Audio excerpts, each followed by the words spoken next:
For our final regional stop of the BullShooter 39th Annual World Tour, we are here in San Antonio, Texas. I'm Nick DeShera, joined by Will Stewart in person. Will, it's a pleasure to have you here with us in San Antonio. Yeah, happy to be here. Honestly, first BullShooter stop for myself.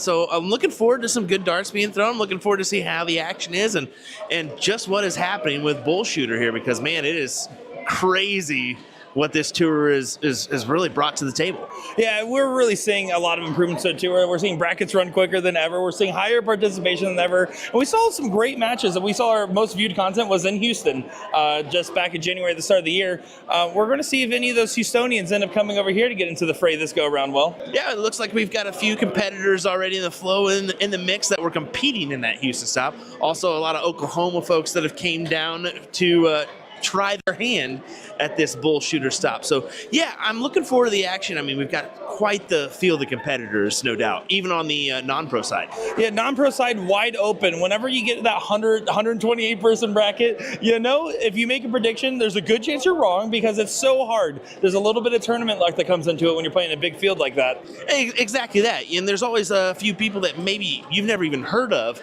that are going to throw grade A stuff at you. You just got to best it and hope that you come out on top. So look forward to seeing that tonight here in our singles combo coverage. Yeah, I'm looking forward to seeing Ram Guevara as well in that pro side. Once again, he did quite the run in Houston. We saw him play in a tough match against Joey Lee Harder. We saw Cody Vomstead go on the run and actually knock out Leonard Gates to get to that final. If you're Cody Vomstead, you're thinking, man, I hope Ram wins so I get the invitational shootout spot. Well, there's also more competitors. I mean, you got Jason Watt who's making the trek down here. I'm sure he was in Dallas for his win more commitments, but then you also have George Daniels and a few others that really could throw their name in the pot and maybe get, if Ram's not having his best leg or two, jump on top and pull off the win. We'll see. And with the ladies, we saw in Houston, Lane Lysak got second place to Donna Katie. I actually don't see either one of those ladies. I did see Mama Lysak. I heard Lane might have some sickness going on, and so she won't be here this weekend. Curious to see that ladies field wide open if those two aren't in the mix. Yeah, I know Lane's kind of recovering from last week. She looked like she was suffering from a little bit of a knee injury there. So, yeah, it'll be interesting to see what the ladies bring up, and I know there's going to be some good battles. So, yeah, looking forward to that side of the table, too. Well, Will, let's go ahead and wait no more time. It's time for our Friday night coverage here in San Antonio, Texas. Right into the mix. We're going to run to the booth right now. We got to go. We got to run right now. Go. Let's do it. Oh my gosh, guys, sorry. I had to run all the way back over here so fast. What's going on, everybody? Welcome back to the BullShooter 39th Tour. We're in San Antonio, Texas. We're live and ready to go for some great matches, and I'm joined by my good friend in comms, Will Stewart, the GOAT of commentary. How's it going, sir? I don't know about commentary. I don't know about the GOAT in general, but hey, happy to be here nonetheless. Yeah, we got a thriller right off the bat. We're going to get some good pro darts thrown at you as we've got a good bracket to show you tonight here in our Friday coverage here in San Antonio. Yeah, we're looking at the pro bracket to start off our coverage today. This is going to be, Joey Lee almost caught his own dart. He did. I was like, whoa, okay. We got Evaristo Lopez, a.k.a. Listo, up at the dartboard walking now. You can see rocking the Texans hat. And Joey Lee Harder, a man that you're going to be familiar with if you watched the Houston BullShooter in highlights, as he had put on quite the performance against Ram Guevara in that pro singles over there. Looking forward to seeing these guys as we already get our first 180 of the live stream, Will. Yeah, already getting one thrown at you here just as we kick off the feed. Just over 5 minutes into the feed, and we get one. That is incredible. But, yeah, we've got a couple good competitors in the field. We're going to see how this one kind of winds up here. But, yeah, both these gentlemen will be hoping for a win here. If they do so, George Daniels will be waiting in round number 2. Yeah, looking forward to seeing how this bracket will develop. We are looking at 501 double in, double out for leg number 1. Leg number 2 cricket, and then it's going to alternate for the rest of the best of 5. Best of 3 on the loser side here in our pro. We will be getting coverage of the women's combo bracket, and we'll also get coverage of the amateur combo bracket later on, but we want to go ahead and start off with our pros today, as it is a very high quality but a little bit smaller field. Yeah, definitely a little bit smaller field. You mentioned it. What do we have? 11, 12, 11? Yeah, I believe it was 11 total entrants this go around. Yeah, I mean, definitely a little bit lower than we anticipated. 15. Oh, of course, sorry, 15. A little bit more, but it's still a little bit less than we anticipated here in today's bracket on the pro side. Now on the non-pro, full there, and then on the women's side, over 40. So that's good to see. Yeah, well, and here's the thing. First time out in San Antonio, our first real jump into this fray, and I'm excited to be out here. I mean, the atmosphere is already incredible in the room. Hospitality is amazing, and the food out here has been pretty good to us, too. Yeah, I've been down here, I think, once when I was really young.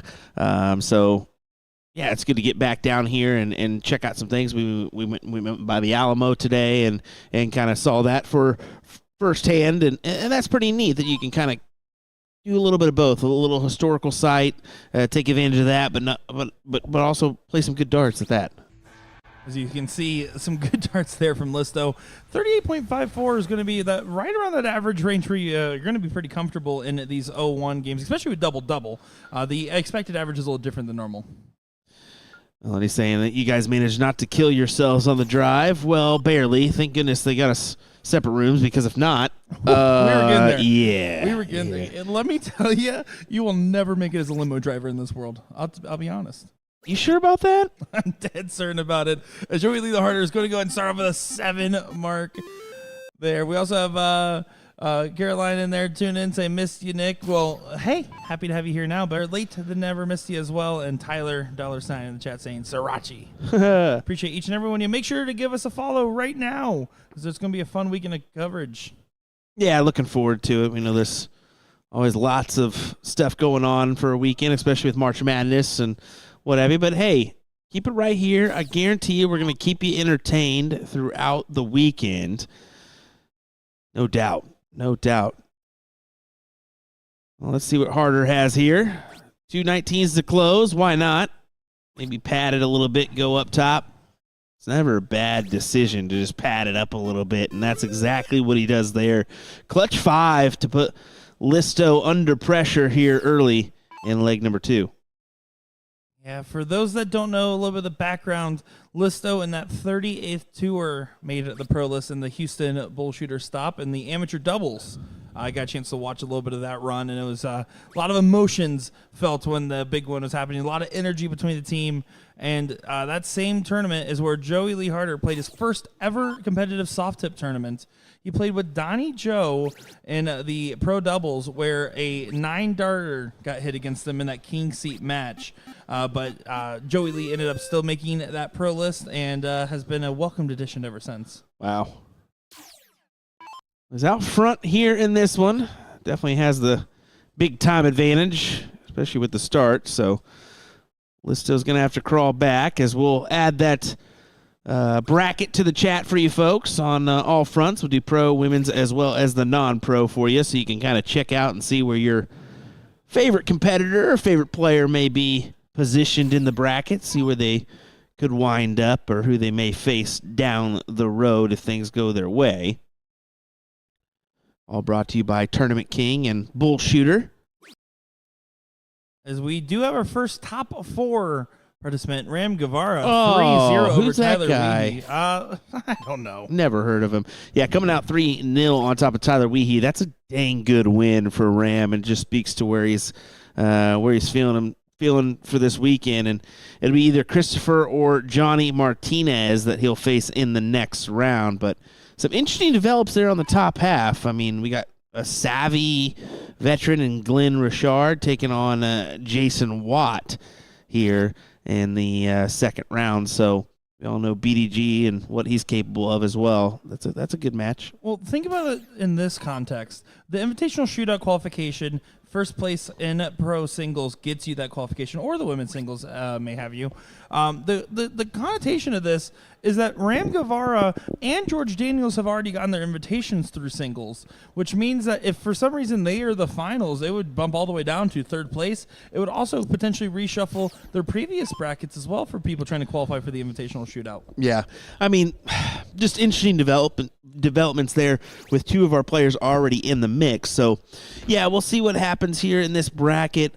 Yeah, I am kind of interested in seeing what Glenn does, especially on the soft tip front. I've only saw him on steel tip side, and that was at some former events. So, yeah, looking forward to seeing how he does on the old Little arachnid board here. It's too early to call. All Yeah, right? It's yep. too early to Too call. early. Listen, I know we got our Ram stands in chat, and rightfully so. But just strap in, because all of a sudden something could get crazy. I did plan to break his knees if he gets to the finals again. We need to change up. Break his knees. I like it. I like it. Listo will start us off 1-1 in this best of 5 battle. Once again, finds it an in first start. And I love the use of the 16s on the end. I've had this debate almost every stop, but I think taking advantage of the number that's you're most comfortable with, getting that early double, you don't need to maximize unless you are afraid of how many darts your opponent's going to take the game out and going second. Can't hit a perfect on a double 16, Nikki. That's true. But you don't need to hit it perfect if you're going first. Sometimes you do. But yeah, you're right. On the it's just the thing about you get committed to a number, and doesn't make sense to really flip-flop depending on if you got to start second or not, if you feel dominant on a number. So I get your point. There's been times where I started on double 16 as well. But yeah, I mean, double 20 is the ideal in. Let's not lie about it. Well, on the start of the tour, we had 0.5 as our line for 9 darters on stream. Yep. Because we had 1 last tour. Ram missed on the bull. It hit a 25 and needed Wow. a 50. So we've gone 1 dart away from hitting a 9 darter this go around. That's insane. A lot more competitive of an 0-1 leg. Joey Lee came out real cold in the beginning. And Listo finds a perfect opportunity. Another one. Woo, his second of the match. Yeah, 2 big ones. How does Sean always put it? Boom goes the dynamite. Oh, we don't say that around here. I'm sorry. Wrong stream. Trademarked? Wrong stream. He may at this point have a trademark. I've been doing the gritty back end work.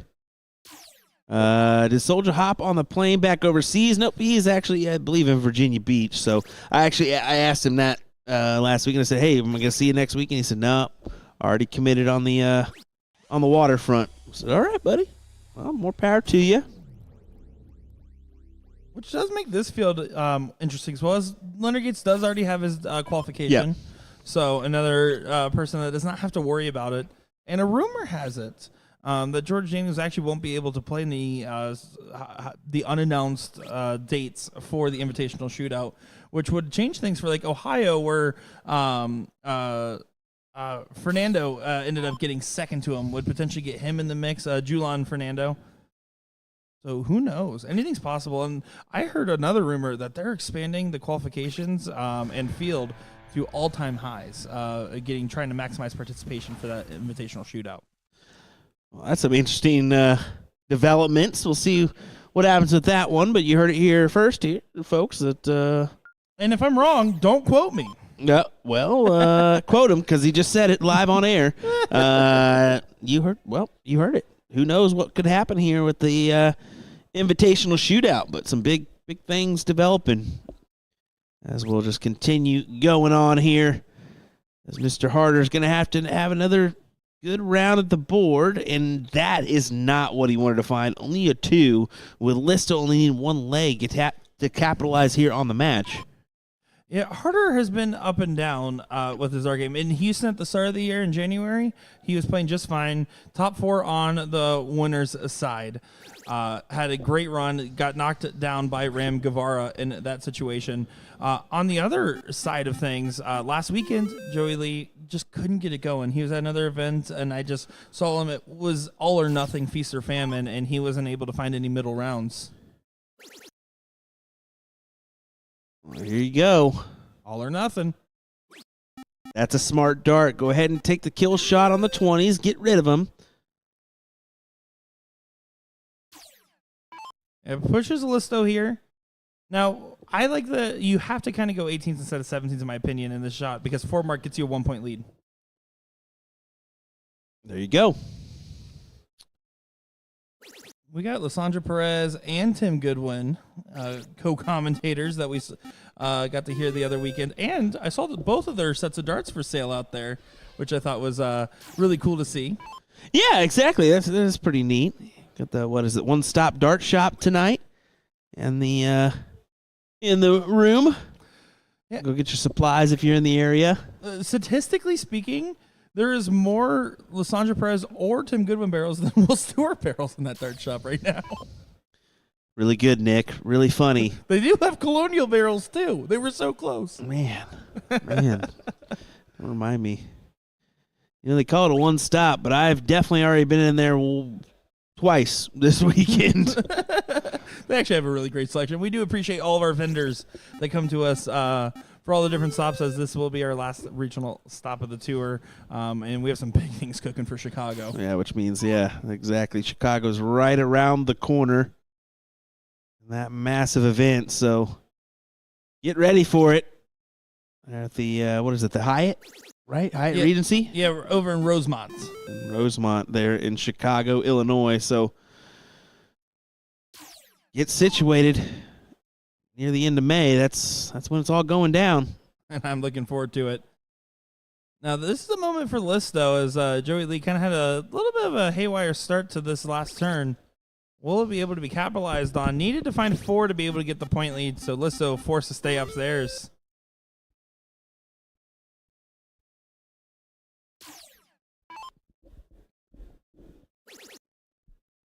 Harder can make something happen. Caught the wrong side of his barrel. It made so much room, you almost expected that last start to find a trip. This is a little bit of a back and forth battle at this point in the leg. It really is, and that's not what you want if you're Harder, because you know that Listo's one big dart and potentially turning it on you. Especially in a 2-to-1 situation, you don't want to find yourself leaving it in your opponent's hands to be able to take this opportunity. There you go. Right there. Exactly what I was talking about. One big dart away, and there you go. Boom. 5 mark, and your back's up against the wall now trying to find a wedge and trying to regain that lead. So now Harder can still get himself right back into the mix. He has the point lead. Does he take the swing? He chose to stay. I like to stay in this situation. I think you need to play a little bit smarter, and you can't gamble quite as much. You can't afford to lose the gamble in his spot right now. Well, 5-4 plays 5-0. Yeah, anything you do, you better make it count.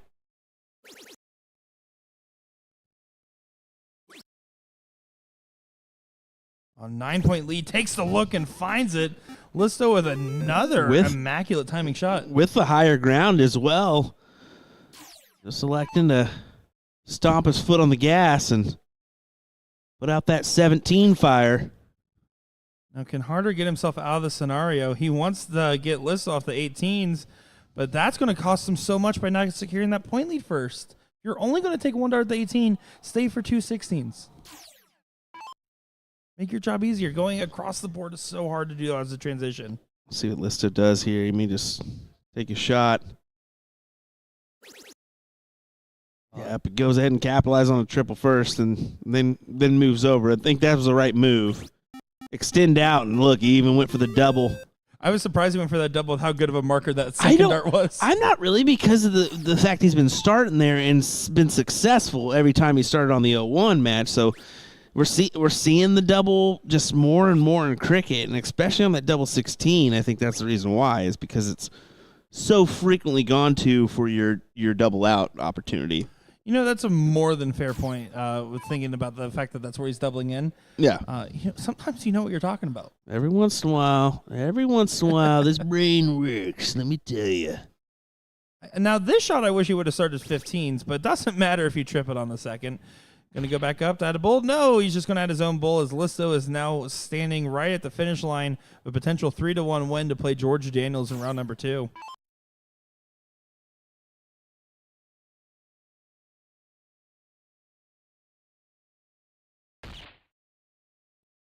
Gotta collect on a lot of bulls. Really needs the double here, and even the double's not going to be enough to grab the lead. So just 2 needed for Listo, and he's got the win here in round number 1 on our pro bracket.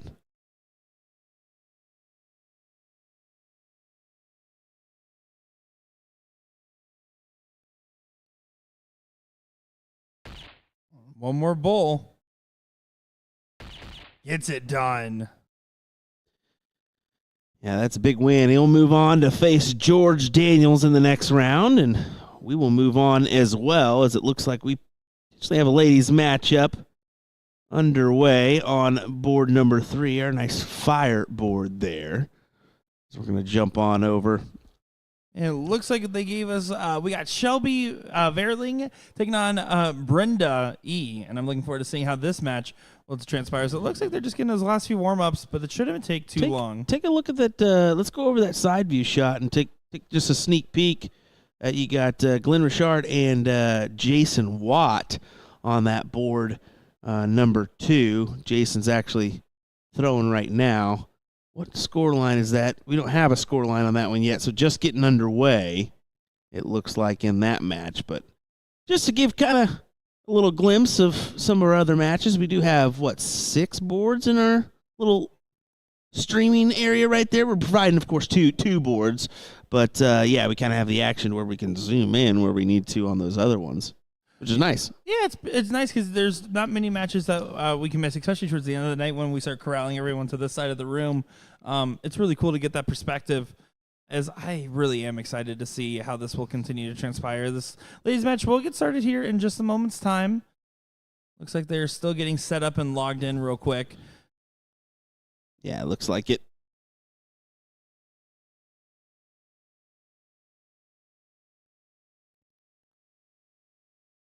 Just getting the diddle taken care of here. Now, this is a one-loss side of the bracket, so this is going to be a do-or-die last chance scenario, best of 3. Yeah, Irene bested Shelby in her last matchup 2-1, so Shelby's going to hope for a little bit better performance here in this go-round. We'll get a little bit more information on Brenda here in just a second, but they'll get logged in here, and we'll get underway.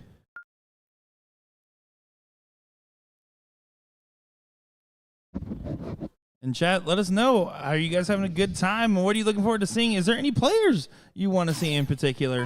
Let us know who you're cheering for, as it's always a pleasure to be chatting along with everybody, getting to know everybody in chat and getting to know what you guys want to see, as this is going to be that Fat Bowl format that we're going to be looking at in this one.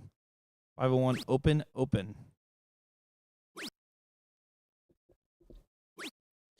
Now the open in, open out bracket here, so that whole bowl is going to register as 50 points if you can put one in there. So that's obviously going to be the best target for those that are just tuning into the coverage and maybe do not know that. Shelby does go ahead and grab one of those bowls for a total of 75.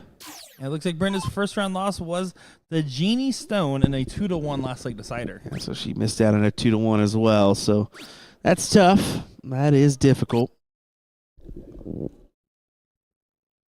Our next match on the pro side will be that first top 4. Ram Guevara taking on Christopher. Yeah, that'll be a good one.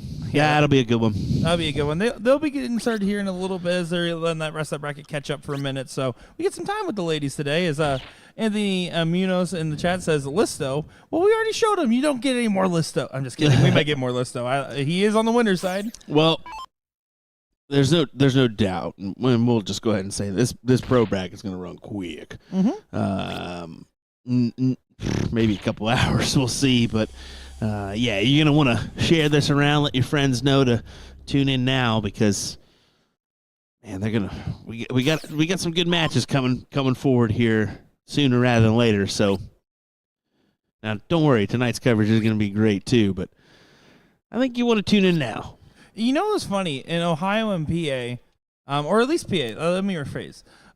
For a majority of the time, we had a habit of, while I do love my pros, the women's finals and the non-pro finals tended to be more interesting, in my opinion. Maybe it's just because I see these guys all the time, but we saw some really great stuff. So you're going to get a lot of different players that you haven't seen before doing some really interesting things. Yeah, you just never know. I mean, sometimes you can get a real stinker of a final. Let's be honest. That can happen where it's lopsided, but sometimes any final we're in. Yeah, well, yeah, we don't true. get the finals.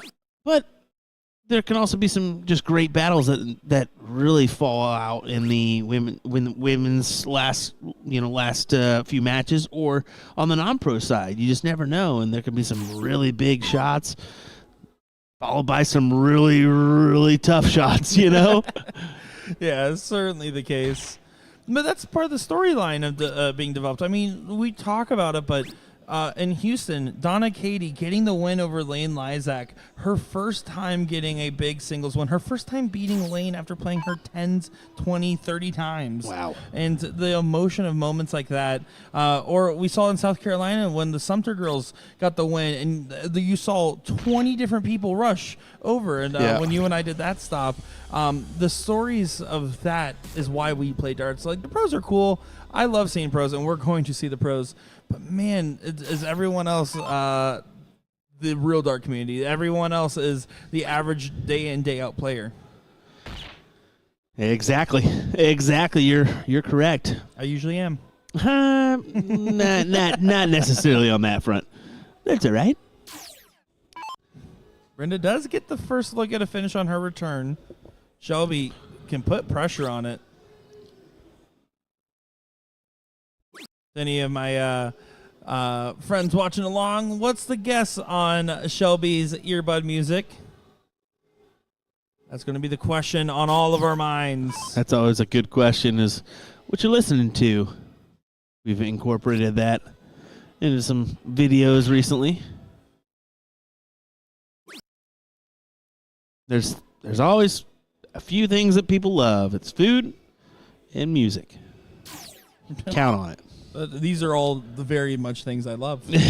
And darts and cool jukeboxes. These are the things I love.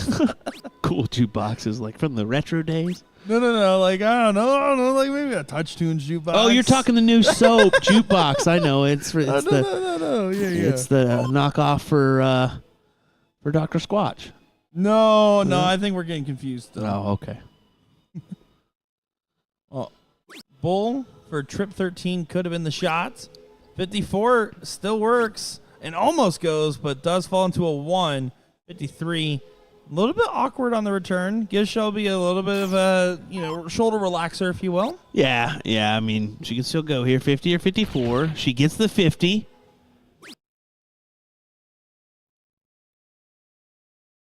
Guess it would be 54 for 50 if I say that correctly. Yeah, we got there one way or another. Now, 3 for the Bull will be the look on this one. Should be the look. There's a couple different ways you can go about it, but don't go Bull first. You're going to leave yourself a tough time ahead. 13 for tops, more than viable. And nails it. Great shot there. Brenda gets leg number 1. That's good. That will work. She'll take that all day long for a 1-0. And, yeah, Shelby will get the start here, but got to take advantage of that. Close out these 20s early. Or at least grab a wedge, and that's okay. Maybe some people are just more comfortable on those 18s, or a certain wedge. Well, it's also if I miss by 2, I usually ride it out. That can happen very often. I know for a fact there's plenty of times where I tried to open up a game and a dart's gotten away from me. And I was like, all right, I just have to run over here to follow along, look like I know what I'm doing, and also take advantage of the fact that I have a mark there. Makes it more efficient. Yeah, that too. It happens sometimes. I mean, I think that was definitely intentional.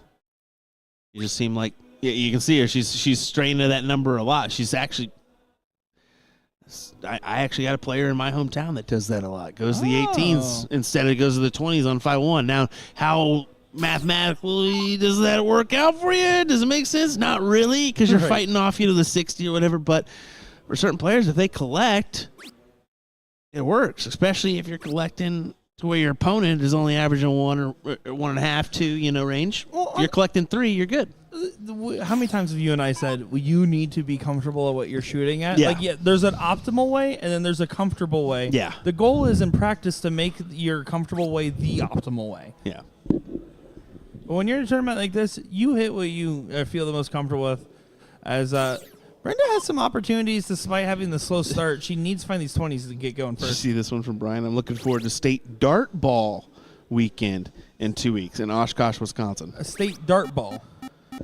Wisconsin has a bunch of different games, and dart ball is one. I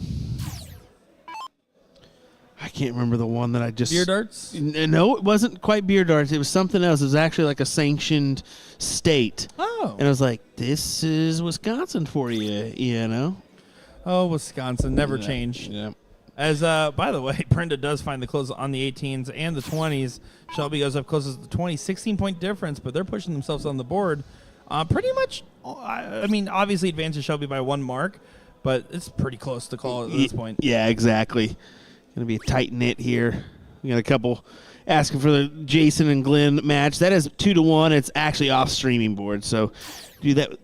Because we got the ladies up here, and because it's a main streaming board, that's where we're giving you this action. We're not going to go off feed for that. Come on now. Exactly.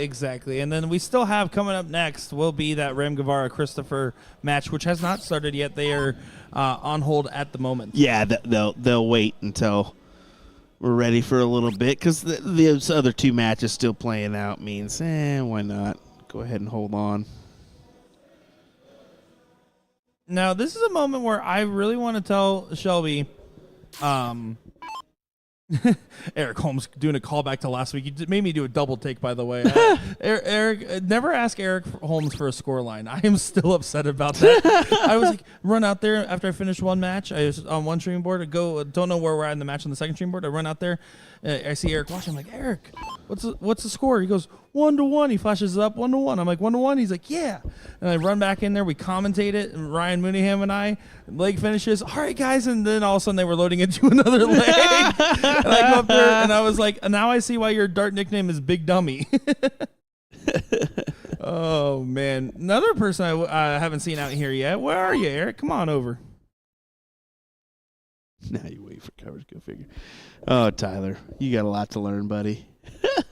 Hey, be nice. That's my fan. He's one of the 2.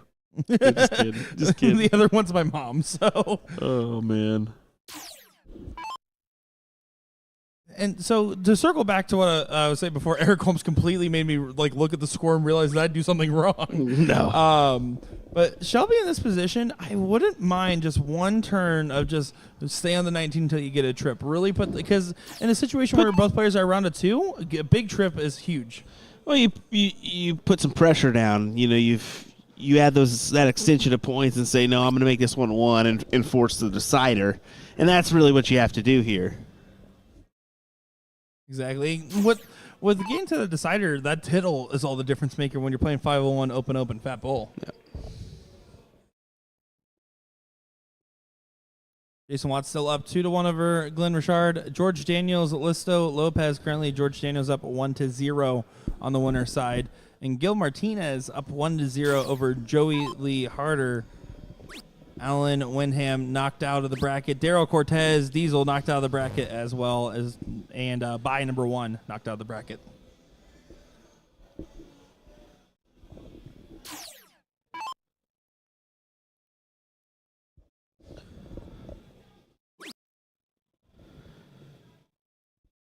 Yeah, I'm trying to add up some points here. That'll work.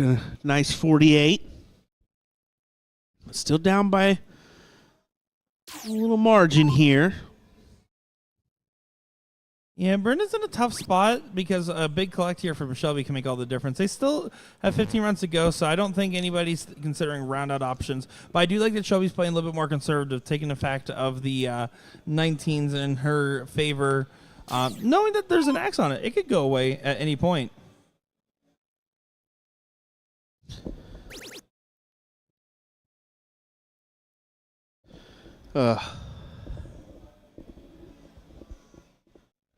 Good trip 16 again for her. So Shelby has got to think, man, she's right on my heels. Yeah, I agree with you. 19s for sure, and she's trying. Just not able to find, but she scatters for the triple. Oh, my goodness. Well, how about one of those? Now, here in this moment, it's hard because you have the mark on the 15 for Shelby, But at the same time, you can go ahead, if you get the 15s closed, pop that 19.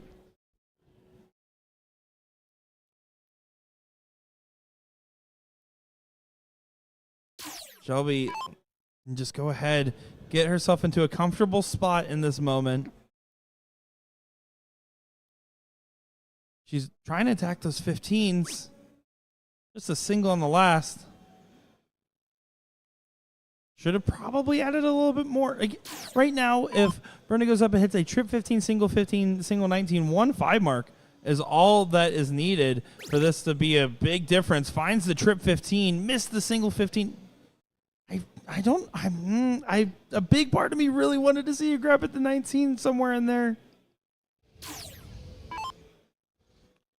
Yeah, I mean, it's so tight here. 15 points of differential.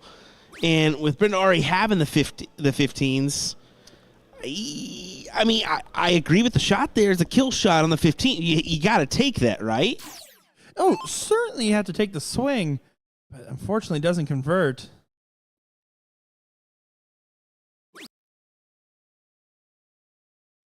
Gets back within one bull, 19-point difference.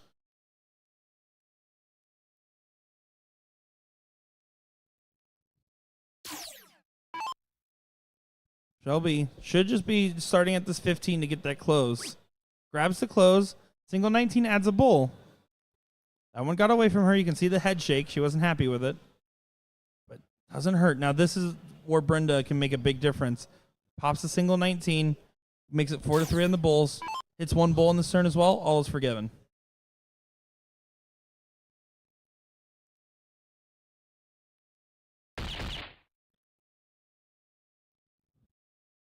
Oof. Double there. Go to Shelby needing 3.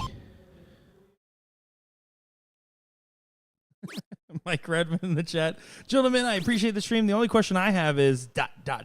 I know y'all played some one-on-one at some point during this venture. Who won? Well, there's a couple of different things we actually played. And let me tell you, I don't want to talk about it. Mario Party was one of those things. We'll just say that. Mario Party was. We actually really didn't play a lot of. We played a couple of those competitive. personal sets. Yeah, just personal. But like I'm not really counting those. Yeah. And then we did a little speed game over here. That's a new series you guys will be seeing boy, soon. that went fantastic. Yeah, but yeah, so cool. Just wait and see. Shelby still needing to muster up some bulls here. She just threw her second dart. So yeah, go back downstairs and stay there for the 19s. And a dangerous spot with the bulls closed. Brenda's finding them. She can just all of a sudden win this one out of nowhere. 75 points does not get the point lead, so still down 4. Grab a single 19. There she does. All of a sudden, it's 3-3.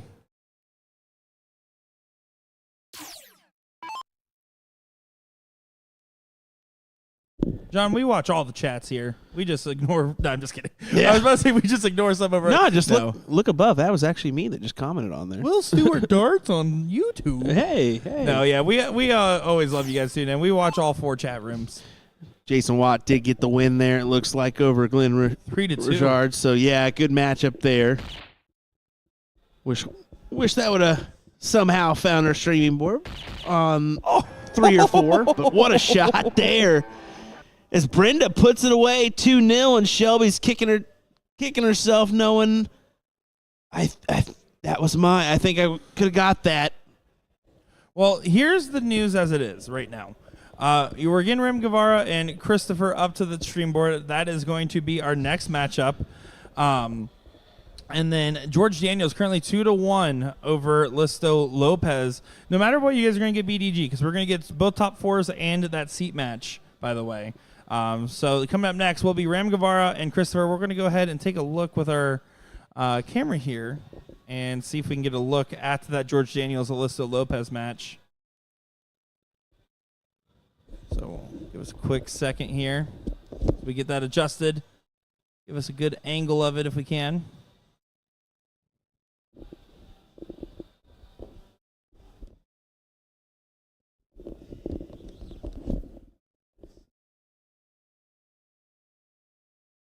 We normally try to keep George Daniels out of camera view because, well, I mean, have you seen him? Whoa. Sorry about that. Will Stewart jumped on the controls there for a second. We're going to go ahead and blame him. He took his headset off. He can't defend himself.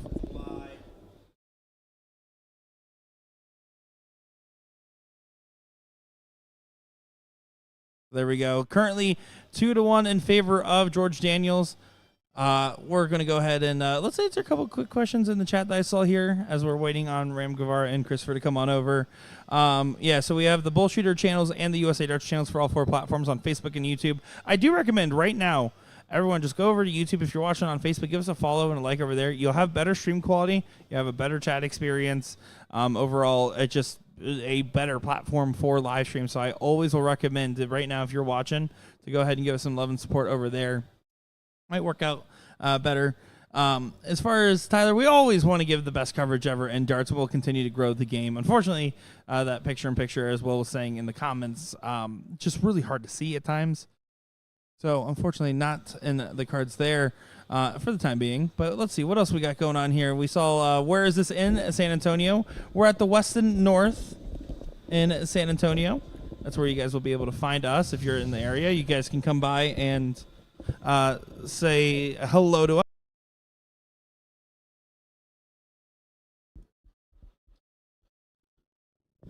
And we do appreciate each and every one of you guys. So we're going to go ahead and just give a couple minutes for Ram Guevara and Christopher to get over to the board. We're going to be back with that. It should be not very long at all.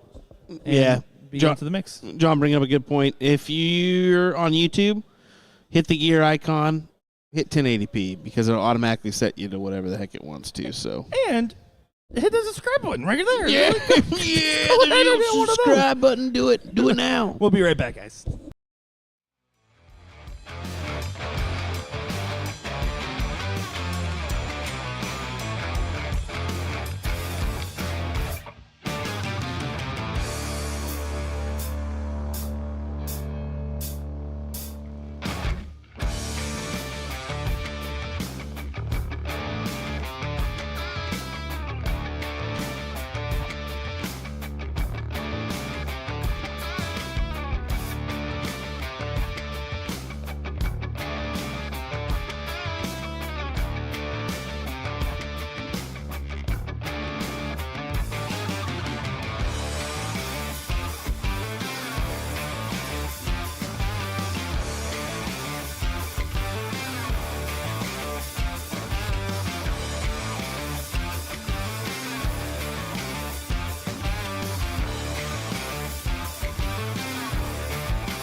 Welcome back, everybody, to the BullShooter 39th Annual World Tour here in San Antonio, Texas. We got a great top four match to start off our top four coverage here in the pro bracket. We got Christopher Caballero taking on Ram Guevara, and this one will. Yeah, I mean, Ram's been on a dominant, just choo-choo train, hasn't he? Just chugging along, picking up titles along the way, and I mean, he's looking strong here in this one too after a big 180. But we'll see what Christopher can muster up here. I gotta go, of course, slide the advantage towards Ram. Yeah, by default, you have to favor Ram. He is the defending Houston Pro Singles winner. So another Texas BullShooter. It's hard to say Ram's not the guy that has a chance at it. But there's plenty of tough competitors, and that's the reason you play out the bracket. Christopher, a very talented shot in his own right, although Ram absolutely lighting up the board in this leg.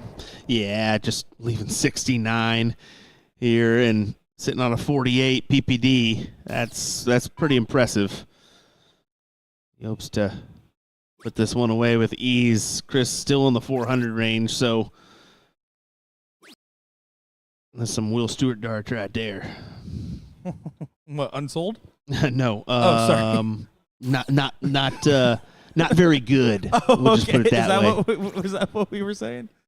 Oh, I'm sorry. That may be my nickname now, is Unsold, so thank you. Appreciate it. Unsold Stewart actually has a good That's a ring to pretty good it. nickname, hasn't it? Well, there we go. It's set in stone. Ram with a 45.55 to get the first leg on the board. He's the kind of guy that can rattle off 3 straight right here. Well, when Ram gets grooving, Ram gets schmoovin', as he's currently so far. Don't do that again. Please, God, don't do that again. He's 7-1 on the day on legs. I've been dealing with this for way too long now. You're half the reason I have this career, so this is your fault. Just apologize. Can we change that, LJ? Oh, okay, never mind. Back to the match. You see Ram Guevara finds a 6 mark on the 19th. Matching well with Christopher's 6 on the open. Ram is 7-1 on the day. He dropped a 1 leg so far, and that was to Guadalupe Garza. Look at Chris attacking the 19s over to the 17s as well. He knows Ram and these 17s go together, man. They are just, he is so good at the 17s. Yeah, it's oddly terrifying. And you can see Ops did not go for the 18s, but only finds 3. That's kind of a blessing.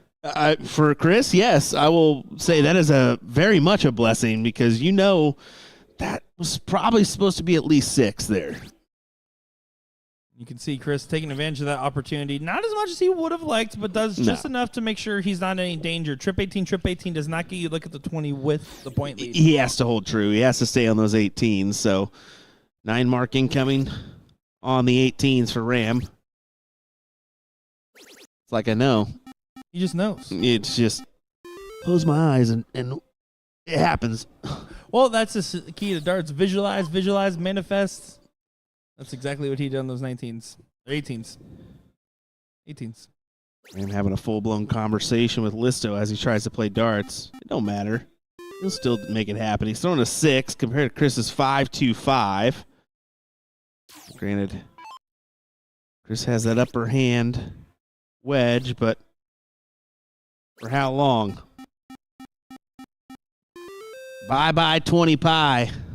Yeah, that's a great shot. With 3 points down, but has the number, effectively making this a chalk moment. And one where Chris basically is asked, can you hit a 6? Can you close the number and get us out of the other way around? The answer's looking less likely.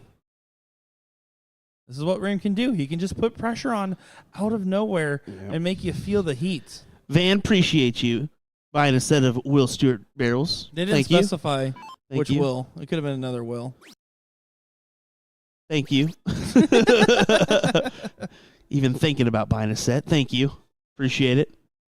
Yeah, Ram doing just what he needs to here. Closing out the 16s. He has the 18s and 16 to his advantage now. So Chris has to stay on these 15s and collect a 7. There's a 7.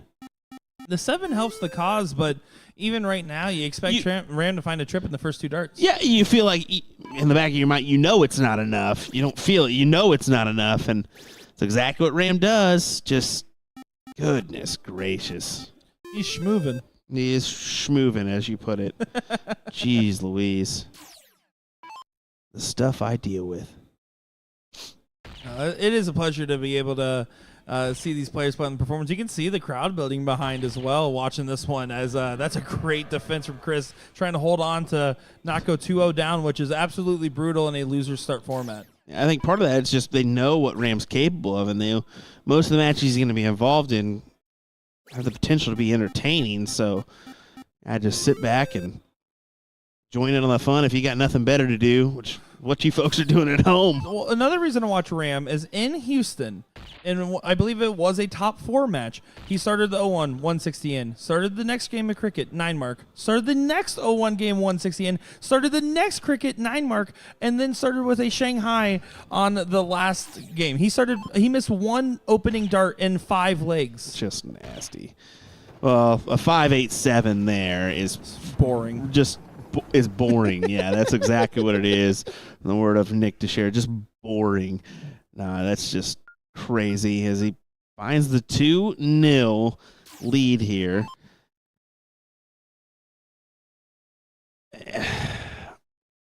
We'll see what Chris is able to do, but I think he's going 3-0. Even if he does get down this last start, which he does, and I really wish he probably would have started the 16 instead of starting the 20, he's looking in some danger if Ram gets off on the right foot here. Yeah, you know he is. You know he is. There's that perfect end we've been talking about. Ram has been teasing a 9-dart leg this whole tour, missed on the bull in Houston. No better time than now, Ram. Give it to us. Actually, I don't want Will to be like, yeah, I was there for the 9-darter of the tour. Sorry, guys. It's just what I do. I will give you a whole $1, sir, if you just put this in. Or equivocal value, his darts. Thanks. Appreciate it. No, but that's exactly what Ram was looking for to get things going. And still going to be able to get things furthered along as well. Yeah, not the 180, but a 135 is definitely enough to put him in position here for this leg, and especially with Chris. I mean, the max he can do is a 180, and he's 160 points down, so. If you're watching this from the hotel room or you're coming over tomorrow, registration on site just opened up for some of the events tomorrow if you want to get ahead on that, because these brackets are looking full, as that's another high ton from Ram Guevara. Yeah, what a 174 to set up the 32. A perfect setup job. Throwing a 52.11 here in leg number 3. Wow. Great shot from Chris. Just in case this doesn't go, you left himself finished. He couldn't afford to miss that last start either. Yeah. So he at least sets himself in position, but likelihood of this going anymore, yeah, slim to none as Ram puts it away. And what a dominant display. Definitely the favorite here for the title. And it's either Jason Watt or George Daniels that'll play in the hill as they're about to get underway on board number 3. In little to no time at all. Yeah, so we actually took a drone around here, took a little fly-through of the hall. I want to go ahead and show us off what the room's actually looking like while we wait on George Daniels, Jason Watts to get to board. They're already called up, should be within just a few moments. What do you say, Will? Yeah, I'm looking forward to it. This drone shot, I was happy to fly it through the building. We'll see what happens. Yeah, I was surprised with how close we are to the airport that you were able to, no FFA problems. Well, that's significantly... FAA. Yeah, I was about to say that's not the right company, but hey, it works. What they don't know, don't hurt them. Let's go.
Oh, here we go, everybody. Looking forward to seeing another great top 4 matchup here in San Antonio, Texas for the 30th Annual BullShooter World Tour.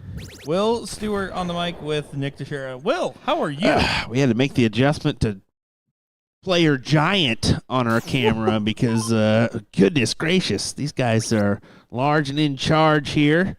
Both tall figures as we get underway with this great matchup. See who will face off against Ram Guevara in our hill match. BDG, Jason Watt, George Daniels. Yeah, looking forward to it. Jason Watt, last time, if you've been following our content, we talked with him. Would have been in Chicago. We actually sat down to interview with him, talking about his more of his content creation side of his history a little bit, and a chance to get some insights with him. George Daniels, if you watched the Ohio BullShooter, was all over that stream, doing some amazing things, making 2 finals, winning the singles over Junlon Fernando, and getting second in the pro doubles to Kerry Thaxton and Trevor Sellers. Oh, I'm glad you're young and have a memory, bud. I'm glad you're young and have a memory because I would not remember that. And I'm glad I'm not as old as you. Okay, bud. All right, that's harsh. I'm not even that old, 33. But no, George. I know that I think it was a year and a half ago, had to have the back surgery. So good to see him kind of back, and getting that big win. Granted, things aren't necessarily going his way. He's showing that things aren't going his way necessarily, although we're evened up at 236 apiece. Yeah, this one's neck and neck, and so far George Daniels has dropped 1 leg on his day, 1 to Listo, that is. He won 3-0 over Gil Martinez. And on the other hand, Jason Watt, while he did have a 3-over win against Alan Wyndham, and a beautiful 180, by the way, 3-2 win over Glenn Richard. Yeah, that's a tough match against Glenn. Glenn's a tough competitor, man. So, to pull off that win, Jason's going to be happy, but this is an absolute dog fight here we're about to see between these 2 gentlemen. Now, Jason has the upper hand here, getting the start and leaving himself on 56 points. So 16 for tops here for Watt to grab our first leg and make it 1-0. For BDG, trip 8. That'll work. He'll take that all day. That'll work. He'll take that all day as we have some great people tuning in right now. Leave a comment. You guys were asking for BDG earlier. I heard some people asking for George Daniels. Well, they're playing right now against each other. My son's asking for Poopy Butt Nick. Bryson, what's going on, my man? We're going to have to agree to disagree on your remark. Your dad's a lot of words for that that I can't say out loud. Appreciate Jeff McMamel in the chat there as well. Appreciate Jeff McMamel. Yep, love it. Love it. Thanks for joining us, everybody. We appreciate it. We're in for the long haul tonight.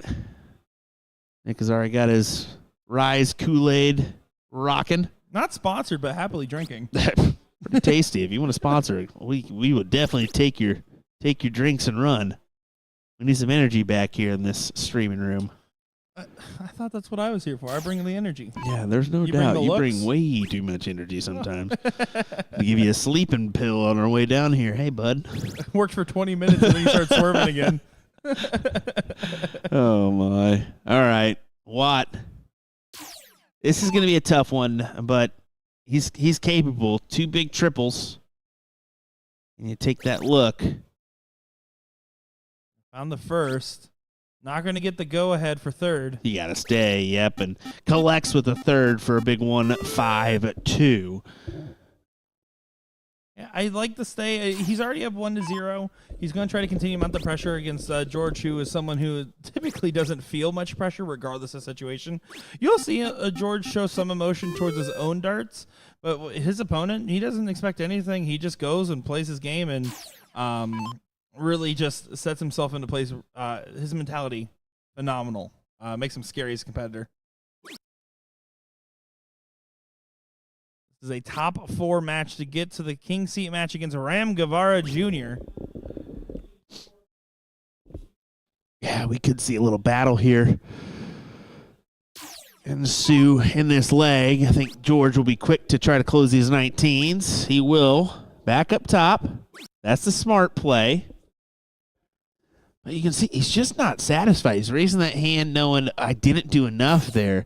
Watt's the kind of player that he can grab 2 of these big triples on the 18 and decide, okay, do I hammer another or do I go for it? If he finds another, you have to go for it. He went for it out there. How about that from Watt?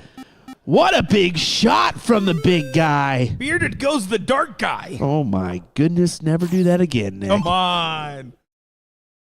I think my favorite BullShooter moment with Mr. BDG was when Chat, I have dyslexia if you didn't know, did an interview with him at Chicago, posted it online under the name Breaded Dark Guy and did not fix it for almost a couple days until eventually he's like, oh, so Breaded Dark Guy's my name? I remember that. I think I snapped that and sent it to you. It's like, nice. The Breaded Dark Guy is great. And he just continues trucking on. 9-mark machine.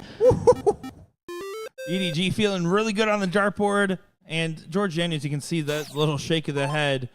Frustrated. I mean, a 4.4 is definitely below where I would expect him to be and where he would expect himself to be.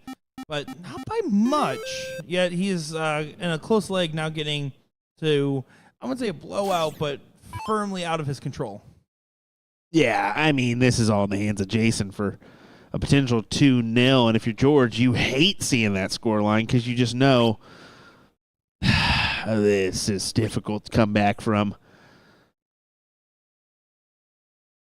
I like Eric here. Race to 3, really short format. How hard is it for these guys to get their engine started? Almost over before it starts. I'm going to be honest with you. This is nowhere near a short format compared to what these guys somewhat are used to. We kind of see the race 2 out of 3 at times, and that's really quick. But now that they're a few rounds in this best of 5, they've kind of established themselves already. They should be okay, but yeah. Well, I think that's a bang on analysis, is that these guys are used to a lot of best. There's how many tournaments I played in as a player that have been best of 3s on the soft tip side are more often than not. So best of 5 sometimes feels like a luxury. Yeah. But we agree, as players, I always want a longer format. As an American, yeah, you get a lot of those 2 out of 3s still, you know. But yeah, long format is always better. This is a great comeback right now from George Daniels on the bull. Needed a double to have a game shot. Instead finds 4. Puts Watt in a little bit of a scenario. Has to stay to find a trip on the 18 to be able to regain that point lead. He's a little bit more than that. My math is off by 2 points. Yeah, he's going to just stay there. And 3 9 marks on the leg for Watt to give him this shot at the Bulls. I mean, wow. I'd love to see that from Jason Watt. If you're George Daniels, you're not as amused, but he just needs 5. He finds 5. That is impressive. I figured he's going to come short with a 4, but to capitalize on 5 there, yeah, you're not out of this yet. Watt's going to get a look, but keeps you in there just in case. Yeah, do you stay there? You have to, right? You have to. I mean, going to the bull there does nothing. I mean, you just grabbing 1 mark. Yeah, it gets you closer, but you're not out of it. Still no game shot for George Daniels, who has hit a double bull every attempt at the bull, except for the one time where a double bull would have enabled a game shot. He just hit 2 there to give himself a little bit of an advantage. And Watt is laughing. He's like, how many doubles is this guy going to hit? It's not even that he's hitting the bull. He's hitting the double bull very well. Yeah. He's peppering that thing. But again, George probably thinking, man, the one time where I need to start with a double bull is the time where I hit a single. That can eat at you a little bit inside. Jason Watt continues to try to push away. Looks like he's doing the switch. No, his eyes tricked me there. You see Ash's message called me today and said he didn't feel well. Must have had a McDouble. Yeah, that's the breaded dark guy I know. That'll change things for you. Big moment, but this time doesn't find the double on the first. He's found the double so often. Doesn't happen this go, and this time only 2 bulls. Jason Watt. Yeah, he still finds 2, but yeah. I think you start Bull here. I don't. No. You want to be ahead. I want to see him to try to break the momentum of George. Now you take one shot at it. This is a risky stay. This is such a risky stay. It is a risky stay. He thought it, but it's not. I don't blame him for going for it because of where his marker dart was. He figured he could place that right on top, but you can't go off of I think. You have to go I know, because now one bull, triple or double, and just about did it. Just about pulled it off, Nick. What a good look at it. Hugs the wire, doesn't connect. Jason Watt can't believe it. They're both having a laugh about it. Wow. Because, I think both of them thought that was going. And now a 2-mark collect for Jason Watt will get a 2-0 advantage in this match. Bull is closed. 16's need found.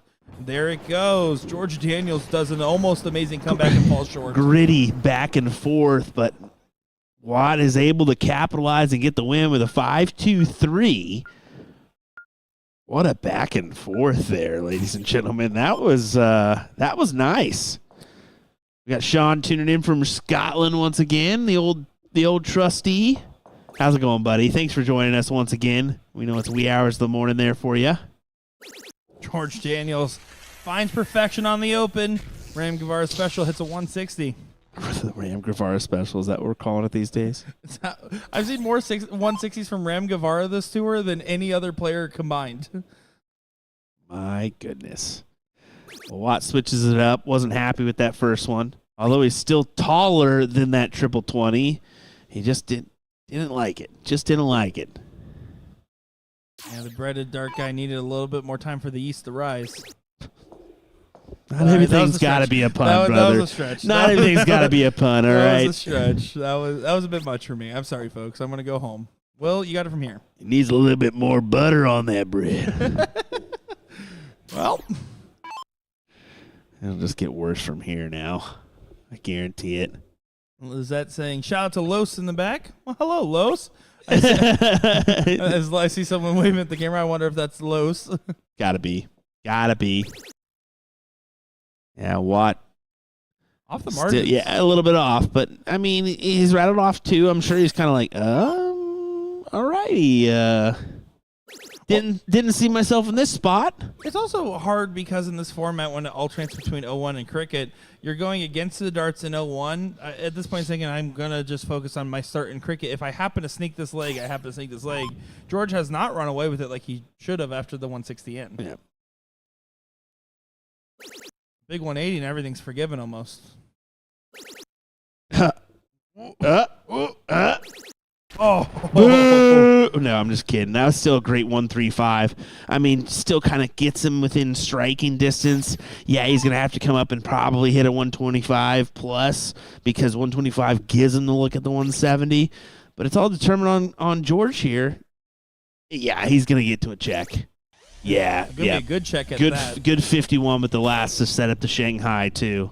But still, BDG did what he needed to do in that last turn, which is get in range of a setup.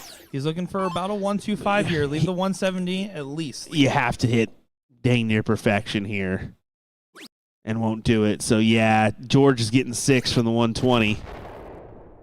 Most likely this will go 2-1. Unless double trouble comes in suit, it's unlikely to see this going another direction.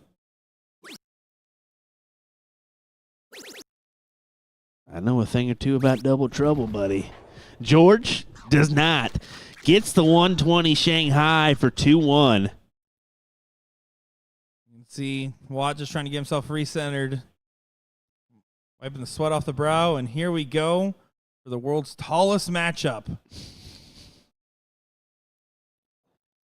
Needs to find 5 or more on this open to feel comfortable. Empire State Buildings of matchups here. I would say they rose to the occasion, but they were already that tall. No stools needed. Maybe for the spectators. Hey, what's going on over there? Big 4 for Watt. You could possibly say that wasn't enough here. You're going to say that wasn't enough here. Oh. Thankfully for Watt, the last start doesn't go in. George, you can see, disgusted with that last start, but He's been showing some true tells in this match. he was in Ohio as well. Just kind of guy he is. And he asking for a link for the bracket. We'll get those added here in just a moment. It's been a minute since we've done that, so. Well, right now, everybody watching along, you could download the BullShooter app. It is free right now. Download the BullShooter app. If you go to that BullShooter app, you can just go ahead, sign up for an account. It is 100% free. You go on there, go to the Tournament King section. Big 9 mark from George Daniels. Go to that Tournament King section, switch it from my events to all events. You can follow every one of these brackets in any bracket on a Tournament King tournament. There you go. Fun facts brought to you by Nick DeSherry. Yeah, the Tournament King app is pretty handy, and plus it gives you access to the online play if you've got a board near you. So easy to kind of make that connection. All those are getting dropped in the chat now. One to keep an eye on is definitely the non-pro as well as the women's. We'll see kind of where they're at in those brackets. Our non-pro is a significantly large bracket. Almost a full field. Almost a full field, yeah. So 118 out of 128 that's possible? pretty impressive. That's pretty For impressive. a first time out here, we'll take that. Oh, yeah. Oh, yeah. I think you would definitely take that one. You can see Watt trying to make a stand on the 17s, collects 6, but Georgia in control of the leg. Going to continue to push the envelope. Is looking primed to potentially make this a 2-2 scenario. Needed that last start to really be the knife twist. Instead, leaves an outside chance for Jason Watt to get back into it as we have another gentleman waving in the background. Yeah, and if you're Watt, you've got to stomp your foot in the ground here, man. You've got to find something of value. It's a big stomp. Indeed. I mean, he's elected for the 16s, and it's an interesting call because of where George is, but he can get away with this. And he does. What a big 9. He captures the 19s, closes those, but here's the factor. George is not far off. 4 mark on the 15s, and it's an easy pick on the 6. But he still has to find that triple in the first 2. Oh. It drops the dart, won't get the look, finds a triple on the 3rd, laughing at himself, knowing how costly that can be. Because Jason Watt, after a grab at the 16, will get a shot at the 15, have advantage going into the bowl. Absolutely turn on a dime here, folks. Still got to close that door for Jason. Finds a trip 16, doing the transition. On the last start, he's going to take only 1 dart at for back-to-back 9 marks. He nails it. Jason Watt. What is that, 5 here for him? In this match alone. In this match. And he's had a 180? 180? I believe so. Beautiful stuff from Jason Watt, the bearded dark guy, looking likely, and George Daniels, who did not play bad, but just the timing from Jason, absolutely incredible. Did not know George was going by George now, but hey, that's okay. Jason needs 1.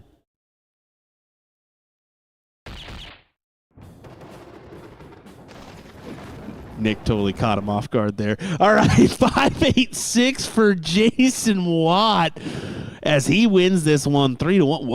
What a good back and forth, and Watt, man, he looked impressive. He really looked impressive. Watt looked lethal, and the type of lethal that you need to be if you're playing against Ram. He had 1 off leg. That 0-1 leg was a little bit shaky, and a little bit slow start to that cricket leg that ended up becoming very dominant for him, and that's going to be our next matchup. Well, left in this bracket is Jason Watt, Ram Guevara, Tyler Weehee, George Daniels. That'll take place on board 1. Then you got Guadalupe Garza and Christopher that we saw earlier, and that's it, folks. We're down to our last 6 already here in this pro bracket, and it has been almost 2 hours. So our tail of the tape of coverage, here's what you're going to expect for the rest of this.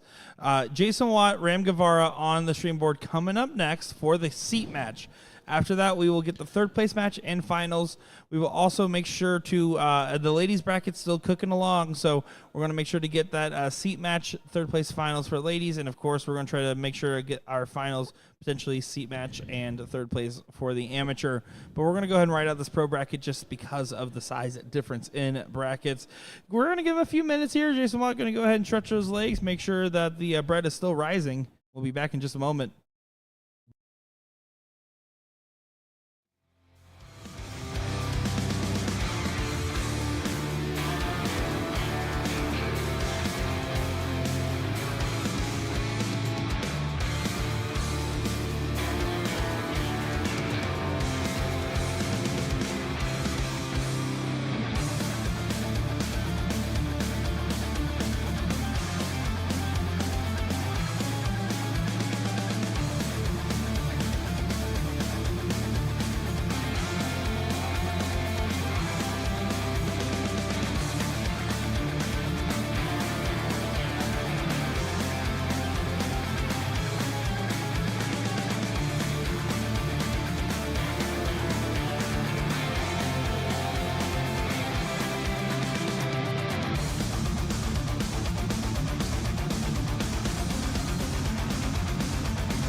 Excellent camera work, Nick. Here we go. What a diddle.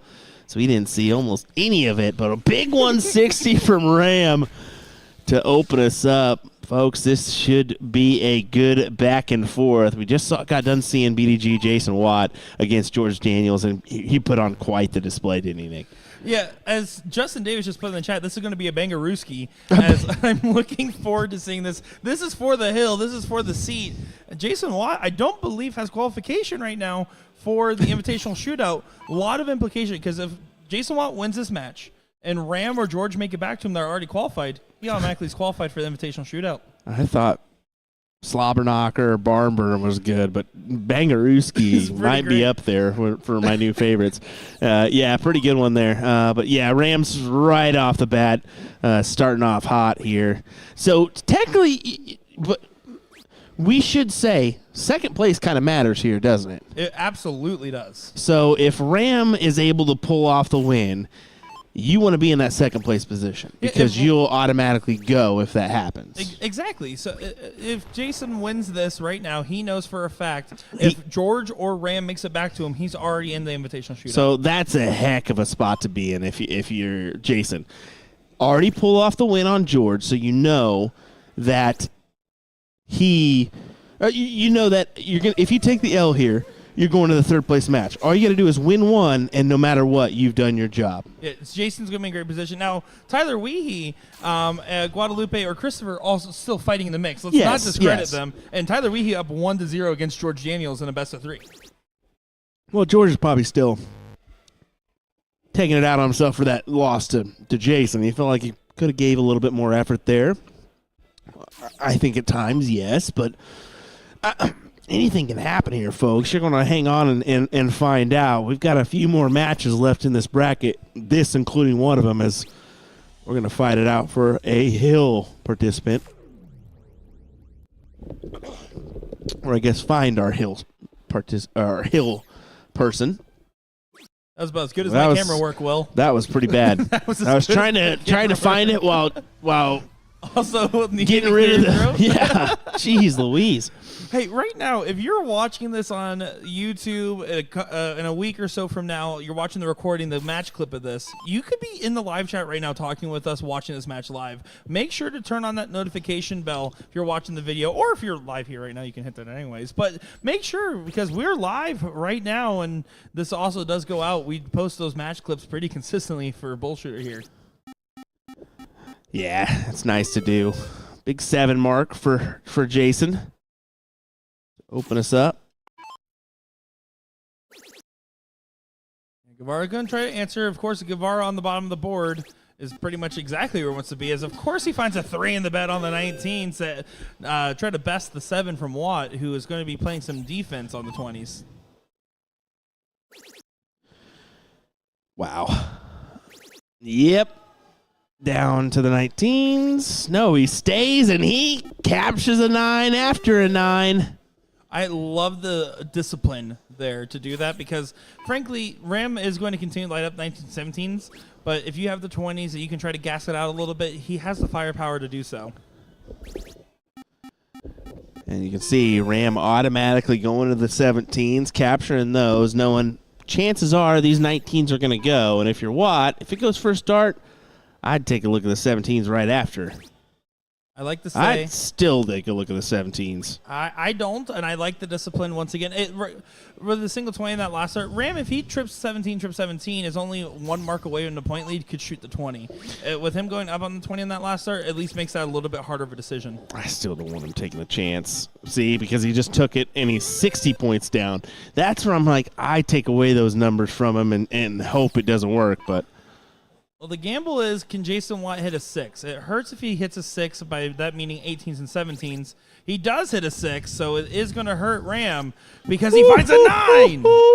Jason Watt, ladies and gentlemen, 7-5, beating a 7-0 right now. And, yeah, Ram not really making any errors other than winning the first leg and going second. That's not an error. That's just the way of the cookie crumbling there. Jason Watt to try to close up the corner pockets. Will, this is some great form we're seeing from these guys. Particularly Jason, man. He's throwing well. Snarls there. Thinking it could have been a little bit more. Yes, it could have been. But you're sitting fine. He needs to hit a little bit more. Just to take a look. He took it there, which is not necessarily a bad option. I think if anything, it was more so for momentum frustration, knowing that in this given moment, it's going to favor the fact that BDG's not going to miss this 2 mark regardless. Yeah, exactly. And back to the 18s. No, he took the shot at the ball. I like the 18s there. Yeah, I think it would be wise to shoot the 18s, but I don't think it's consequential unless Ram hits perfection. Exactly. He's going to have to hit at least a couple doubles here. Well, I thought it was going to be safe for sure. Just about. So Jason getting more flashbacks to George Daniels and him on the Bulls. I think you definitely take the look. You miss it. You go back up. Thankfully, the single 18 with the first start is okay. The fact that he missed into the 18, at least able to pad a little bit more. But now things are interesting. Double right there, and he would have taken the look for the leg. He still took the 18s, forcing Watt to have to hit a hat trick or at least 3 bulls. And this little bit of think could cost him. We'll see. Watt drops it low on the first, knows he needs a double now, and that right there stinks for Jason Watt because Ram's not you miss just handed this leg over to him. Yeah, Ram going to be able to walk right through this door. Paid himself an opportunity, and Jason Watt, he was banking on an error from Jason to be able to win this leg. That's what he got. He put him in a position where he knew, okay, he's not confident in his bulls.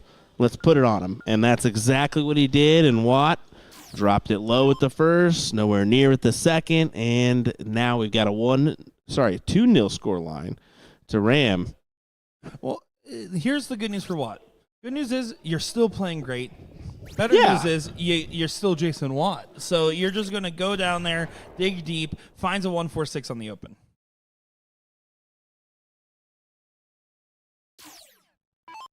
Ram, who has hit a 160 more often than not on the open, going to try to do so once again.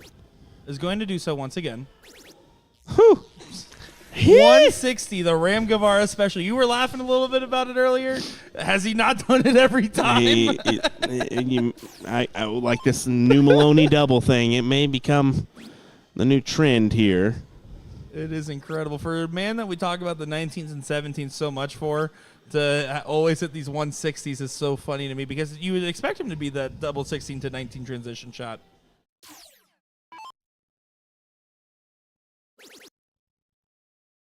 With Watt not finding any troubles in his last turn, Ram Guevara running away. He's not satisfied. One of that full bucket. I mean, we've been asking for him to hit a 9. Yeah. He knows we're talking about that just a smidge. He knocks out George Daniels 2-0. I forgot about the 2 on the loser side. Yeah, so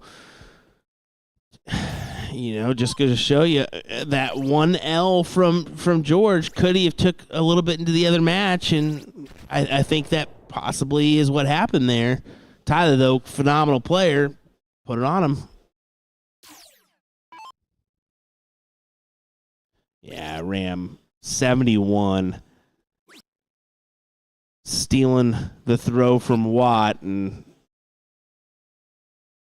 we'll see. He could get 2 here for the match. Ram Guevara in dominant form. Only get 1 dart. It's going to be a double 10. Doesn't go. Jason Watt, now or never if you want to stay on the winner's side of this bracket. What a big shot this is going to be. Ooh. He's debating the Whitlock. No, he's not. Going up and trying to hit a big shot here. Finds a trip 18 on the first. Going to settle himself. Will the rhythm break help or hurt? Double 18 for a magnificent checkout.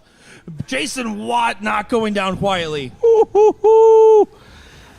What a massive shot. Trip 18, trip 20. And takes it out. And his cricket leg was more convincing than his 0-1 leg, which is a good sign. Yes.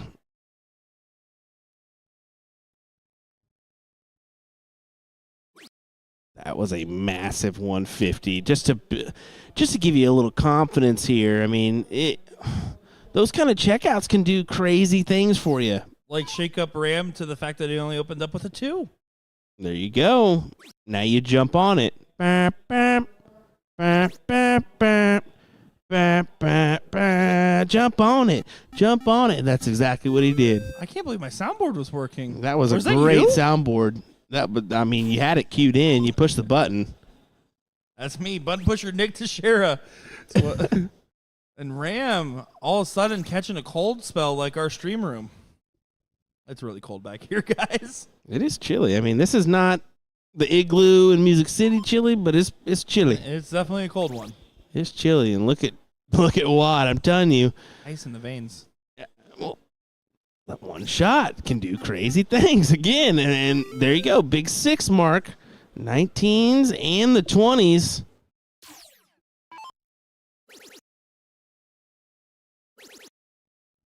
And Ram now starting to get back into the mix, but he gave Watt quite the advantage to start off. Watt needs to be calculated on a shot like this. You have to get that close in the 18 at least. I agree. Sure you're careful. I agree. Saw what happened in the first cricket leg. He knows that things can turn quickly with Ram, so play your darts smart here. Yeah, I like that. Didn't even hesitate taking a look at the 17. Said, no, I need more points here. You need to be 100 ahead. And that 18 there forces a effective 9 out of Ram. Now, this effective 9 is, of course, something that Ram normally would be likely to hit. Finds a 7 instead. 31-point difference, but Watt has secured himself another shot at a scoring round. Smart play from Jason Watt. Good comeback material from Ram Guevara, who started off slow in this leg. Awkward. Yeah, very awkward. And you could see that. I mean, for him not to even move over there. You'll see players not want to move along the Aki. I think in that scenario like that, you have nothing but need to move. You have to be comfortable going left to right on that throw line. You just have to be. Because we play so much cricket, 501, yes, you can maneuver. You don't necessarily have to move. You can stay there and move your target line. Cricket's a little bit harder to do that because you can be pressed on pointing. Well, of course, Jason Watt's timing has been what we've been highlighting today. And his timing normally would mean that last dart goes to that 17 and gets to close. Instead, with just a 1 mark, and it's another chance to Ram. It's a tough chance, but a chance Ram wants to take. It's a swing. And hits the swing. Wow. Only a 5-point difference. This is still close. It's very close. And if you're Watt, 16s is probably the answer. Yep. Finding them well. You take the swing to the 17? Yeah, he's doing it. And he gets the double 17. Haymakers left and right. Okay. And now all of a sudden Ram trying to get the swing back. 4-point lead. Nails the swing right back. This is nuts. Back and forth. Right hook, left hook, uppercut. Jason Watt still has a game shot available. Not anymore. How close is he going to make this one? I would stay for the bull to add the dart. Yeah, but it doesn't collect. I like the discipline staying on the bull over the 15 in this scenario because Ram typically doesn't miss 3 at the bull. Yeah, and I don't think he's going to miss here. But you can see he's making the smart play. I don't know if it's a smart play in this given scenario. Is it? Because 3 bulls gets Jason Watt the shot. I just think Ram could have. But if he hits a 7 there, that's what he was banking on. Is a 7 mark. Then okay, it's yours. Sometimes things don't go your way, but he took the risk. He forced the pressure shot. And it paid off. The percentage shot is what he forced. Yes, he did pay it off. And my math was actually wrong. He would have been down by 4 anyways. So that was my mistake there. And a great call But same scenario, and this time Ram does elect to go for the bull in the first, and then does pull the parachute. This time finds trip. Yep. Abandon there to capture 90 points. And once again, Watt knows, okay, I got to go double here just to get the look. Man, would he like this to go? Not going to get the double. Needs to find a dart to add to Ram's throw. Needs this last dart to follow that one. Good 4 bulls from Jason Watt. Ram gives him the lead. Yeah, and honestly, if you're finding the double pretty consistently, like the George Daniels level consistency, all of a sudden you're in a scenario where those 15s are having trouble keeping up. Well, it forces a dart for Ram at the 15s, and this just may be your opportunity. Now you go from, the 100 points, now you're at 69. Yeah, so 3 bulls, and now you get the look. So little easier. Still got to hit the double. And that's the secret to it. Finds the first bull. Can he work into that double? No, not going to be able to get the look. Going to have to try to add a dart to Ram's throw again. It slips. You can see that one. He felt it as soon as he threw it. He knew that dart was not making it to the bull.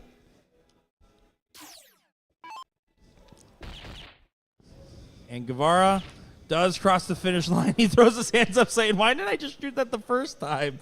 And there you go. A lot of respect between these gentlemen in this game. Well-deservedly so, as that was a great seat match that we just saw. Yeah, that was good. That was good. As Ram's going to keep on trucking on. Jason Watt's going to be waiting on Tyler Weehee or Guadalupe Garza as they will get underway here in just a moment. As that's our remaining 4 competitors left in this pro bracket. Once again, the winner will get a spot in that BullShooter regional BullShooter Invitational. If Ram pulls off the win, second place, we'll get that invite. And if he is already in, Will Stewart gets the invite. No. Oh, sorry. No. And rest in peace, George Foreman apparently passed away just a little bit ago. Wait, actually? Yep. It just popped up on my phone. So. Oh, wow. Yeah. Well, R.I.P. there. A grilling machine. Fat-burning grilling machine. Well, on that note, we will be back. We're just waiting on Guadalupe Garza to get over to the board. You can see Tyler Weehee throwing his warm-ups now. We'll be back in just a moment to see who gets that third-place match to play Jason Watt once again and who goes all the way back to play Ram Guevara. Stay tuned, folks. We still have that women's match coming up here. Once we finish out this bracket, we'll be on track to get that women's queen seat, and we'll also start covering that non-pro bracket as well. So don't go far. We'll be back in just a moment.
Alrighty, welcome back, ladies and gentlemen. Here we go with another matchup. This is our 4th place matchup here.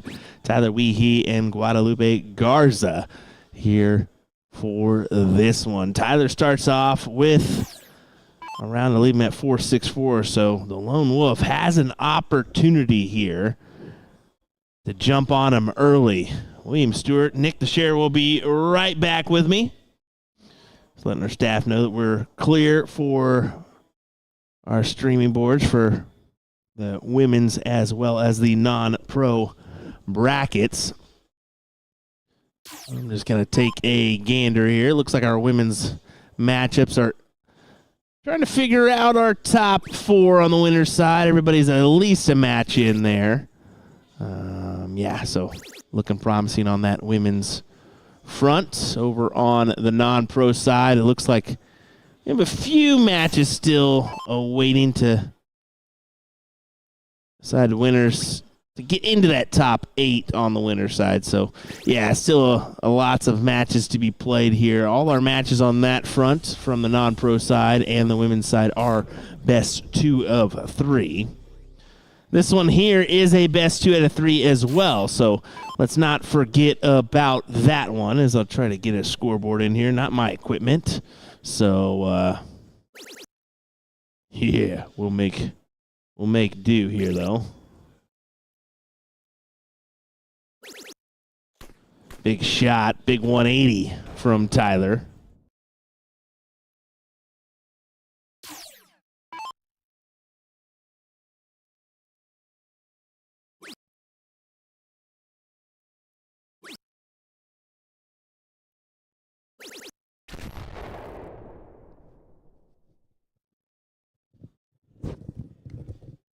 You can see Tyler now sitting in prime position here. Did get the start, so that is already going for him, but looking prime to set himself up from this 201 position. Yeah, Weehee, one of those really great journeyman pros, right? He's consistently going into deepish to middle run brackets. He has potential for very high gear, but we have yet to really see him get that big result on one of our streams. He's due. And I know Garza a little bit from seeing him at past events. Pretty good shot, and just trying to keep himself in the mix here, setting himself at 146 just in case.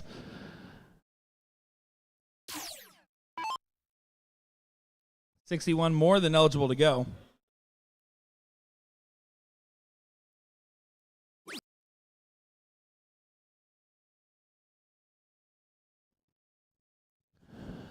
Yeah, 47 remaining, 15 for 32. That is exactly what his mindset goes to.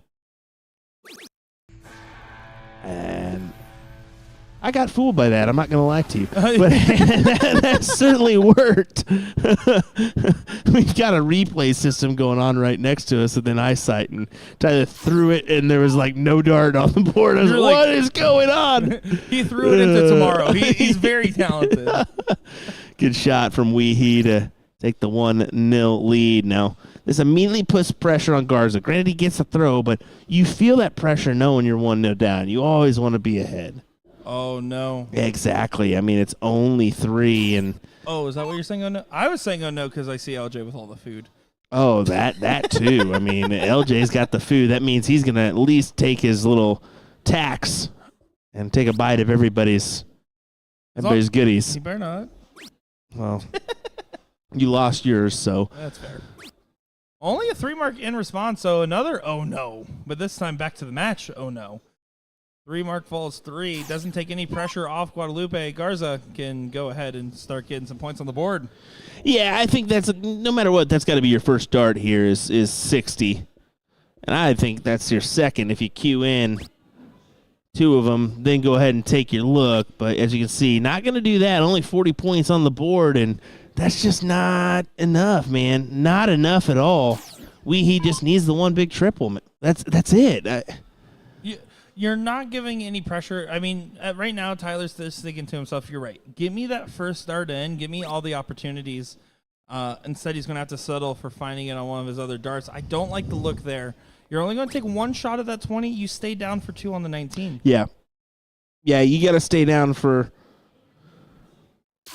those points. Well, you really do. On top of that, I mean, you hear us say it, but to explain the why for those that might be watching this pros looking for, a little bit more insight, the idea is that it's hard to transition and have the same level of accuracy when you're moving from bottom to top of the board. The further you're transitioning, the more you're kind of adding that strenuous self. So the idea is if you already threw a dart at one segment, staying there for a follow-up dart will be easier to dial in more precisely. Yeah, the more you can stay on a target rather than switch is ideal, because you'll see that success. So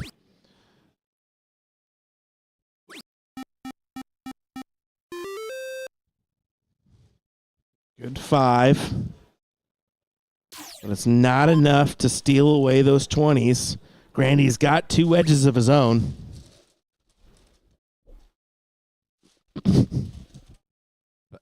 And oh my goodness. You can't afford to do that. This is definitely there's no fatigue or anything. This is all just nerves and pressure. Between Yeah. these guys. You can't argue fatigue. It's only 2.5 hours into the bracket. It's a 4th place match. These matches are running quick because of that wonderful, wonderful tournament director we have here. But also on top of that, you're playing on the stream. You know there's spectators behind you. You know that if you win this, you have a chance to get to the finals. Yeah. That's what you're thinking. There's kind of that's the little extra pressure added too. It's kind of in the back of your mind, you got to think Ram has a spot. If you didn't know already, you've got to think that.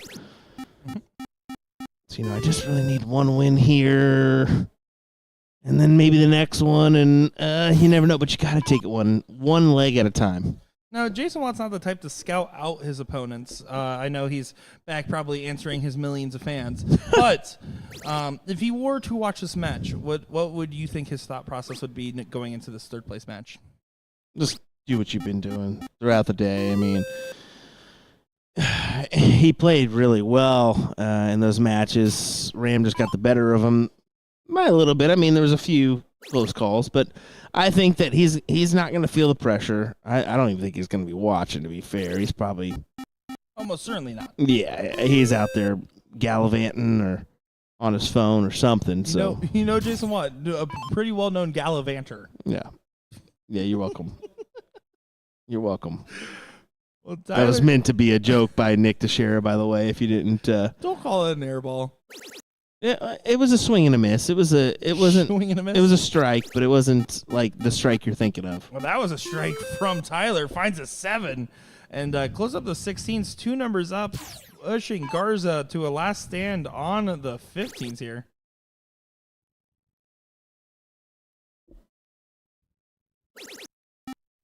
Nina's saying, familiar faces, but I do know a few people who went and played just not on the live feed. Well, don't worry. Good news is that we're going to be getting full coverage of that women's bracket. We're also going to get full coverage of that amateur bracket. They aren't even at the seat matches yet, so we'll be able to finish this bracket out, be able to get the seat matches and all those other matches still that we can feed through. So we will see plenty of faces. If there's anybody you're looking for in particular, I'm sure they're going to have an opportunity to say hello and grace our live stream with their presence. I guarantee you we've got at least a few hours left of our coverage here, so you maybe not so familiar faces coming our way to the feed. That's going to be good. Nope, I know everybody. Yeah, sure, Nick. Okay. I believe that. Not at all. He just needs to be careful. He's been playing this a little close considering how scrappy this lake has been. The big thing that he needs to do here is make sure that all of a sudden Garza doesn't get an out of left field shot. Exactly what he's going to do. Beautiful stuff from Tyler, and even a happy accident on the 3rd. Yeah, great 7 there for Weehee.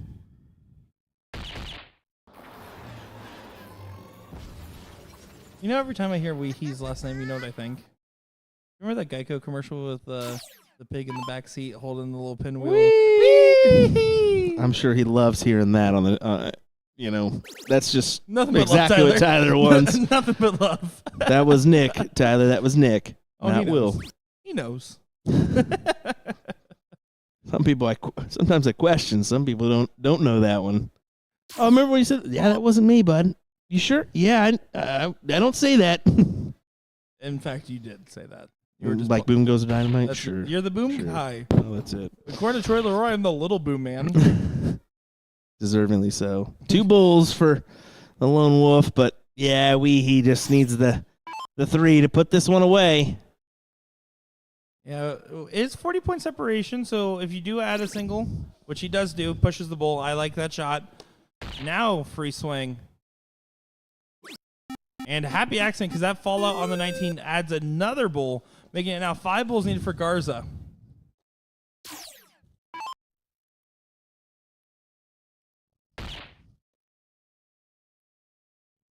Gonna be hard to find 5. Somehow gets under that dart. Can he sneak another?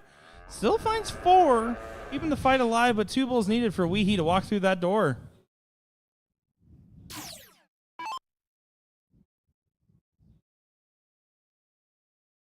Been working on that. I still think you stay for one more. Now you have to do your parachute once again. Finds a trip 18 once again. Your parachute. Not a bad way of putting it. Yeah. That safety jacket. Life jacket? Either one. That works. I don't know. I don't like a safety jacket. It's like so OSHA-y. Well, teach their own, Nick. Potato, potato. Sweet potato fries. 2 bulls needed for Tyler Wee. Okay. There was no way for me to bring that one back. No, in. there really wasn't. Surprised your comeback there, to be fair. Weehee just struggling to put this one away. 30 points means that he needs to find a trip. Does find a trip on the last dart. Garza probably can't even believe he's still in this leg. Needs to find 4.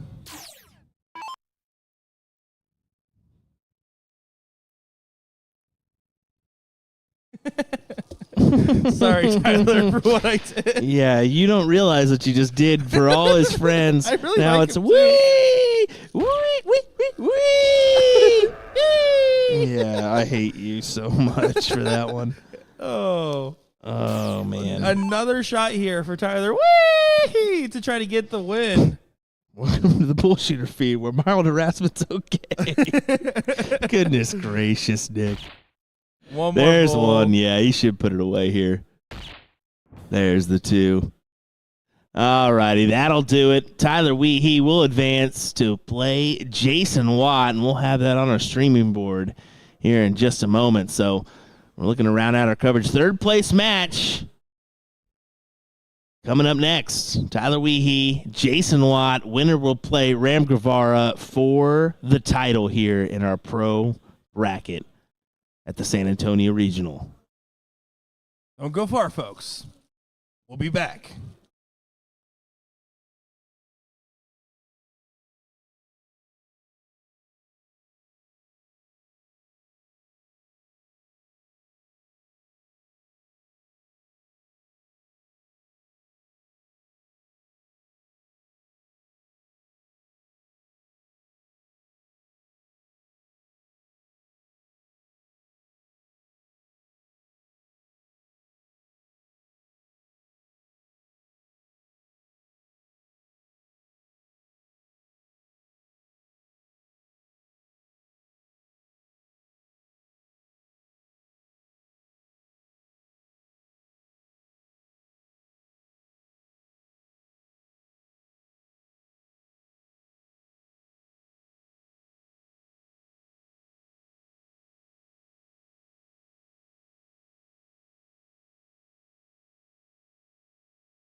Welcome back, everybody, for the BullShooter 30th Annual World Tour. We're here in San Antonio, Texas, for the third place of our pro bracket, which should be a great match of Jason Watt taking on Tyler Weehee. I'm Nick Schur, joined by Will Stewart. Yeah, happy to be here, Nick, as long as you don't pull a Tyler Weehee again as we get underway here with this matchup. Race to 2 battle, so quick, very quick battle at that. Winner would advance to play Ram Guevara, and you already know, we've kind of mentioned it. Ram already has a win here, already qualified for the BullShooter Invitational, so that's kind of what's being played between these two guys right here, is who's going to get their invite. Yeah, all the consequence is played in this matchup. If you're Jason, you're Tyler, you're thinking just one more round, just one more win, and all of a sudden, we're in a completely different situation. If anything, if you're Jason Watt, you're thinking, win more. Yeah. Yeah. You're Tyler Weehee, you're thinking, man, are they really calling me that on the live stream? Funny, win more, by the way, but not really that great. But he's going to try, folks. He's going to keep trying. Me with my puns is what he means. Yeah, exactly what I mean. If you haven't caught on to that one. That's a big one. Good shot from Tyler.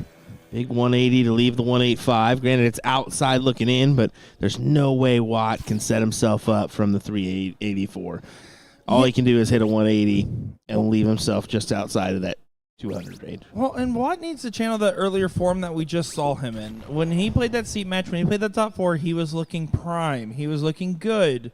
Even if he did fall in that seat match, it was still great performance. Tyler, on the other hand, was very unconvincing in that 4th place match where he did get it 2-0. It wasn't dominant, and it wasn't necessarily even pretty. But in this moment right now, Tyler's looking pretty much perfect.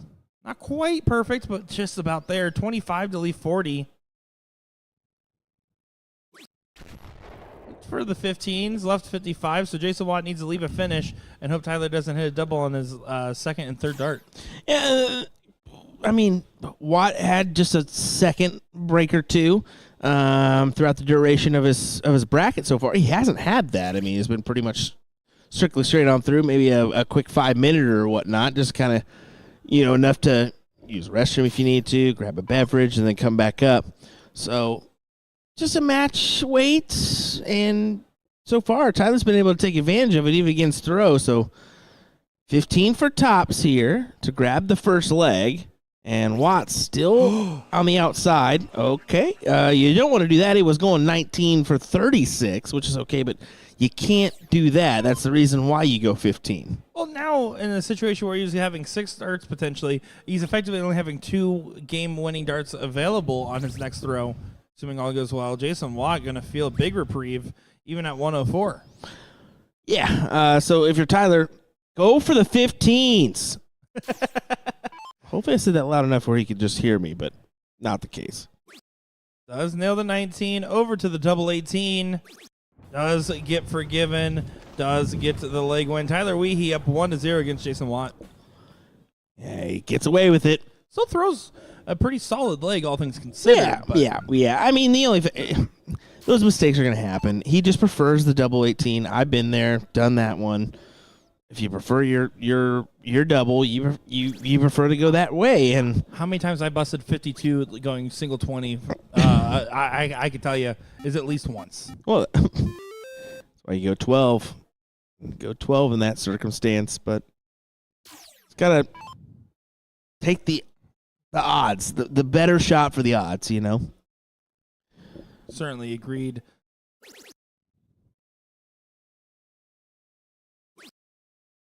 Watt does start off with a 5, and Weehee answers with a 7. First place, $500 into this one. Not a bad payday. For a 15-person bracket, that's a great little section. I'd take that. Second place, $300. So not bad either way. Watt looking to make it hurt. Loser guaranteed $200, by the way, in this one. So Not too bad. This is our first stop with added money. We did try that in Rockford as a little experiment, but this one is actually, hey, we're setting 16 as the floor now, and there's a ceiling that you can continue to climb up to. Participation's been phenomenal. More money in the brackets. I think it's good. It's smart to do that. I mean, especially in today's world, where we know that darts is on the rise, and in certain circumstances, you're going to have quite the participation. Others, maybe just a swing and a miss. That's just the cases. So, yeah, I mean, more power to what BullShooter's been doing in this 39th World Tour, and it's just more to come. I mean, the 40 is going to be a big one, no doubt. Oh, I could tell you, but I would get fired for leaking all the information if I told you about the 40th right now, guys. It's looking awesome, as that's an 8 mark from the Bearded Dark guy. Yeah, big 8 mark. Big one at that. 6.5 for Tyler, 6.67 for Jason, as it forces Tyler to those 17s, and really he's just got to hammer out a 7 minimum. 7 minimum. Only finds a 5. And you're calling for the 7 because that puts him 1 mark behind. It kind of makes it a little bit more contested and puts pressure. The idea is if you don't have control of the leg, if I'm Jason, I'm thinking I want to control my opponent's starts. Yeah. But if I'm Tyler, I'm thinking I want to force an error to give myself a chance to get control again. And that's kind of like your two competing schools of thought in this scenario.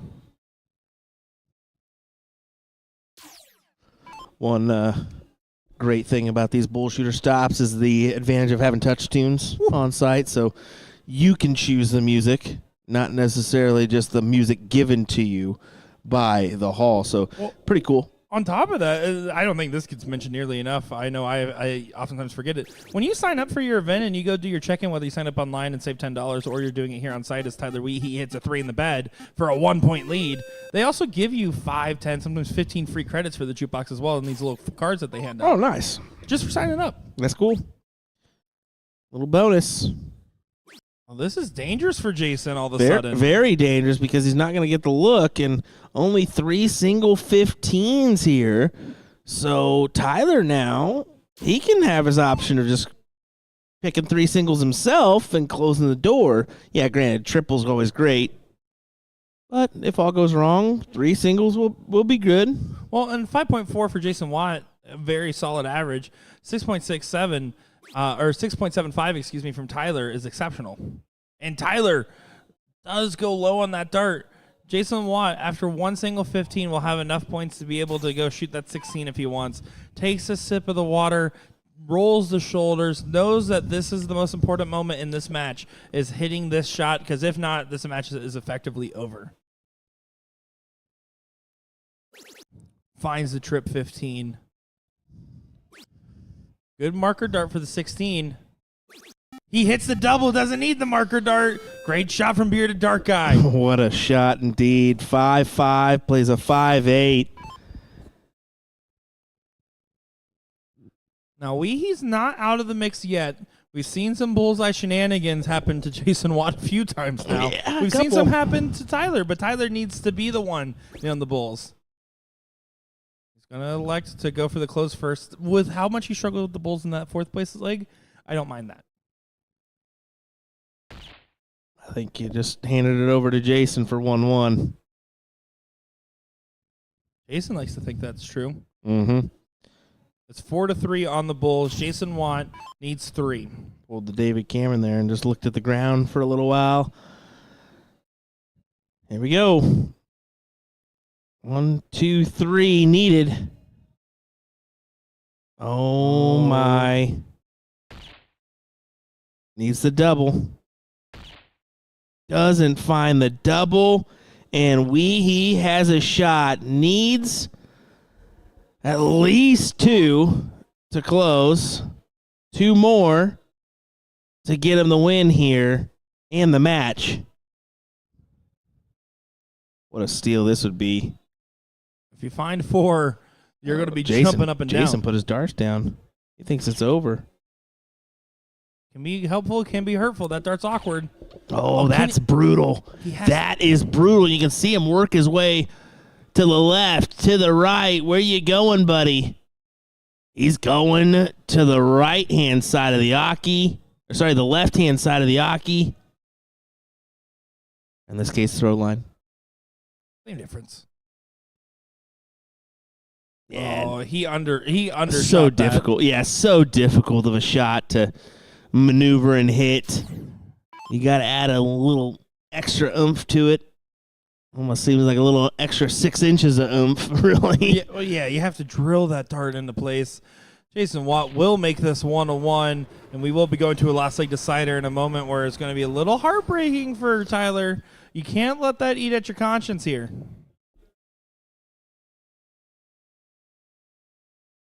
Yeah, not at all. I think that I think they were just talking about the option of who gets the option to tiddle. They're having a little bit of no, fun with you do it. No, you do it. No, you. No, I insist. You. That's what they're doing right now. They're still doing it. He's like, no, come on, man.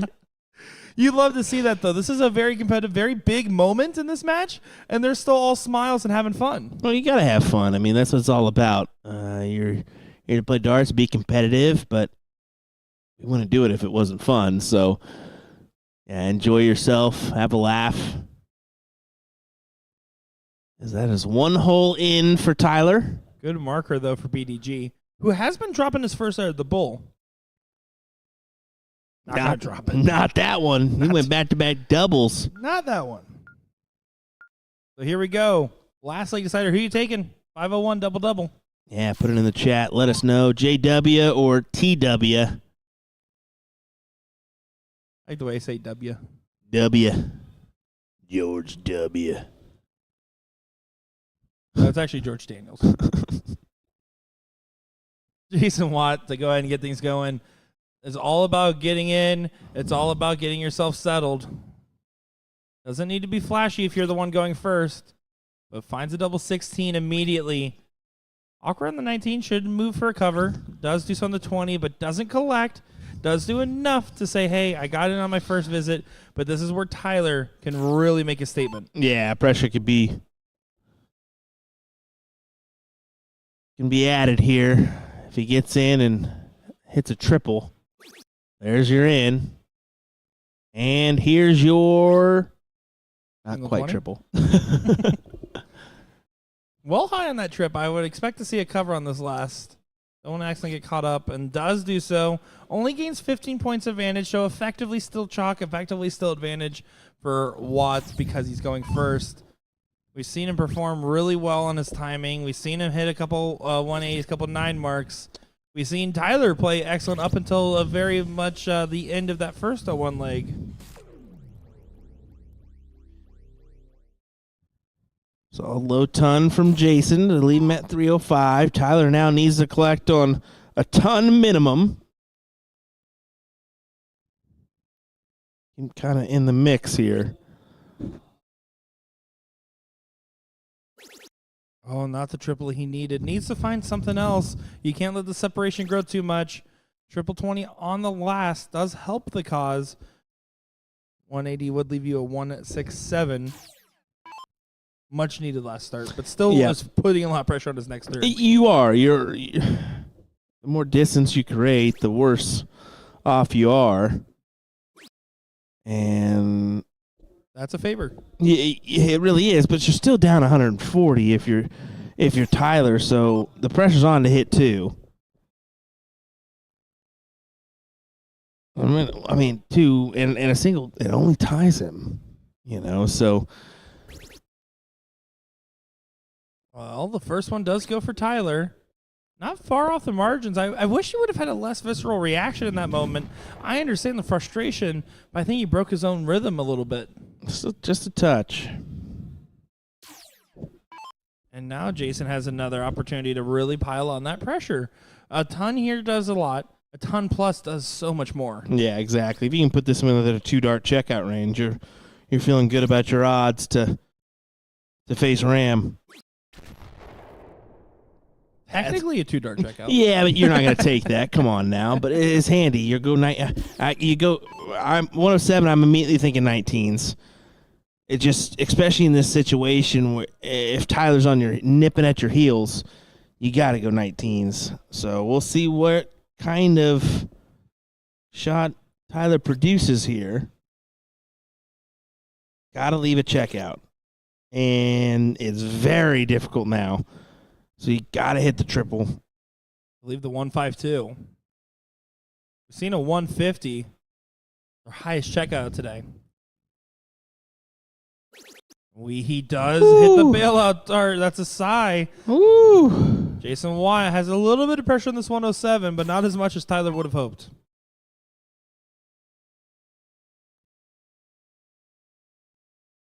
Let's see what Watt does. A lot of different ways you can go look about at this. 19s. 19s is your best answer. You miss into 7, you're fine. You miss into 3, you're fine. Now he goes 18, 32 needed. Doesn't go outside on the last. Oh, my. And, I mean, this is an opportunity. We saw Watt hit the 150 earlier.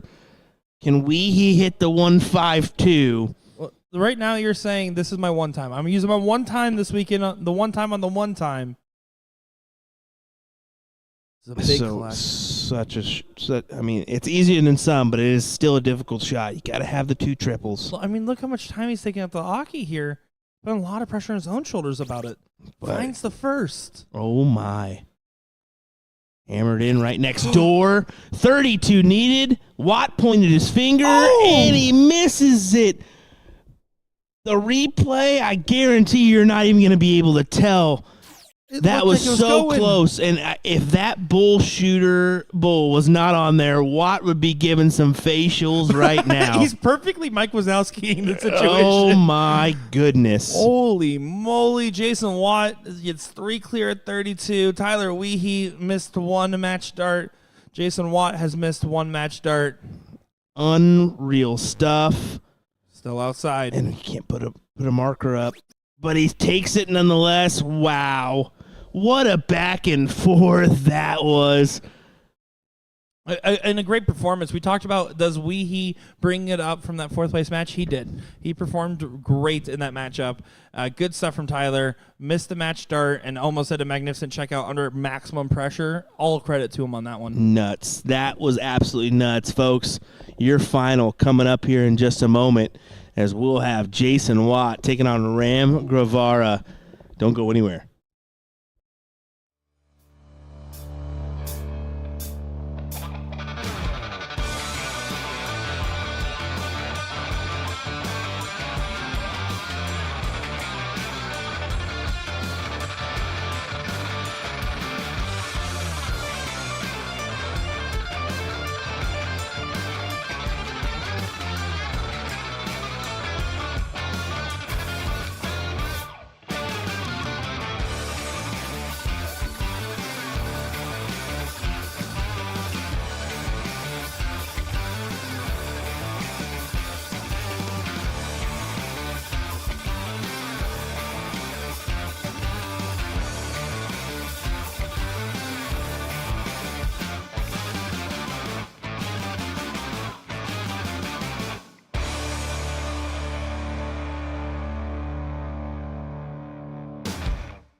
Ladies and gentlemen, we have our finals here for the Pro Singles in San Antonio, Texas for the BullShooter 39th Annual World Tour.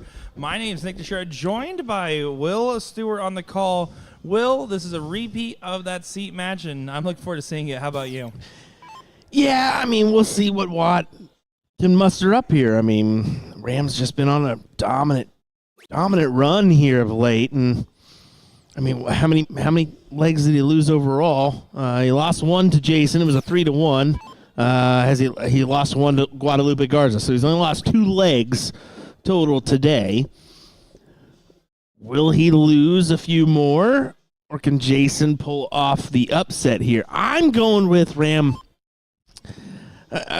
As much as I love Jason here, I think Ram's just going to pull it off. I think if we saw a performance that could rival, it was Jason Watt. It is Jason Watt. Yeah.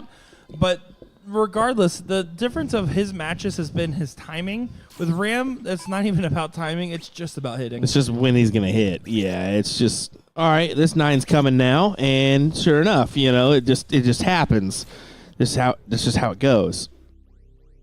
Now, Jason Watt, of course, as we talked about a lot in that third place match, job done as far as invitational shootout.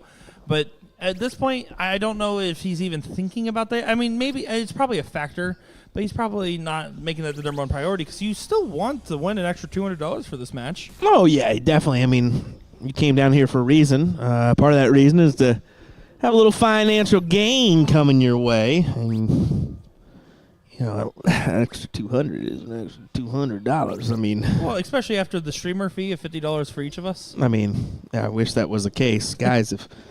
If you want to donate some funds to Nick or Will, let us know. We would greatly appreciate it. Well, Jason will more likely be the first one to finish. Good use of the bull on the last to leave that 170, knowing Ram more than likely will leave a finish as well. Just another note on that. Surprisingly, Nick has only ate saltine crackers today, so that shows you the state of his financial debts right now. I'm just kidding. You don't need to know all that. 160 to leave for Ram, but at 170 opportunity for Jason here. This could go. Well, this could go. It's possible. Oh, give it to us, Watt. He's going to go for it. You got to. With Ram doing Ram things, you got to. And unfortunately, it did not go. He leaves the 25, but will Ram check this 160? Will he check this 160? Oh, doesn't take the Ram Guevara special reverse. Yeah, unfortunate asphalt there. As going to go back to Watt. 9 for double 8, I imagine. Yeah, no reason to get fancy with it. You're not Littler going 5 for double 10. Nails it. Yeah, that'll do it. 1-0 in favor of Watt. Yeah, great stuff from Jason there. Slow start from Ram, who has obviously been sitting a little bit. Not too long. I mean, this bracket's been flying by, so it's not like you can't argue about any sits here. No, I mean, flying for sure. Flying for sure. It's almost an understatement how much this has been flying. What did we start? This bracket started, just after 7, maybe right at 7. Right at 7. Yeah, time. So yeah, it's been going quick. Yeah. I've had brackets where this tournament's been running for 3 hours and 11 minutes. I've been to other tournaments that I've been sitting for 3 hours and 11 minutes. Yeah. Great shot from Jason Watt. Ram's going to have to kind of snap out of this pretty quick as Jason Watt knows what he has to do right now. He snapped out of it. Well, you say there's been no sitting. There's been a little sitting. A little bit from Ram. A little bit. Not much, but he's the kind of guy where you can get back into form very quick, and that 9 was evident of that. Well, we saw Ram at an event last weekend, and then we saw Ram at an event on Monday night, and then we're seeing Ram here. I mean, I think he can afford to not have too many warm-up darts between throws because he's just been playing nonstop. He's always active, man. These top players are. Watt with a massive round there. And now this is his leg to lose. Needs to still be careful, get the secured close on this 18. And that first dart makes it tricky. You abandon. You got to abandon. You have to, and it sucks because you know you can ride it on that first dart that you threw. I don't like the back and forth. I want to see a full bailout, full reset. Yes, I understand what you're saying there, but you're thinking 100 points plus, and you possibly okay. Never mind. Wow. But yeah, I mean, that's what his mindset was. That's why he took that chance and went back up. But yeah, Ram has been taking these risky plays down in points, and then it makes you think, okay, did I do something wrong? No, just hold true to what you've been doing. Big triple there, 2 to close. There you go. Well, that was a great shot from Watt because he needed to find the 5. That's what Ram asked him to do, and now Ram left himself an opportunity. He has to hit a 9. Mm-hmm. But that's an opportunity, and he's going to take. He likes his odds. Yeah, and he's still likely to hit the 9. He does hit the 9 to set himself up for a potential 4-3 on the bull. Still behind, but what a magnificent play from Ram. How do these guys make us look so good? I mean, well, it's because they hit what they're aiming at. And that's usually the secret. That's crazy. And Watt needs to get this closed. He can't afford this to not be closed. He does get on the last, but now Ram gets 4 bowls for the win on leg number 2. 6-0, 6-2. Come on. 1. There's the 2-3, and how about 5 for a good measure? 2-6-9. 6-0. Yeah, 6-0. Just wow. Masterclass from Ram to try to push the leg along, and Jason Watt doing nothing wrong except for taking 3 darts to close that 15. That was his only error, and I say that in quotation. He shot a 6. Just what can you say in the chat but wow and impressive, because that's what that was right there. Just downright impressive from both those guys. And both of them need to be thinking the same thing. Don't change a thing. Keep playing how I'm playing. Yeah, I mean, that's exactly it. I mean, I don't think Watt did anything wrong there, but you said it. I mean, the 3 singles on the 15s was really the only thing, right? And it wasn't even. He still shot a 6, and we see the Guevara special 160 in. Jeez. How many times have we seen him hit a 160 in? It's what, 4 times tonight? At least. And right now you're seeing Watt do everything right. With the going first advantage, he's doing just fine, finding that 41.33 point per dart. Ram Guevara has been hitting excellent, though. Can you channel into another couple good darts? He's been wanting a 9. He's been wanting a 9, Nick. He's on one. This is the only way to beat Jason in this position is by hitting a 9 because Jason's on for a 12.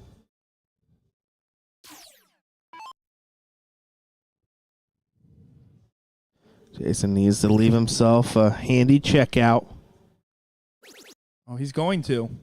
This is a great play from both these gentlemen. What Finds a shot. 180. What a shot. 73 remaining for Watt. If you're Ram, this has to go for a 9. Trip 20 to start us off. Oh, my. He hits the 9! Come on! He said he was going to do it. He said he was going to give us one this tour. He's missed it once. He doesn't miss it twice. That boy good! And Jason Watt did nothing wrong. Again, Jason Watt did nothing wrong. You can see them hugging in the background. What a big moment. Ram Guevara Screwston Jr. Downright impressive. And that bull was right in the center of the board. Oh. Just absolutely nailed it. There we go, folks. Clip it.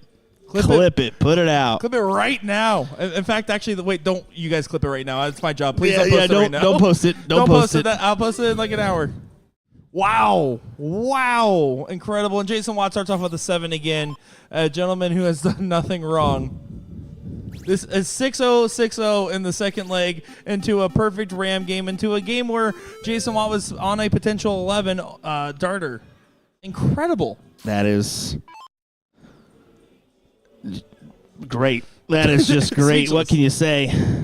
What can you say? Well, all I can say is Jason still might send it to a last leg decider. Well, the fact that Ram just talked about it, I went out there after his last match, and he goes, I'm going to get that 9 eventually. And who knew it was going to be in this one right here. And to hit it in the final, to hit it in this moment, and to still be in a situation where Watt is throwing a 7 and is trying to send it to a last leg decider for the first set. Yeah, and that's impressive. That speaks volumes to Watt, that he kind of, gave him the appreciation, the hey, great shots, but then he turned around and he's backing it up with this as he throws in a big 9 himself. What incredible play from these players. This is a downright amazing final here we're seeing. I mean, they're absolutely locked in. You have these moments where you have these amazing shots, sometimes pushing each other to perform well. These guys are pushing each other to perform perfect. Corner pockets, setting up a coffin shot to try to go ahead and get this leg wrapped up. If Jason Watt wins this leg and the next, we will be going to a second set. Ram Guevara needs one more leg to be able to win his second singles title in 2 attempts this tour.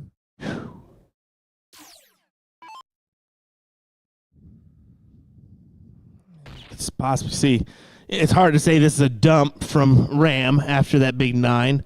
I mean, he's throwing a 4-5. It's just in that Jason's that much better than him currently in this leg. So, I mean, your heart's racing a little bit, no matter how good you are when you hit a 9. Jason Watt, his heart is not racing. It is actually just ice in his veins. 6-4.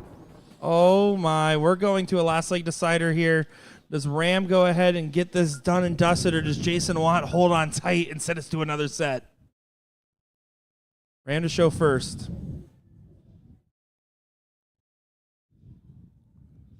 One hole out.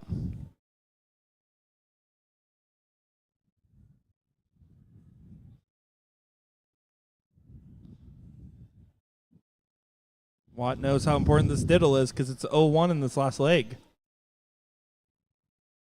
Nails it. Yeah, good shot there from Watt to steal the advantage away, and he needs it too. He's got to start off first or second dart in.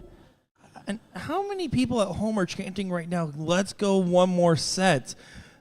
How many people at home are catching themselves with their mouth wide open right now in awe, because that's exactly what I'm doing. This is by far probably our best singular match of the tour that we're seeing right now. At the tail end of our tour. A good 108 in. We saw this before, though. A ton win wasn't enough. There's no way. There's just no way he's backing it up going 2 in a row. There's no way.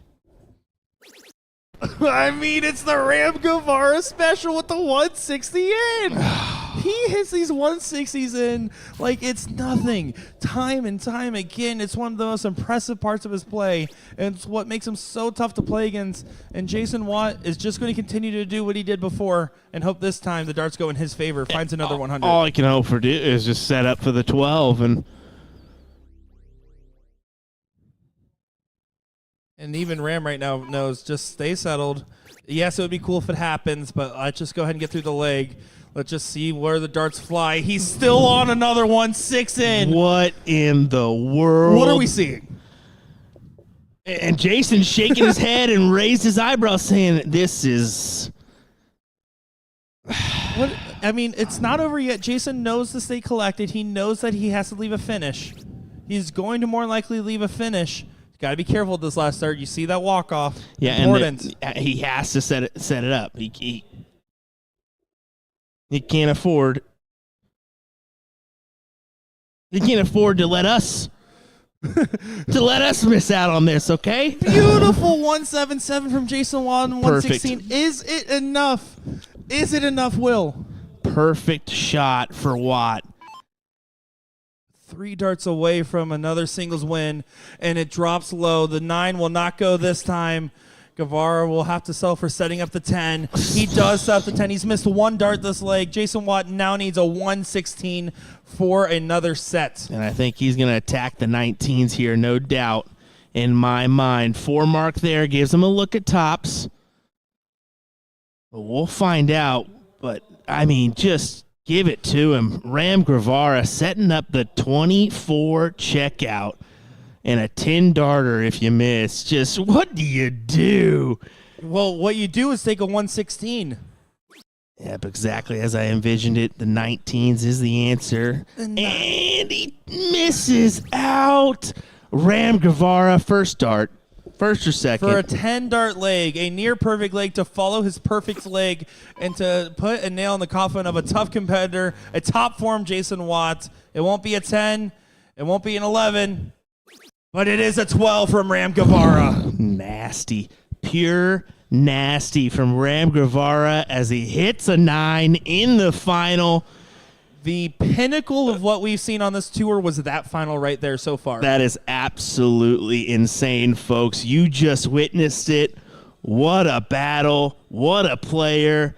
Ram doing Ram things, buddy. Ram tough is not just an understatement in this given moment. He gets his second singles win. He won in Houston. He wins in San Antonio. And he says, I might be the man in Texas. And that's saying a lot in this state. What is that old commercial? That's Ram tough. There you go. Folks, we're going to go ahead and get those next couple matches. That concludes your pro bracket, but we still got our ladies bracket, ladies queen seat coming up next to the stream board in just a moment's time. I'm Nick Teixeira, joined by Will Stewart. Don't go far. We got more darts coming.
Alrighty, folks, here we go with our ladies queen seat matchup. We got Z taking on Katie. Z is Zanadia Castillo? Hopefully we got that right.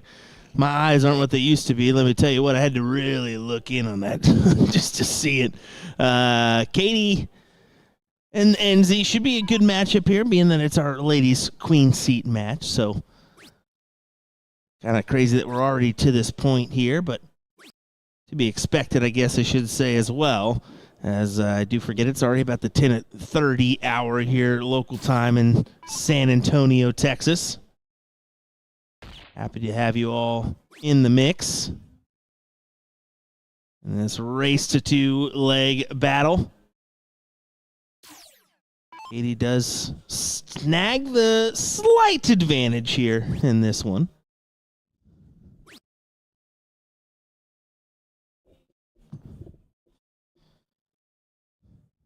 See if she can hold on to it. A little bit rapid fire on her release, as you can see there.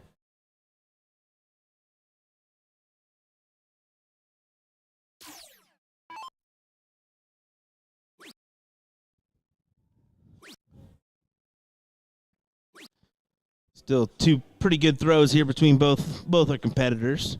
Pretty straightforward, direct. The follow through. Definitely better than mine, I'll say that. Both really give it the follow-through, which is ideal for your throw. Can't stress that enough. I do find myself where you just sometimes you just try to place the dart into the triple 20, and that kind of causes you to forget about the follow-through. But Katie, sitting at 181, going to give the first to leave a checkout opportunity. At least you would think that. She does. Okay, recovers and at least leaves it at 158. A ton above Z right now. Or a ton better than Z right now. That'll certainly help. How about 2 big bowls?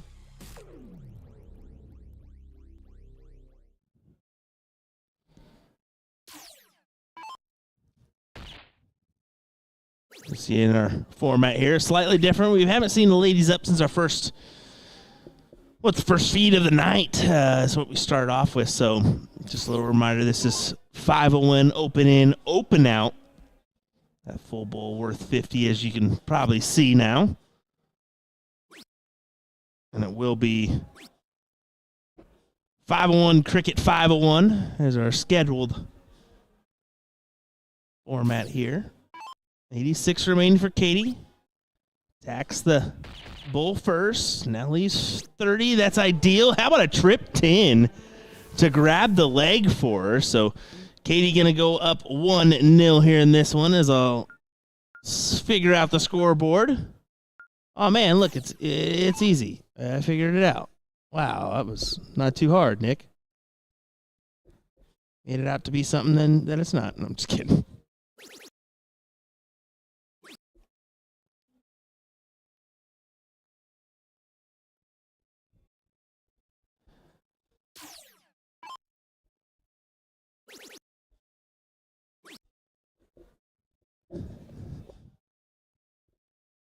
So 4 marks apiece to open up our cricket leg here.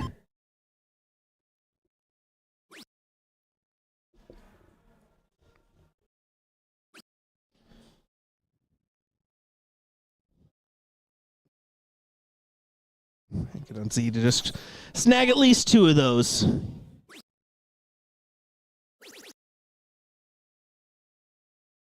Yeah, I mean, Katie nipping at the heels. You can see there, 4 mark again. So averaging a 4 here in our cricket leg.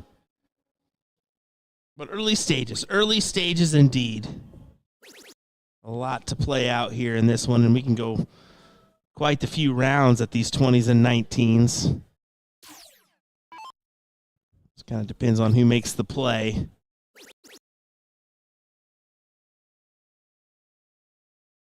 I don't mind Katie just going at it for the last dart there on the 19, just hanging true. Trying to distance yourself just a little bit more. And possibly give yourself a full... It would have gave her the full look on the 20s if she would have converted on that. Instead, back down to the 19s. I'm sure she'll look for a 4 again before taking a look. Okay, maybe not. Was that a bull or was that a 20? It certainly looked like her eyes were at the bull. I don't imagine her taking that look this early, but very, very well could have been. As Randy says, Katie's throw is quick. Yeah, definitely so. Should give Rapid Ricky Evans a run for his money if she held her offhand darts a little bit closer, I should say, for the quick setup and release.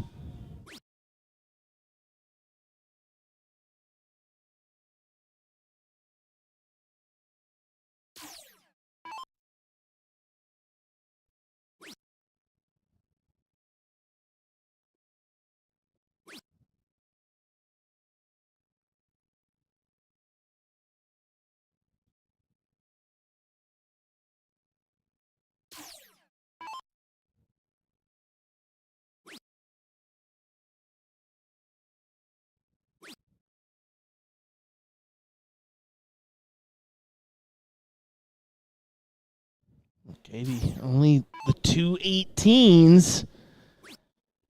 And still hasn't closed those 20s yet. So Z takes the advantage, and what a turn for her. Big 7 there. She closes. She will capitalize, grabs more 18s, and then down to the 17s for more. And Katie holds true for a 6 mark on those 16s. So keeps her within that striking distance, 2 away, but the house advantage for Z is just strong.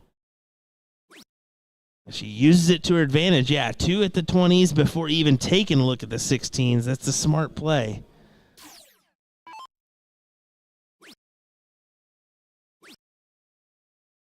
Just forcing Katie to hit a big round, and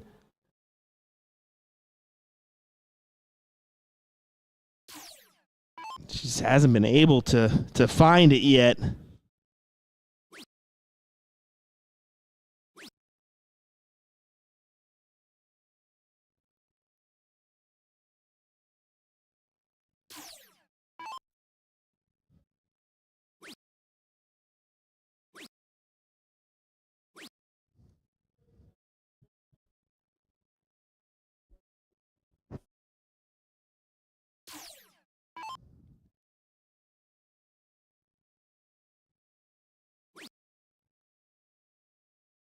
So he just takes a look at that scoreboard and takes the risky play going at the 16s there.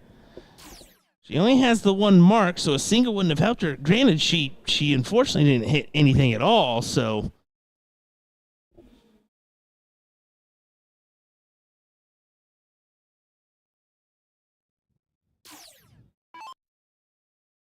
Katie not able to do anything with it either, so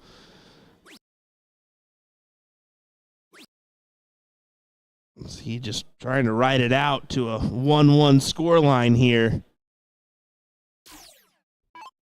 Trying to see here on the loser side just exactly where we're at, because one of these two will have a little bit of a wait.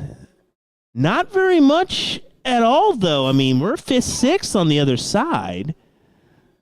We got Star, Arena, and Janie and Samantha, it looks like, still left in her bracket. So, yeah, not too far off. And kudos to our BullShooter crew for running this bracket as quickly as they have been. Man, they have been just on top of it. Those former rumors of, man, this runs forever. This shouldn't, man, what is going on here? Non-existent, folks. This is absolutely superb for how they're running these. Z with a 5 keeps her out in front. 2-3-8 or 2-3 5-3-8. But yeah, another great return from Katie.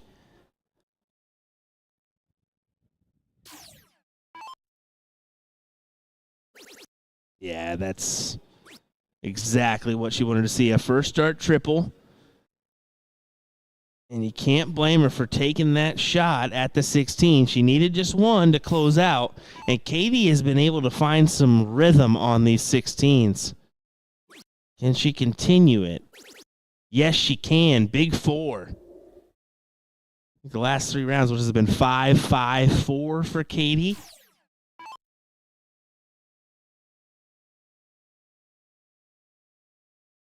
Again, hope you folks are still joining us here. What an insane pro final. Let us know if you're still joining us, and if you're watching that, throw some waves in the chat.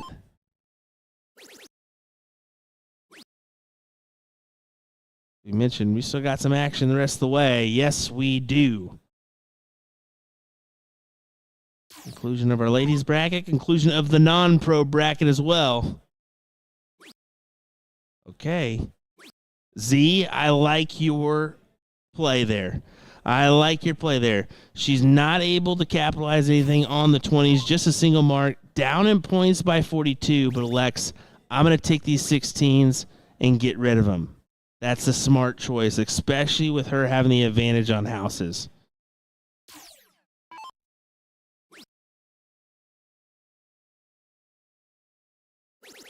And she just continues to find that triple 20 to save her butt. Man, great play. 3-5-6, 3-1-8 here in this one. If Z can somehow... she can pull this off, she'll make it 1-1. But if Katie can somehow turn it around, she'll be your holder.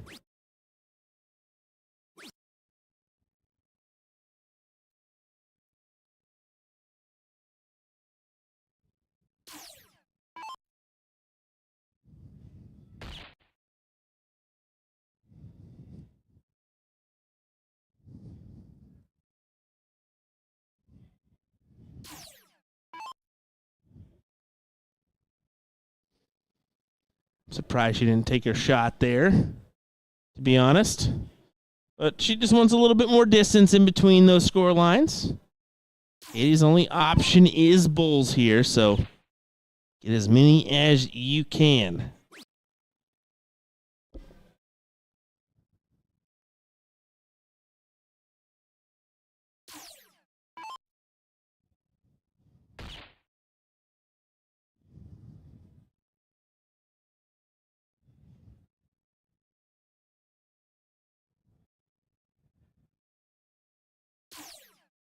Two gives her the lead. There's one. Can't muster up the second.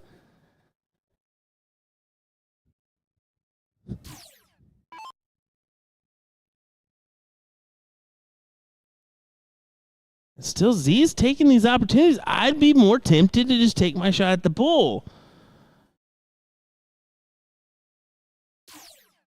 To each their own, but you're giving Katie a possible look here, and there's the double. That is a big dart. And this is what I'm talking about. Now you forced yourself to point on a number you haven't been hitting in the last few rounds. Granted, you just got to keep it straight. There she does. But I just don't know about the play. Granted, she can still make this work out for her. Yes, no, she's got the 30-point lead. She got lucky with that big triple 20.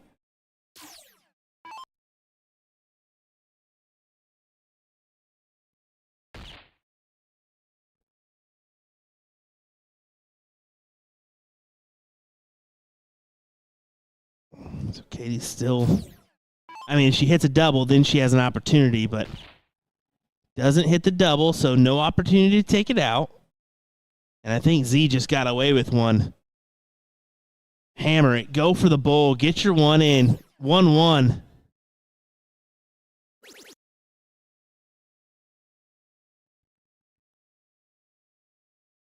It's the right play. It's the right play.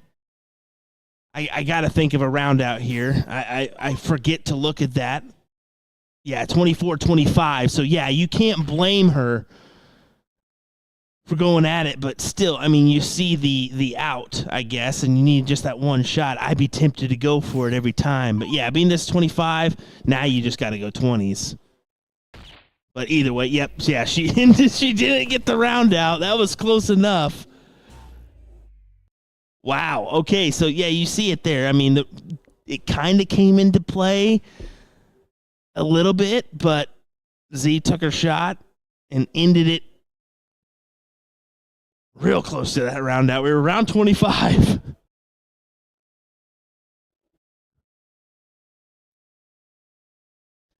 that's what I'm saying. I mean, I think Z should have made that play a little bit sooner. Granted, she got away with it. She won the leg. I would have been tempted to just make it a little bit sooner in some of those positions. You know, if you miss one, then go up. But at least take one shot at it, you know.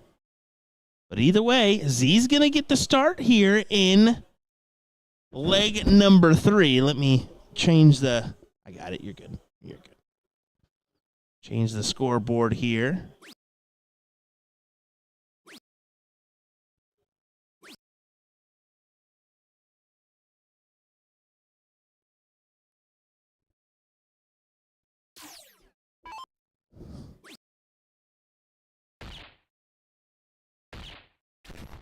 That's a good turn. A 2-bull turn for Katie.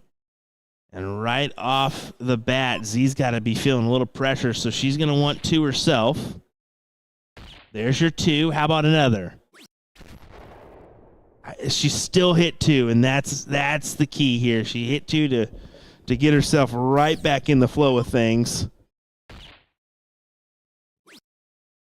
You somewhat need Katie to miss, and she doesn't do so.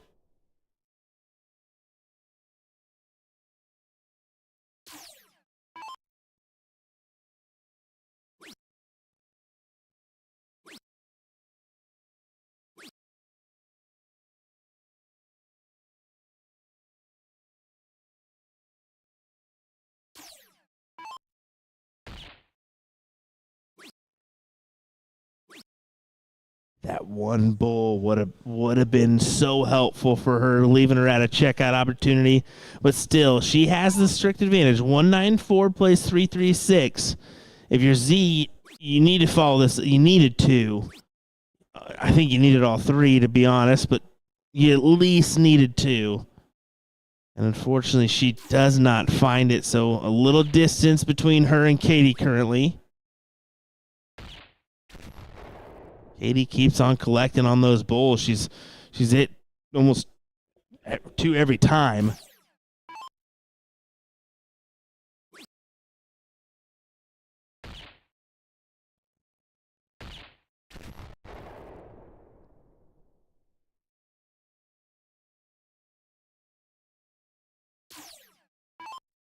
Katie with 91. She attacks the 51. Now 50 for 24. Or that. That is perfectly fine, too. I forget in this open out format, she can go ahead and go 14 for triple 20. I'm going to see. Not quite at a check. Now she is at a check, so a little bit of pressure on you now, Katie. Just a little bit. 15 for 32. That is what she attacks. But this 126 can go for Z. I wonder how she goes about. Probably bull for double 13. Some would be keen to go at the 19s here.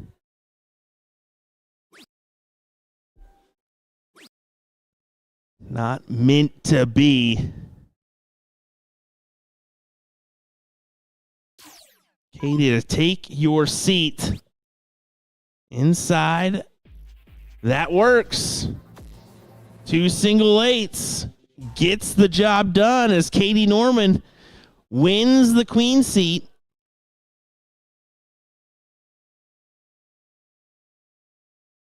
And we'll have to, that's the men's. Okay. Just making sure. As Nikki is going to make some adjustments to our bracket here. Looks like we'll get top 4 of the non-pro side. We're going to get thrown at us here, so bear with us. We'll have some more matches coming your way here in just a moment as we continue on from this San Antonio Regional. Appreciate everybody stopping by and watching our coverage today. Really means a lot. We've got Saturday and Sunday still to come, so make sure you tune in. Starting bright and early, 10:30 tomorrow morning. All righty, we'll have some more action coming your way here in just a second from the non-pro side. William Stewart, Nick Teixeira. We'll be right back.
non-pro bracket.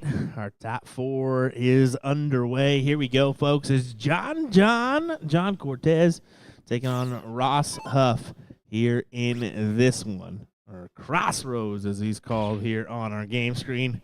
William Stewart, Nick Teixeira alongside me here for this one. We'll get underway. We'll get our other top 4 potentially on board number 3, it looks like. Take a gander here at our bracket as, man, we are cruising along. And this bracket, yeah, it looks like Phillips and Johnny Smith on our board at number 3, but yeah, cruising is almost an understatement at this point.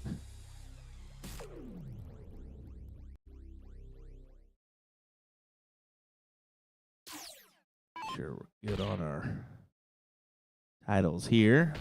And everything raced to 2 legs, so this will be a pretty quick little format here.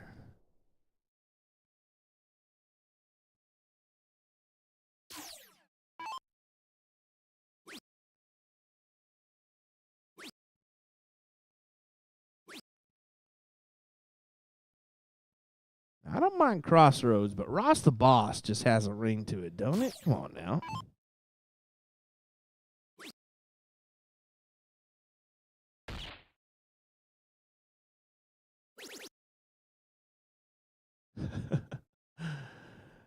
Jason Watt saying, Ram Guevara, glad I made part of the reel here, the highlight reel. I would say so, buddy. Under unfortunate circumstances, I think, but either way, it worked out for you. John Nina 108 finish here. This is open out, so can it go 54-54? That's exactly what he does. Big shot for John.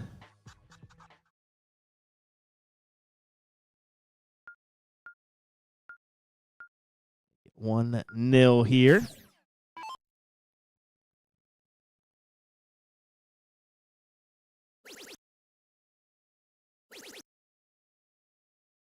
And how about this start for Ross?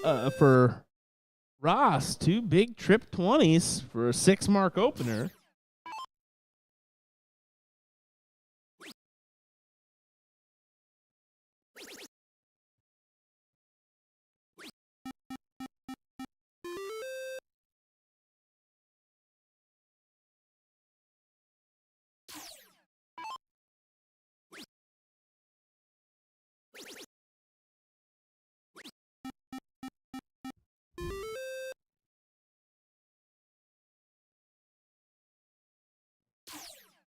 Us closing down those 19s, forcing John to the 18s.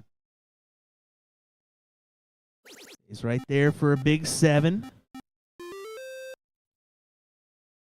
It's to be expected at this point in our non-pro bracket. Most of these guys are just waiting for a win to kick them on up into that pro side. They're good enough, there's no doubt. See them throwing haymakers left and right as we're averaging a 6.0 apiece here in round number, what, 4? Round 3?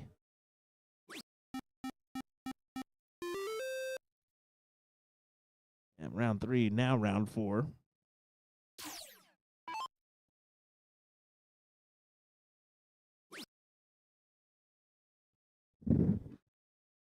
That is an unfortunate turn for Ross. Just the single mark. So this is a door opening opportunity for Cortez. Triples there. Can take the look if he wants. I'd be hesitant. Go ahead and hit another one and then look up.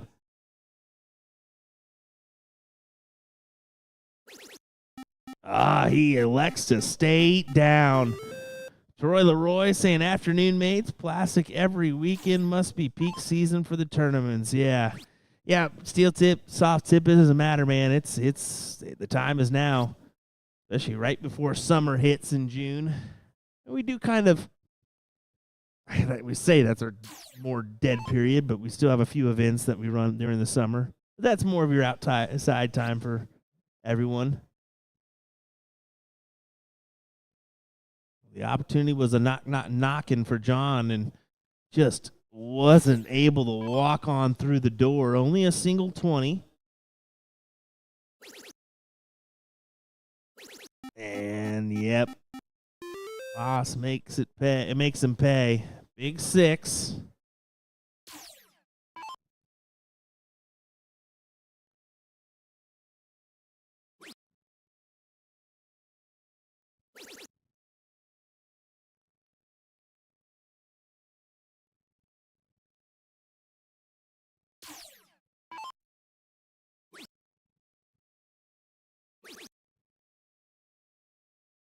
Well, oh my goodness, what did you do there, Ross? What a interesting shot. He goes single 20, trip 17 to close, but then goes after the 16s, and he's down by 5. So interesting play there. If I'm John, I'd be tempted to close out quickly. And I think Ross just realized it. Now he's thinking, oh, crud, I about cost myself there. Maybe I better point up this 20. What an interesting moment there in the match.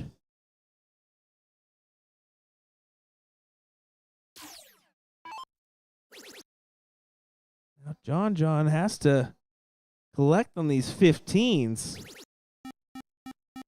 Does so with a 6, barely itching by.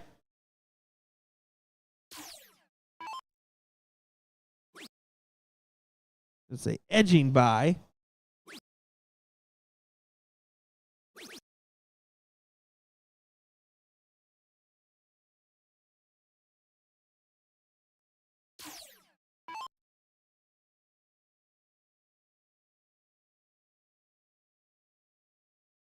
And it seems like we are almost set for a decider, aren't we here? Some moments here in this leg. Some questionable moments, but then again, some really good moments as well.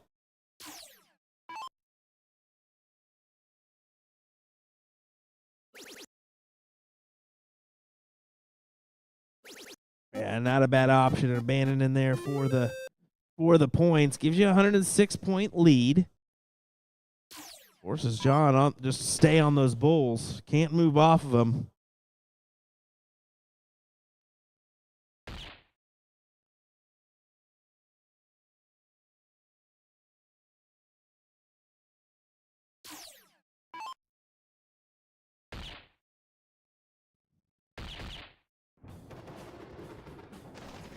There you go. 1-1. As we'll go to a last leg decider here.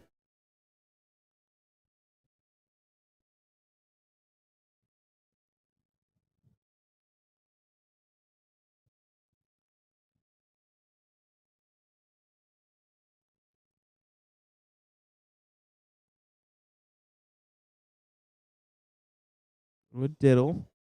Looks like Ross gets it. Nope. Sorry. We are tied, so it'll be another one. And now John puts it in, but exactly where he wanted it to be in.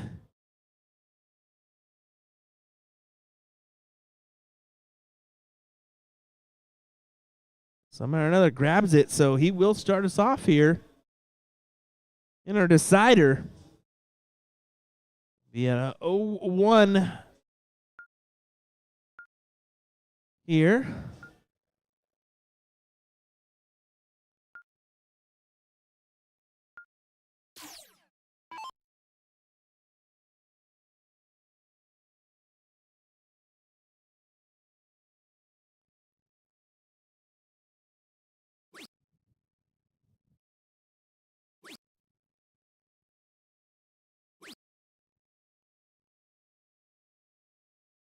Only 41. That is not ideal by any means for John. Because a single dart from Ross put him ahead.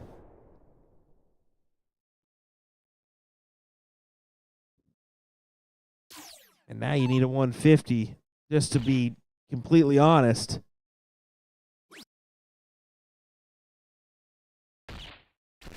Does grab the 2, but like I said, I feel like he needed 150 there. And I don't even know if that would be enough, but that's a blocker. He may have gotten lucky. I think John may have gotten lucky. He did get lucky. He said that first dart was somewhat of a blocker for Ross, and it just didn't give him a full bed to look at for the bull.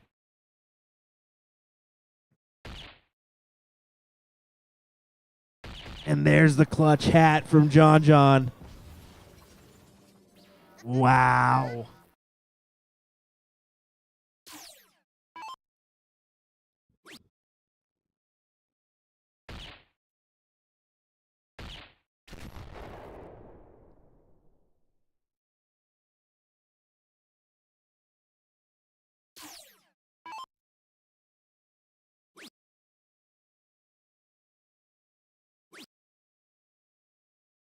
Make a smart play here. Got to make a smart play here. He gets lucky leaving a check at 174, but you needed to get lower, John. You needed to get lower.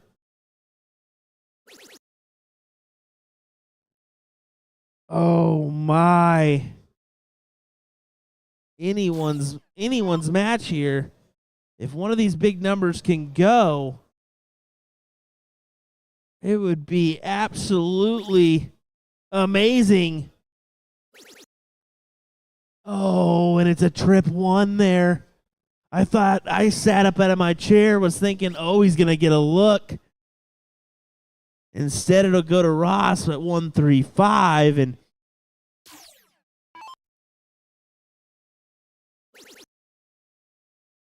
goes trip 19 first dart. Tries to go bull with the lads to leave double 14, and he can't muster it. John's already hit a 108 check in this match, going 54-54. I assume he'll attack the same way. And it's probably going to go, folks. It does go. 2 108 checkouts for John to advance into the hill match on the non-pro side. Wow, moments of greatness, moments of heartache here in this one. As John advances into the next round.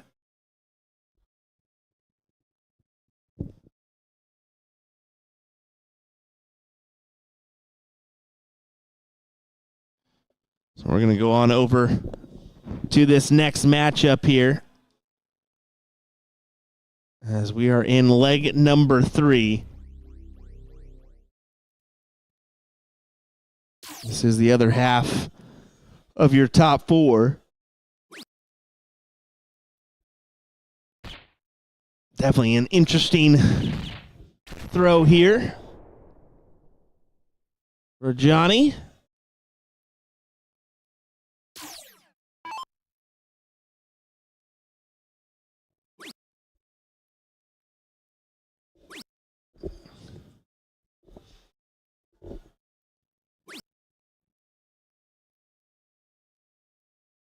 But Phillips can't put himself at a checkout, so some support behind these fellas. There is no doubt about that. You can kind of see him hanging out there. Who's going to get the checkout opportunity? Sure looks like Johnny's going to be the first one to it. 63 on the board for him. And with Phillips back at 236, all he can do is really hope for a miss.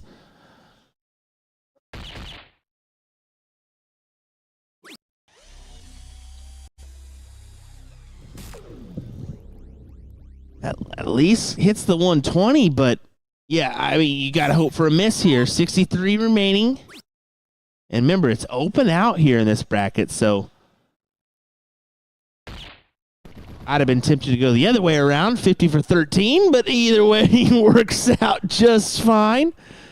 As it'll be Johnny Smith versus John, a battle of the Johns in our non-pro hill match. So look for that one, as we'll probably bring that to you sooner rather than later. We're going to set it up here believe to rock out real quick. I know our women's matchup should be close to getting to a third place battle, and probably bring that on over on our other streaming board. So bear with us. We'll have some more coverage coming your way here in just a moment from San Antonio, Texas. Thanks for joining us, folks, for the 39th annual BullShooter World Tour. We'll be right back.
Welcome back, everybody, to the BullShooter 39th Regional Tour. My name is Nick Sharon. We're looking at a good one. Johnny Smith and John Cortez, the seat match of the amateur bracket, and I'm looking forward to calling this one. As you see, King Cal there, Johnny Smith, starts off with a hat trick. Folks, I had to take a little break there after that 9-darter, after that beautiful final. I had to run away for a little bit, make sure we got the social media posting on it, and I left Will to his devices to hang out with you guys. Hope he treated you well, as these guys will even treat us better for some great darts on the dartboard. John Cortez, Johnny Smith trying to keep their perfect record, get to that final. No matter what, if you're either one of these guys, congratulations. You're on the pro list. You're guaranteed third already. And so far, Johnny Smith showing that he is making quite the bid for it, finding a couple bulls.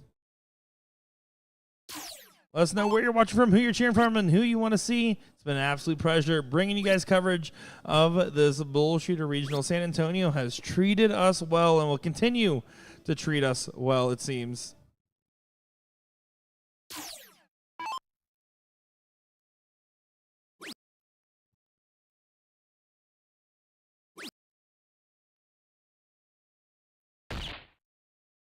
King Cal, Johnny Smith does leave the 1-5-4.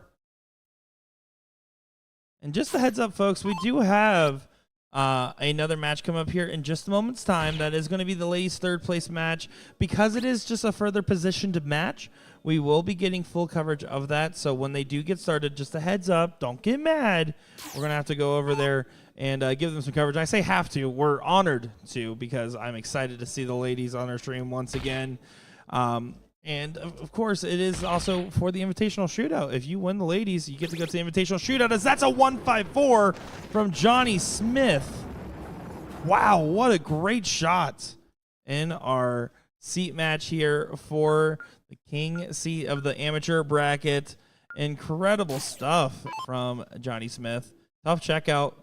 Does go 1-5-4, highest checkout of the day. Granted, open out compared to the 150 we saw in the double out split pull format, but impressive nonetheless. Got so many of you guys tuning on YouTube right now. If you're watching on Facebook, go over to YouTube and give us a follow. If you see that reel that just got posted of Ram Guevara hitting a 9-darter, just go ahead and hit share. Can you just do that? That'd be really, really cool. Johnny Smith starts off with a 9. This man is on a mission, I can tell you that much. Now Cortez does have the 20s. Going to try to be playing a little bit of defense in this scenario. But with just a 2 mark, you expect the 20s to go away on this visit. Johnny's on a tear. Goes from a 1-5-4 checkout right into a 9 mark open. I wanted to see the start at the 20s here, but as long as he closes, it would be forgiven. He misses the segment altogether, instead letting John back in the match. I see Quill Man watching in from Rapid City, South Dakota. It was a pleasure taking down your hockey team tonight from the Wichita Thunder. Thank you. Whoop-bam! Bam! 4-3. Yeah, hockey. We're talking about it with these guys. Man, how does it feel to make it to the seat? Because if you get third or higher, you're on the pro list. These guys are guaranteed third at least, so they're on the pro list now. Yeah, that's kind of a double bonus, or an extra bonus, I should say. Kinda. Just, now you got to play some tougher competitors when you play in these BullShooter events, but that's part of it. That's part of it, man. Well, on one hand, we've always been kind of known as the prestige tournament, right? You're playing to be on that list to say, hey, I made the pro list. But now, of course, with the payouts getting better and better, you're playing for money and the prestige.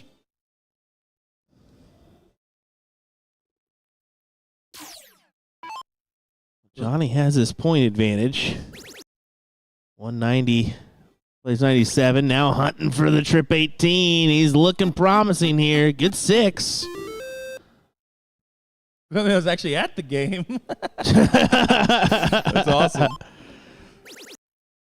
Super cool. That's probably pretty cool.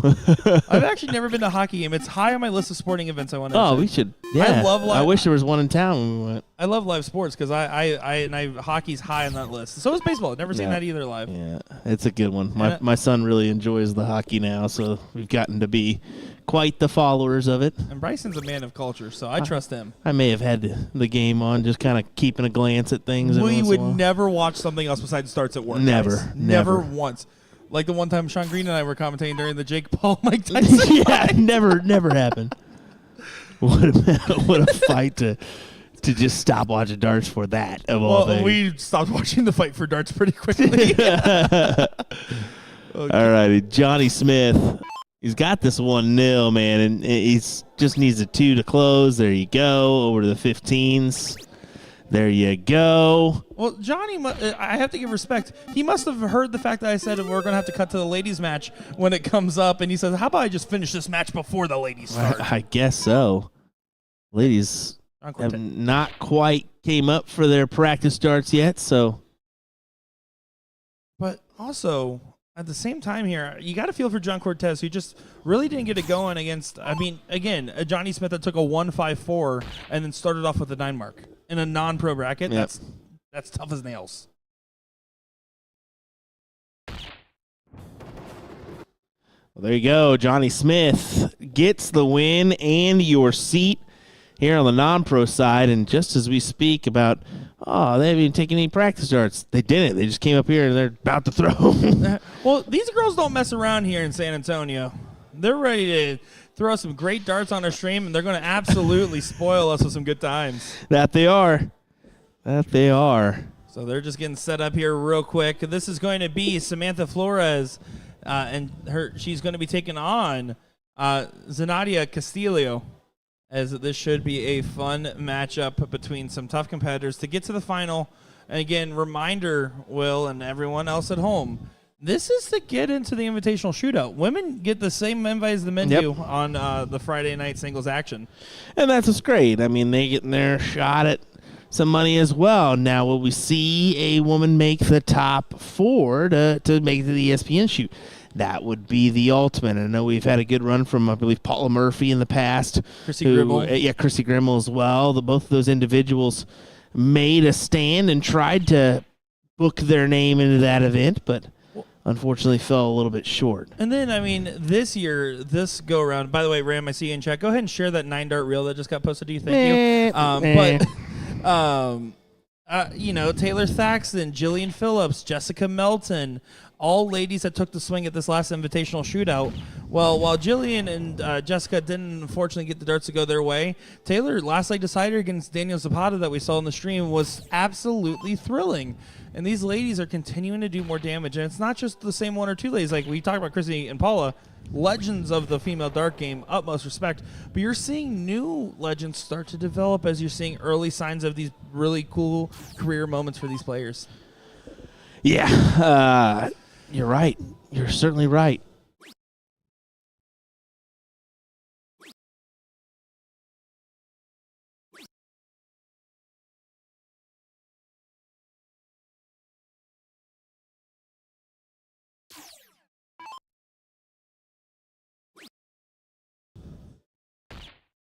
I'm dealing with the energy-deprived Nick over here. Just stop with that right now. Just put that down. Stop at the rise. You're giddy. Stop it. We just saw a perfect game on the stream. We're getting the ladies' third-place match. There's nothing not to be giddy about, Will. So giddy up. Hey-ya! Oh, my goodness. Oh, my goodness. Help me, folks. Help me. I'm in dire need for your help. 2-4-4 for Z. She's trying to whittle this on down to a 1-0 scoreline in her favor. Trying to work her way back to Katie in that queen seat spot.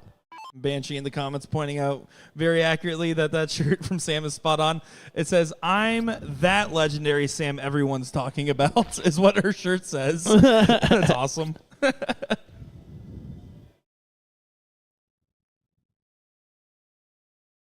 So far, far, Z in great position to take this leg. Now, I did have to step away during that queen seat match, but I mean, it looks like it went down to the wire between Z and Katie earlier. Yeah, it did. I mean, Z was barely able to scrape by. I mean, she stole the cricket match in the second dart around 25. So that's when the match ended. So an interesting point for that to happen. But then Katie just kind of got the best of her in that third leg. So pretty tight. But we'll see what this outcome could be here. I mean, too early we've seen it turn on a dime in these ladies matchups. Tops. Not quite, but does tee it up. 142 is YouTube is asking where the tape is from Wednesday night's live stream. Yeah, let me find some. Nope. I got some tape over here. We used it all. We can definitely Used it all. make sure his mouth is shut the rest of the weekend, folks. Guys, I'm just excited to be here. I'm honored to be here. That doesn't mean you have to listen to yourself like we got to listen to you. But anyway, 20 for the win from Z as she capitalizes on the first leg. 1-0 in this third place battle. Yeah, looking good so far. Admittedly, Samantha got really close to getting back into the leg. She just needs to focus on starting well in this cricket leg.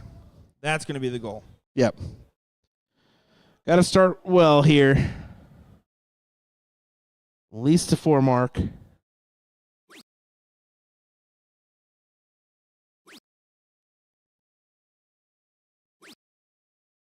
Well, does get a 3, gets the close to get things started. First hand made this King Cow. What a beaut. Winning 501 and ticky-tacky quicker than a Littler final. He's a cracker. That's funny. Oh, I mean, that was a very fast seat match. It was. I went to grab a water, and all of a sudden, next thing I know, you're almost done with the match. Whoa, okay. I went to go edit a Facebook reel, and it took me 2 whole matches. So. Well, that's just because you're slow. So, anyway. And editing. Yes. Yes, that's exactly what I meant. Don't clip that. I mean, now that King Cow has put himself in this position, he will play these pros. So he's going to play the Ram. He's gonna play the Watts and whatnot.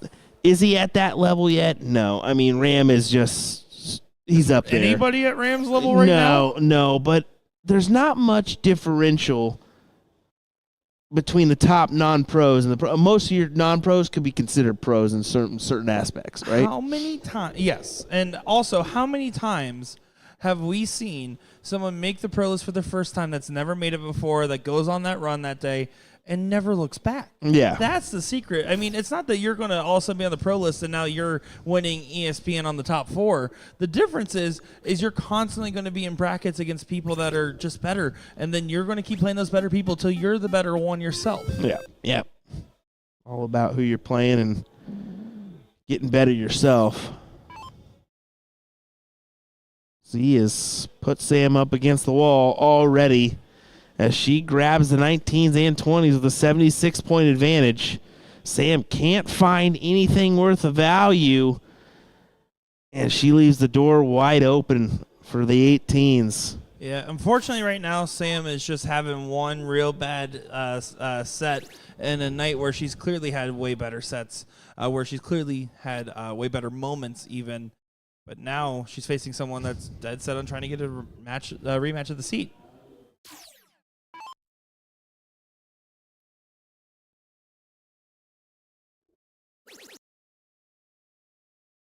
Number 17 on the grab. Sam does get a number close. Can she get some points on the board? She does find a 6. But if you're Z, all you got to do is just go 1-2 on the close for the 17. That's your main goal this turn. And then maybe even push off with a little bit more points.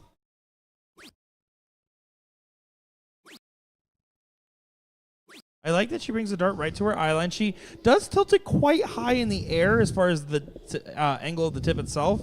But you can see there's not a lot to judge with Z's form. Not bad. Emma also has really solid form for that matter. Yeah, I mean, this is unfortunate she hasn't quite produced like we would hope here. So Z's going to look for the 16s, the early closure here. 1, 2, 3 is fine, but you got to collect. Back to the points. Yep. Wise play from Z, keeps it out of touch, forces Sam to still stay on those 16s, stay defending, and try to hope that she gets an opportunity. Justin Timberlake playing out there.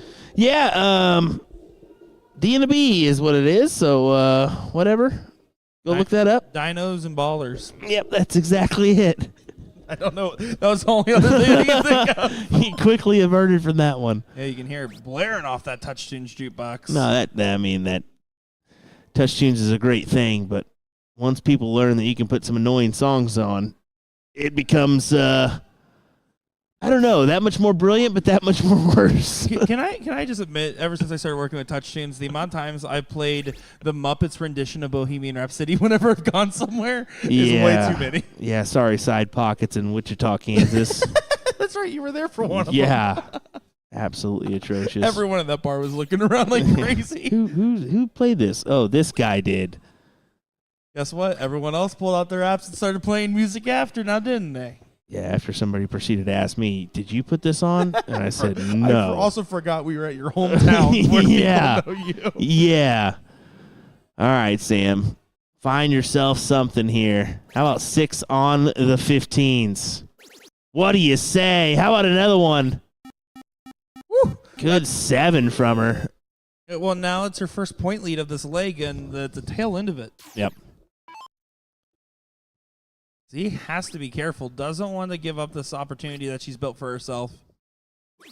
And good discipline to stay on those 19s.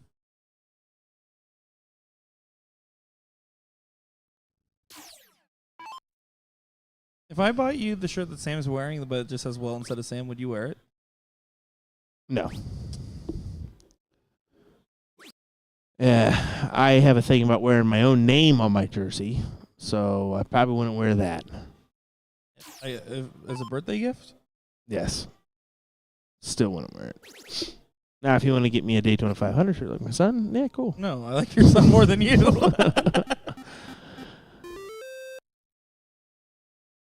Love saying 2 girls from Corpus. So, Corpus Christi. That's The cool. home of wrestling. All right, there we go. The home of what? Isn't it a home of wrestling? Is that where it came from? Corpus Christi? Am I wrong? I'm pretty sure you're wrong on that one, bud. All right, I'm wrong. I thought I heard that once. I'm pretty sure you are way wrong on that one. I If you're just kinda like pulled that one Connecticut, yes. I pulled that completely out of nowhere, apparently. What was that, Nick? I'm so sorry. Oh, my goodness. Corpus Christi. Home of wrestling.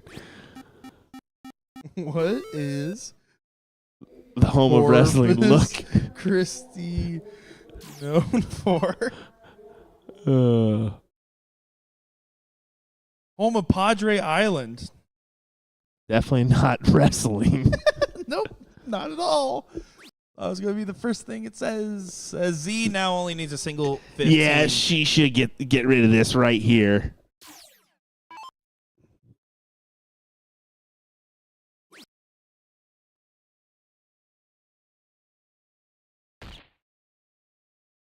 Two bulls needed. Z's doing a great job of defending what was a great attack from Sam. I mean, Sam didn't have points until she hit a 6 mark on the 17s, 3 numbers into the game.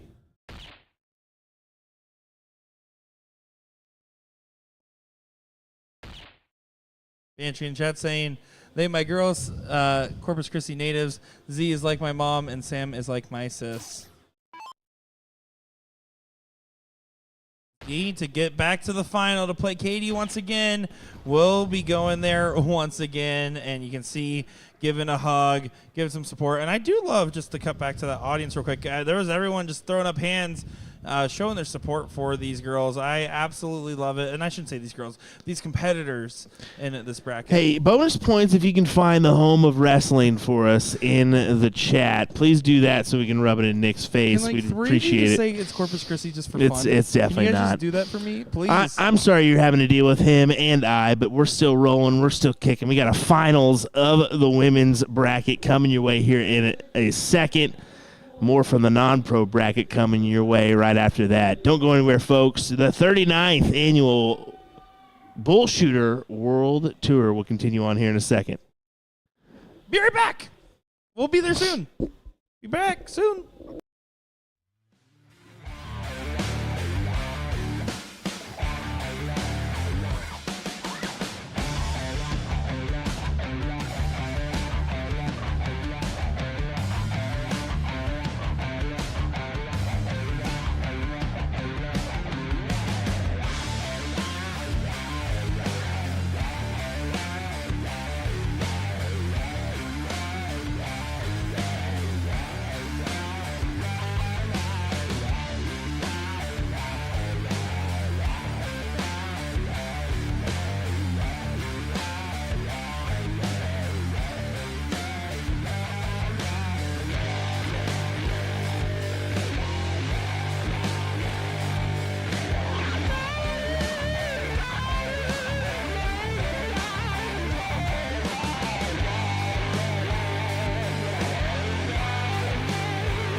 Welcome back, everybody, to the BullShooter 39th Annual World Tour. We're here in San Antonio, Texas for the ladies' final. Katie and Z taking on the dartboard. I'm Nick and Will, joined by Will. Yeah. What a great intro there as Amanda helps us out and says Google says Stamford, Connecticut for the home of wrestling, not Corpus Christi. That was my second guess. Just wanted to let you know as we'll get underway with our ladies' final. Katie, your current queen seat holder. Z trying to make this comeback from that loser's side, taking the dip in that queen seat match. So we'll find out. Z looked promising in that third place battle.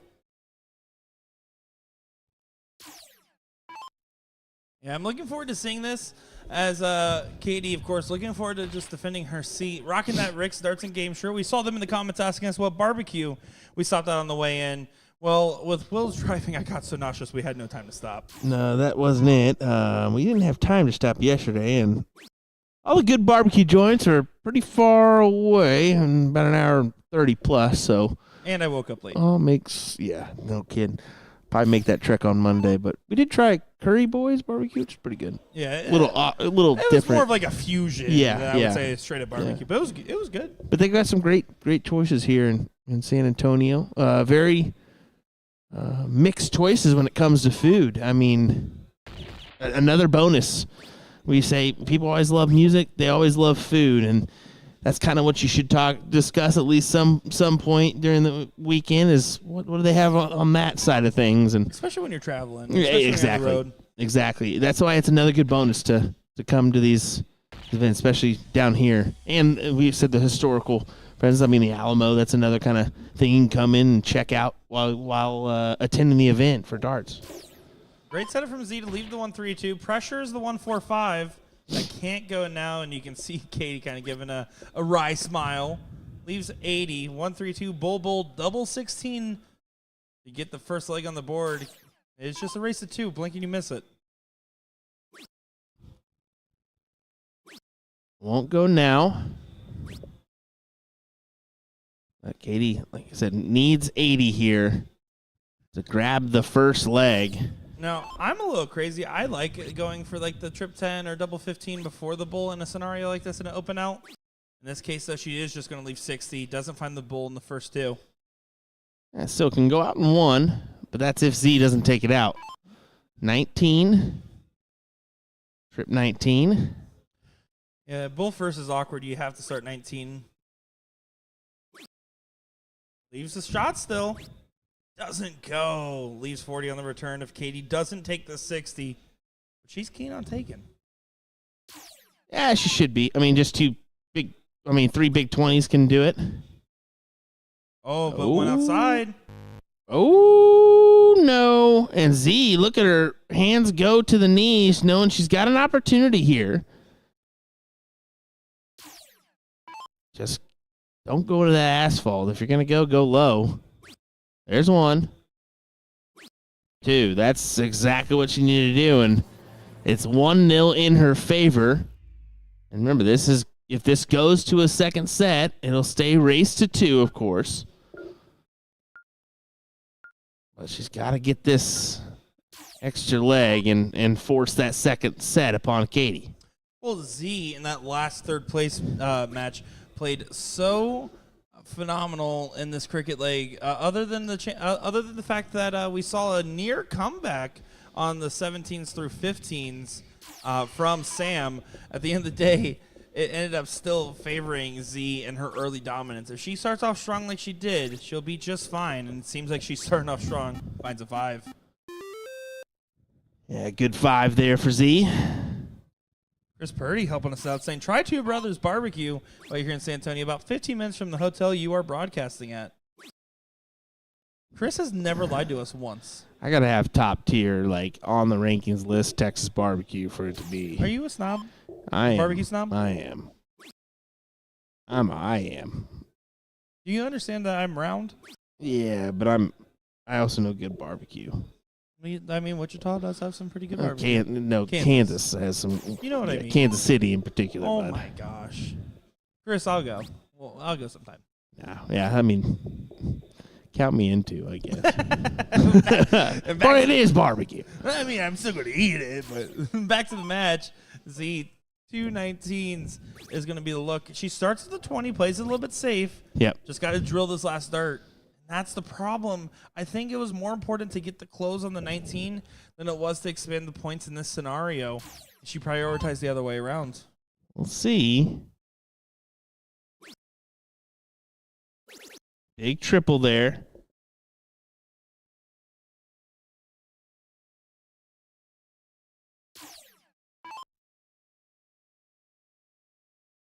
Good luck to you, Troy Leroy. Hope that works out well. I'd love to see you.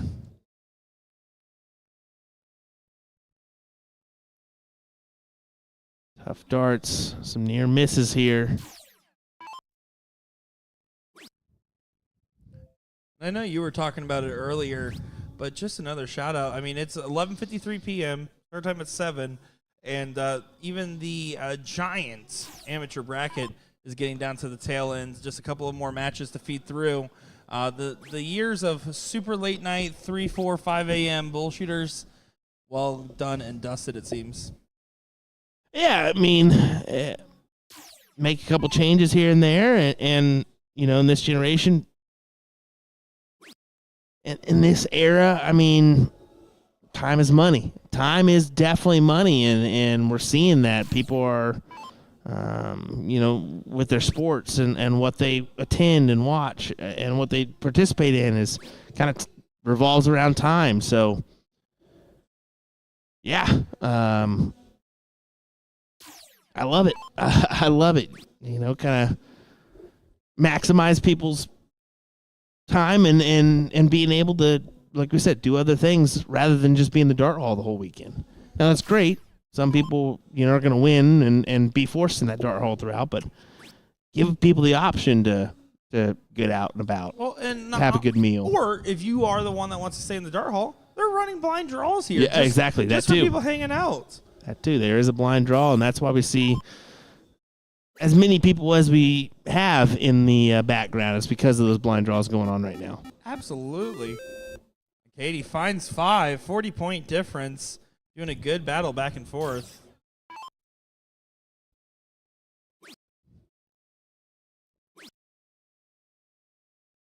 Katie's dominance has been pretty strong today on the dartboard. Start off her run with a bye, and then got 2-0 win over Jenny Zhu, a 2-0 win over Lacey, 2-0 win over Miranda Averallo. I hope I pronounced that right. A 2-1 win over Samantha Flores that we saw in the third place match, and then a 2-1 win in the seat match. So she's dropped 2 legs on the whole day. And that's your third and fourth place, or your second and third place individual so far. I guess I should say just your third place. Mm-hmm. But yeah, good on Katie. She's done a number to get here. And then Z's run started off with a bye. Got a 2-0 win over Jeanette Garcia, 2-0 win over Tiffany, 2-0 win over Rebecca, 2-1 win over Irene Medina, and then on the other side here, got a 2-0 win over Sam Flores. So has done pretty well. She only lost to Katie 2-1. So 3 legs dropped on the day for Z. Solid performance as well. Definitely so. I mean, if you think about it, you're playing best of 3s. If you go 1-1, it is frankly a coin flip because it comes down to the diddle in that 0-1 leg, and anything can happen with any of these competitors time and time again. You want to minimize how many times you're flipping that coin, so having those 2-0 wins is crucial. I agree. Big triple there. Closes the door on the 17s.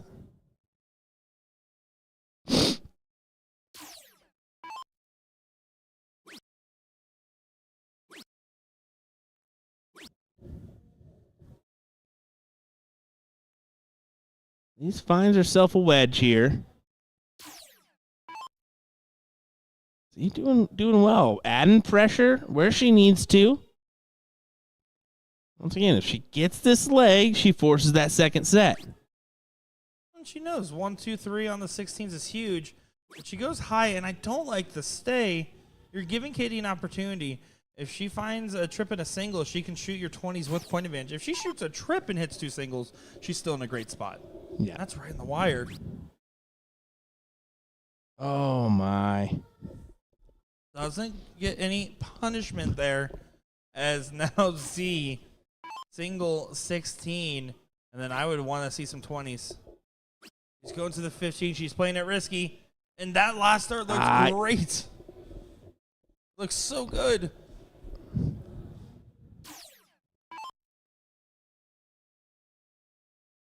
Troy just figuring out that the single bowl is always worth 50 points in this format. Yeah, that's what we mean when we say a fat bowl format. Yeah, fat bowl format. That would be what that is considered. So if you look definitely a unique little thing we do here. But definitely a North American. Well, I shouldn't say North American. Definitely a soft tip thing. Yeah, it's a soft thing because in Asian markets they do that as well.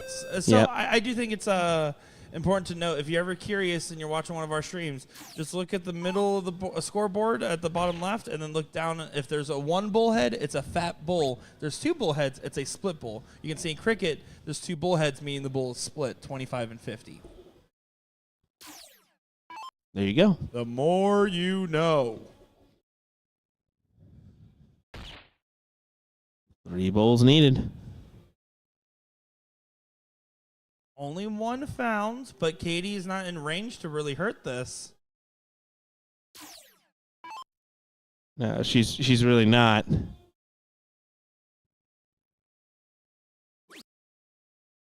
Abandons to the 20s, not a bad option. But Z still just needs the 2, and It's 5-2 right now, heavily favoring Z, but Z not favoring herself. Having trouble collecting, does find 1 more bull. Katie left herself the 1 time on the 1 time. 5 bulls to save the set. Z just needs 1 to send it to a deciding set. yeah, percentage-wise, it's unlikely. Yep. Remains that way.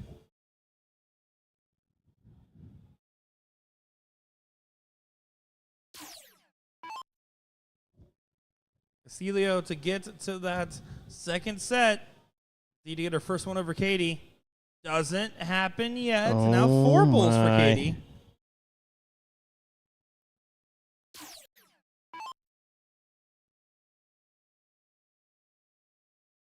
Four bulls can still go. Now it can't. Chucking away. Yeah. Z, you want this to end now. You've got to hit it here.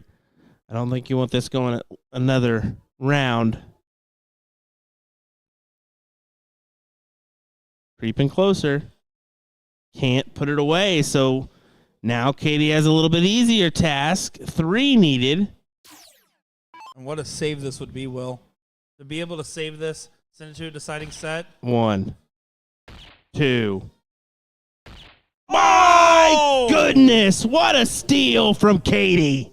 Oh, and Katie goes to start trying to celebrate, realizes how what she has to do, tries to calm herself back down. How do you not celebrate That's an comeback? absolute dagger. You were thinking, okay, I'm tied up now. Now we're going to this last set. Even Stevens. Easy peasy. Nope. Sorry. We're 1-1, and Katie's still 1 leg away from victory here. Yeah, an absolute heartbreaker that right now Z needs to make sure she doesn't forget in this given moment. It's all the pressure in the world because Katie just won back the momentum. And frankly, she's playing a fat bowl game. If she hits a hat trick like she just did, she's going to be cruising. That's 4 bulls in a row. Make it 5. Make it 6. She starts off with a hat. What a start. What a start for Katie. Like a whole new person. Back to queen seat, Katie. Yeah, and Z does collect 1, but Katie, if she collects at least 2 bulls, can put herself so far out in front that all the pressure in the world is going to be on Z's shoulders, and that weight feels so heavy when it starts to build up there. But does get a little bit of a reprieve. let-off. Yeah, a little reprieve. Only 49 from Katie there. How many times have we said 2 bulls around gets the money? Yeah.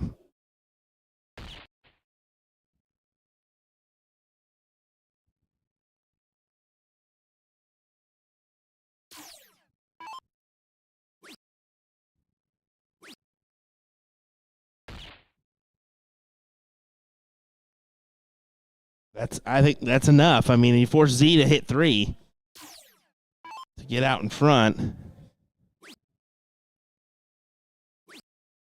And right now, she just cannot buy a bull. There's her first one. Of the throw. She did hit 1 in round 1. True. My apologies.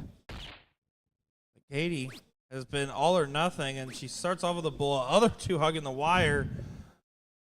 First one had to finish. Hat trick, though, and all is not forgiven, but at least you're on a better track. At least she left herself at a checkout. is the thing. If she goes 50 first start, doesn't leave a check, but she doesn't have to attack anything else but 50 because of where Z is. So just get yourself down. That's exactly what she did. There's no reason to swing for the 156 if your opponent's not on a finish in a fat bowl open format. Yeah, no reason to. Unless you're truly like a please let me stop hitting these bulls. I want to shoot anything else mode. But a 124 from the 156, not a big range of separation that you want to see. That low ton helps Z so much in this scenario. Katie needs to take her time and be calculated. A lot of fallouts can still leave her finish. She can reach out and grab Katie's score right now. I mean, 134, 124. Yeah, does make the transition. 2 trip 19s would have gave her the leg. So now do you go bull for double 17, Z? Yeah, you have to. I don't see her looking at the 219s. I mean, it's just smaller target, so yeah. Well, that was a mistake, though, to stay on the bull from the 114 with 2 darts in hand. Exactly. She had to take that look at the 19s. So here we go. Katie needs 80. Katie 80. Won't go. I like the stay. She just stayed on bulls. Bull to leave 28. Yeah, I think so. I think you need a guaranteed dart for the match. I mean, she's got 18's fine because you leave 60, but still, I think you leave. You have a lot more favorable options on the bull typically, and you can still fall out. But big moment for Z. Her tournament life is on the line for Friday night.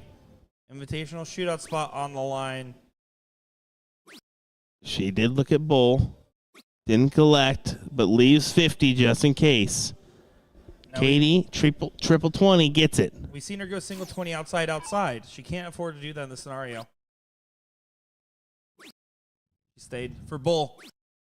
Oh, that last start felt a little bit rushed. She has a quick action. That felt rushed.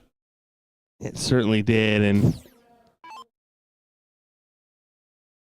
back to Z for 2-1. And the set. Good shot there from Z.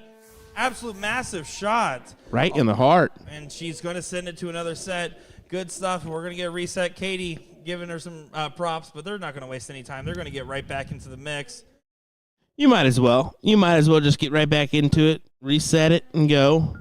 Well, and they're just going up there with their phones just in case they have to scan back in. You're already logged in. You're good. Go ahead. Get the action going. We're excited to see it. Z and Katie, this is down to the wire. Who are we picking at home? Let us know right now who you got in this one.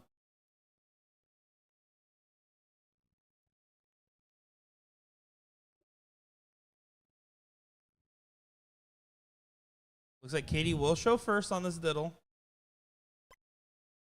It's a double. She's like, that's the bull I was looking for earlier.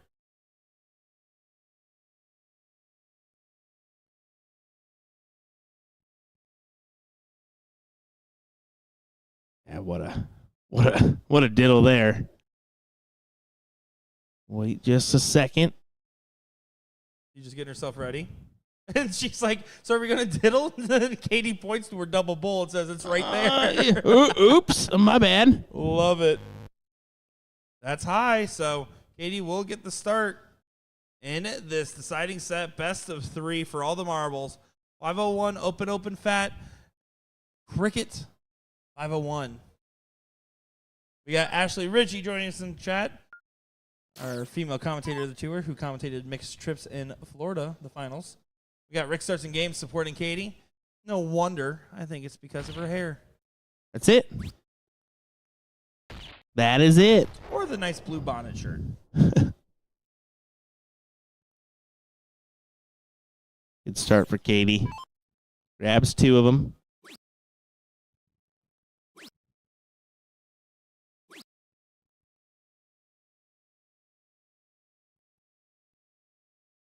Yeah, solid start. 2 around gets the money. We said that enough times, but if you throw 2 bulls around, you're going to get a look at a finish unless someone's playing perfect. But you'll take 3 when it shows up.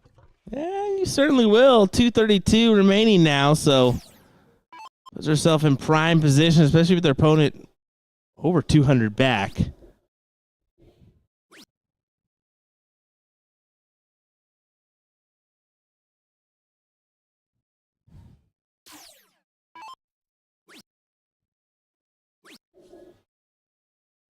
Doesn't leave a finish, but with Z so far back, doesn't change anything. It doesn't. Not yet, at least.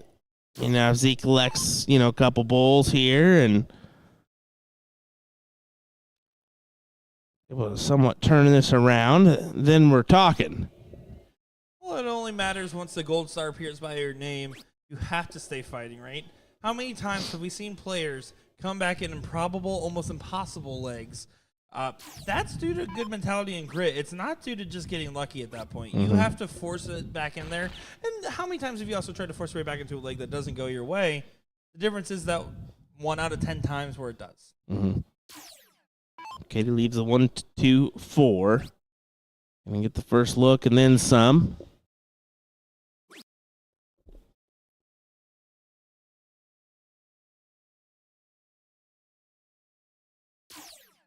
One, two, four. Still possible to go.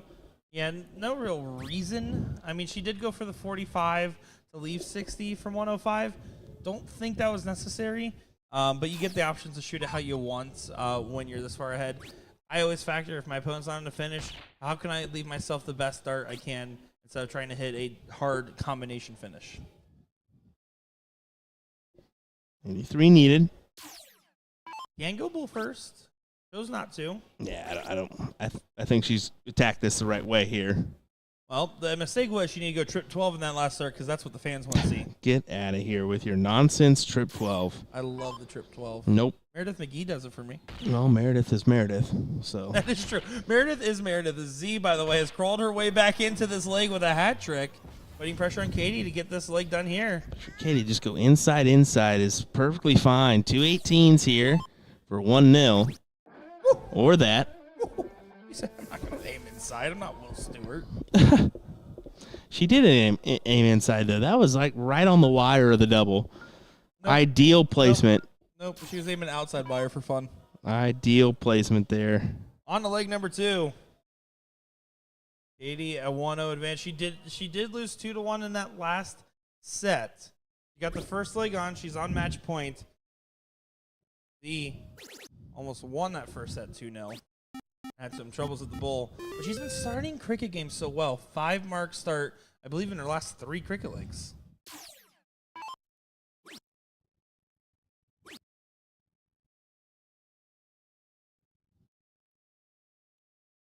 See, she's not thrilled with just the 2 on the 19s. I mean, if you're Z, you're just going to try to keep marching along. That's exactly what she does. She finds the 19s. She moves to the 17s. 17's off the margins, but you're up 2 numbers and 40 points to start off cricket. You're going to feel fine.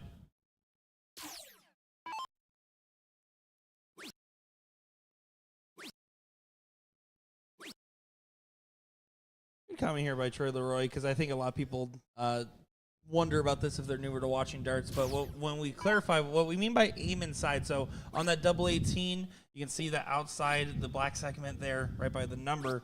The outside wire, of course, being the one facing the, as you would put it, asphalt, the out zone, and then the inside wire is facing the signal segment. So instead of aiming for the dead center of the double, you're aiming on the inside wire because you're okay with having a single in this format. Yeah, that's the thing. The key is it's open out, so it's not double out. So you can go single 18 for 36 rather than the double is what we're essentially meaning there. Well, and I think a lot of other common misconception of newer players or players newer to soft tip, this is not necessarily for Troy's sake, but for everyone else's, is when you're aiming, aim small, miss small is a big mentality that you should have. So you're not aiming at the entire segment. You're trying to focus in. I'm trying to hit the center of the segment. Some people try to aim at just a couple small holes on the dartboard to get those results, because if you aim at the whole segment, you give yourself a wider range to miss. Exactly.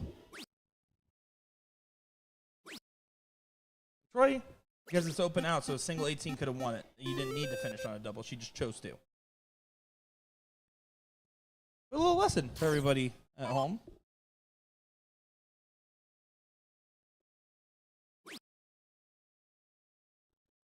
Katie, only a single 18. So Z, yeah, I would go into attack mode there as well, and then I would have aborted with the last, just for good measure, but Yeah, she didn't have to abort on last, but I agree with you. No, she didn't have to abort by any means, but wow, great shot from Katie. 6 mark there to give her a 20-point lead. Now, my main goal this turn is to defend my numbers, not to get the close, so I want to get those 2 singles first. Now, that was perfect. That was the 1, 2, 3, bare minimum. That was the goal she set out first off, and the goal she actualized.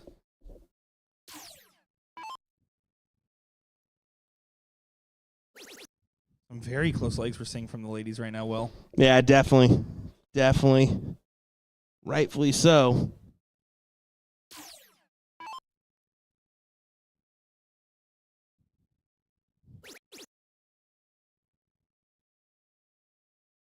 We got on that non-pro side. The 5th, 6th is about to get started. They're just finishing that 7th, 8th right now. Wow. So we'll be towards the tail end of our coverage here. I would wager to say an hour, hour and a half left is probably our max range, depending on how long the players take to get to the board, which I don't think will be too long of delays.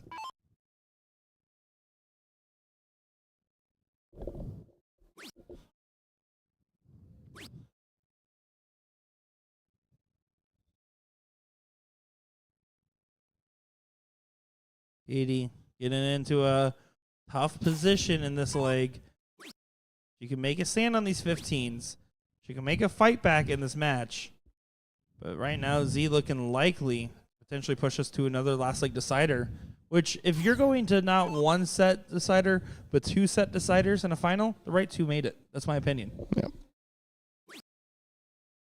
That's no disrespect to everybody else, but you see so many times these like really well-fed competitions. I mean, I could have gone for 100 more sets of the pro final that we saw. Yeah. And honestly, I could go for 100 more sets of this final because it's so neck and neck. It's so down to wire.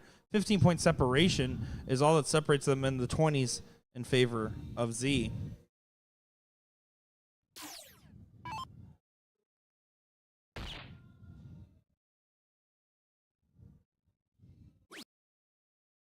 Just one bull, though, so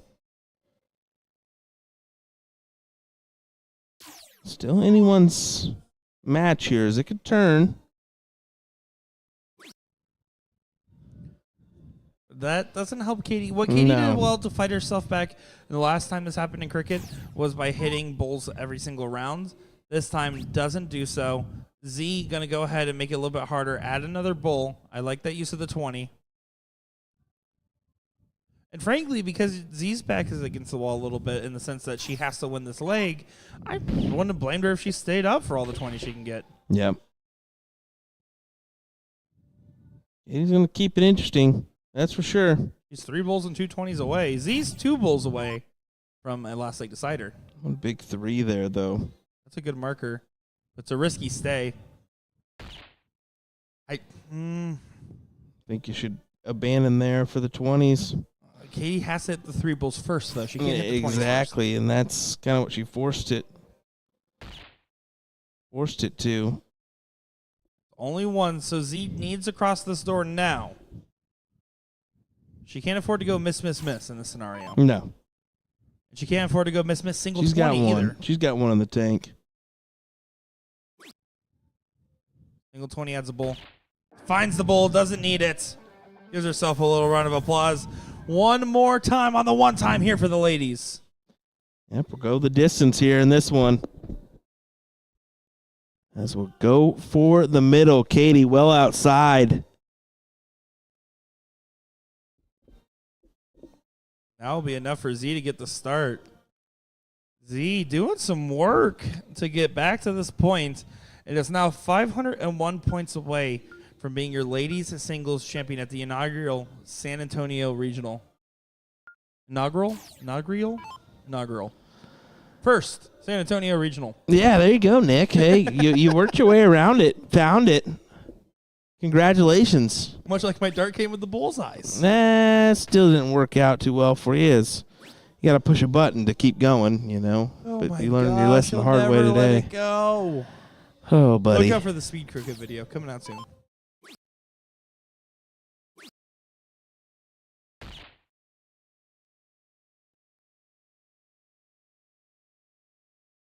Both girls neck and neck to get things going. No doubt. No doubt. Just the 3-point differential. And it's about right now finding that first low ton, finding that first jump. Katie, we've seen it. She's gone hat trick low ton. We've seen her go these big sprints. Z has not had the same sprints on the bull. She's been very well in cricket. That might be the start to Katie's comeback. Yeah, there's a good round. Good 120 on there. I love the crowd surrounding, and there's even more off-camera view here to support the ladies. They deserve it. Good low ton answer from Z. Answering right back, hand in hand, blow for blow.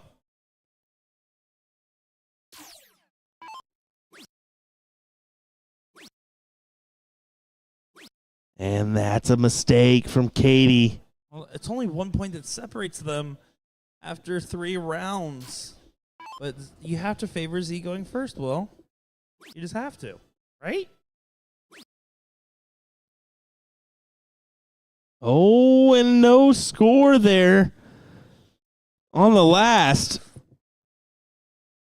You would have said yes, but now it's tough to favor either one.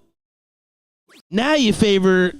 You can't favor because it's a 2-7 or 1-7-2. Yeah, it doesn't leave a finish. I still think you give Katie the slight edge. I would have to agree with that just because we haven't seen the 10-plus finish yet on our ladies' coverage. But there you go. Ooh, good leave. Leaves the 154. We seen Johnny Smith earlier hit the 154 on our stream. We see it again. Katie going to have to tee herself up. Leaves 57, a 1-dart finish on her return. Z with the 154 in a dream. She can go bull here. That was the intended route. Needs to find at least one bull. Does do so. Even if 75 is not a good leave, you have to pressure 57. And Katie knows now or never.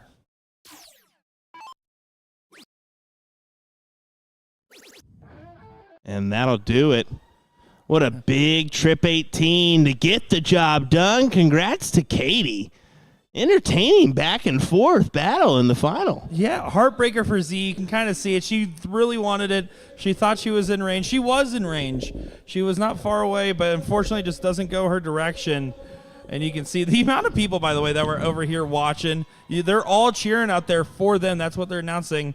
Heartbreaking finish for Z, but she should be proud. She took it down to 75 points away from winning that title. Definitely so. Hold on, folks. More action coming your way. We'll get into that 5th, 6th battle on the non-pro side as we'll keep on trucking in this Friday night coverage. I guess it would be Saturday morning coverage of BullShooter 39th Annual World Tour. We'll be right back.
Fifth, sixth battle here for the non-pro bracket.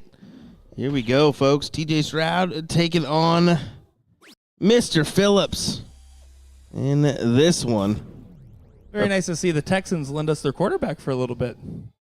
Oh, no, that's CJ Stroud. Yeah, good, somewhat job there, Nick.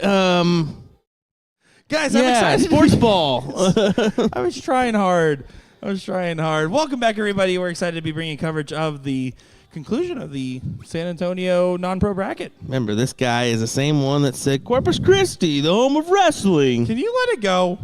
I've said a lot of other dumb things, and that's the one we're going to die The on. home of wrestling. Corpus Christi. Oh, I absolutely hate Will, but love you guys, and thank you all for tuning in and staying up with us for some great matches as we're getting to that tail end of the coverage. This is where you're starting to see some of those late-night darts really rear their head. And I don't know if you heard it, Will. I'm sure you did. How about all that chanting for Katie after her win? They were all chanting, Katie, Katie. The whole hall was erupting. Her first ever plaque. Nice. And There it's we a go. first. Yeah, you can't beat that. Picking up a plaque, and even better that it's got the number 1 on it. It's number 1, debatably the best number to have on a plaque. Not debatably, it's just definitively true. Well, here we go. TJ trying to find a 150 to leave the 156. Rocking that Dark Horse Classic jersey. Be ideal for him to leave the 156. How about another? There you go. 156 is the leave. And all of a sudden, Philip Morrow kind of turning on his head just a smidge.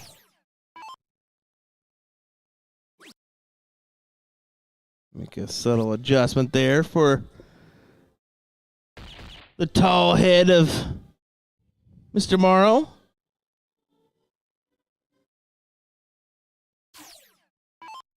But DJ needs to capitalize on this opportunity. Yeah, can't go bull first.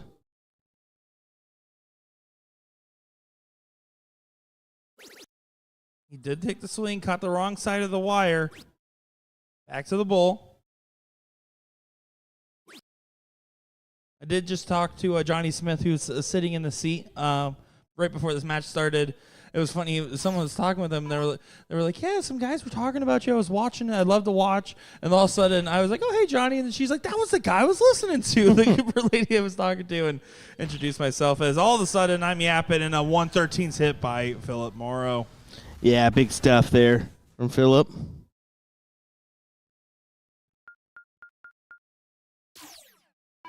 Gets himself one leg away from moving to that 4th place match. Sitting in the 4th place match, by the way, is Ross Huff. Of course, John Cortez, which we saw in the seat, sitting in that 3rd place position.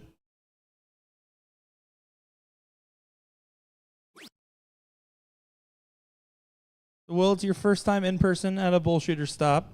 You did do remotely South Carolina with me. Yeah. What's it like being here in person versus kind of watching at home, which is basically what you did last time? Yeah, it's good. It's nice. Kind of see how everything runs and what have you. I mean, each tournament is different. So yeah, it's nice to be here in person and just to see how the room is and how the players are, how they interact to each other and what have you. So yeah, it's another good event. I mean, this is a good tour stop so far. I think we'll be seeing more from San Antonio down the road. I couldn't blame it. I mean, San Antonio has hit the most 9-darters on this tour compared to every other stop. Houston held that record prior. Last tour. We got Ross Huff in the 4th place match, John Cortez in 3rd. And then, Johnny Smith in our seat. So, few matches left to go tonight.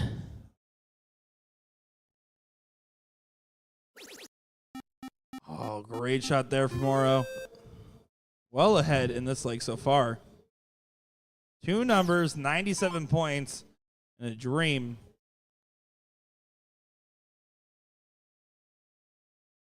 Eric saying, what are your guys' favorite tournaments to be at and commentate? Favorite tournaments to be at is any of them where I get to be in person and actually get a chance to talk with the dart players. Without a doubt, just being able to meet different players, see different people, have different perspectives and conversations, good and bad. Absolutely helpful. And then as far as for commentate, I mean, anyone where Will Stewart's not there.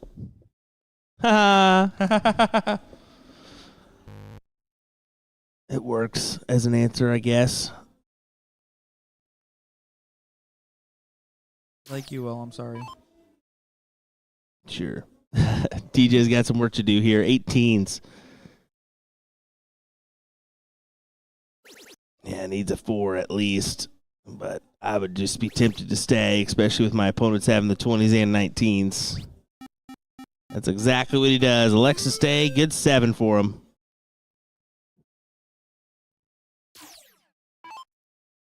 Yeah, and Morrow, I mean, he literally had 2 numbers and a 97-point lead. Now looking down the barrel a little bit. Gotta stay true. Oh, he goes for the close. I don't mind it because he has 2 numbers even with the 3-point separation.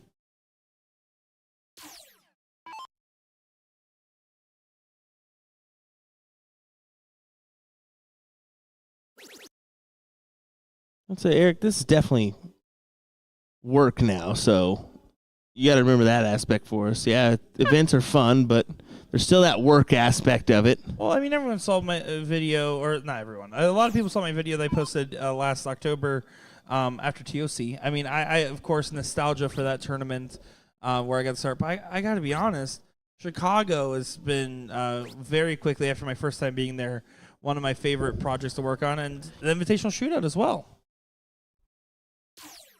What about you, Will? I don't know. I'm in Vegas so many times for darts. It's not Vegas really. It's like I said, it's kind of more work related. New Orleans was nice just to experience that side of things, but how often do we see outside the tournament hall? So really, it's not really about that. It's more, I don't know. I guess ease of use and you know, good hotel, good Wi-Fi, internet, that kind of thing.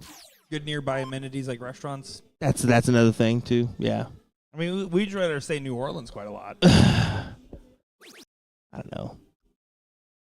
Like I have yet to experience the Chicago side, so as soon as I get to experience that, I'll be able to make a judge on that one, which would be nice. But certifiable banger. Yeah. There's a few good ones out there, but of course, eye popping is always going to be Vegas just because of what surrounds you there. Yeah, I mean, it's Las Vegas. As by the way, TJ doing some great stuff, able to really turn this on. Set 102-point lead, closed up with 1 dart to try to get a number. Oh, what a good thrown dart that just goes high. Monster saying your work should be your passion. To an extent, yes. But then you're taken away from when you have a wife and a kid. Right.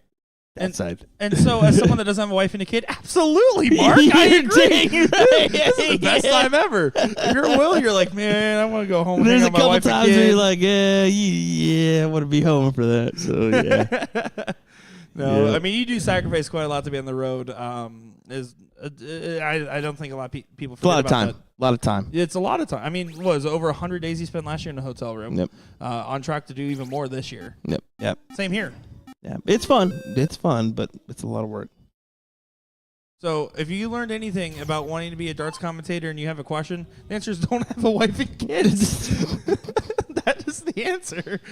Don't miss what you don't got. Nick the Sheriff's method, ladies and gentlemen. Woohoo! It's brutal to say, but Damon Hedda said exactly that at the World Championship. Is that what he said? I don't got a wife and kids, so I ain't got to deal with that said. So we're just going to keep on having fun and riding out in the top 10. Okay, but thanks for slapping that in my face. There you go. Big double. Single for 1-1. Let's head to a decider. Well, not quite. Not quite. If you're Philip, you have to be frustrated. Again, 2 numbers and 97 points up is quite the lead to have, and to then be in a completely different situation. If you're with your opinion, do you think that was more of a testament to PJ just being able to really claw back in, or Philip kind of letting off the gas too much? A little bit of both. I mean, in this bracket, you've been playing for quite a while now, so that can kind of crawl in there too.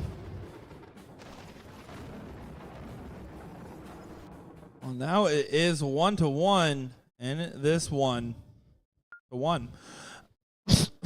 Thanks. Monster says, you need a single stud muffin to tank over for you. I hear Mark Bond does nothing but talk. Unfortunately, Mark Bond's not in the chat. Only Monsters is. Yeah.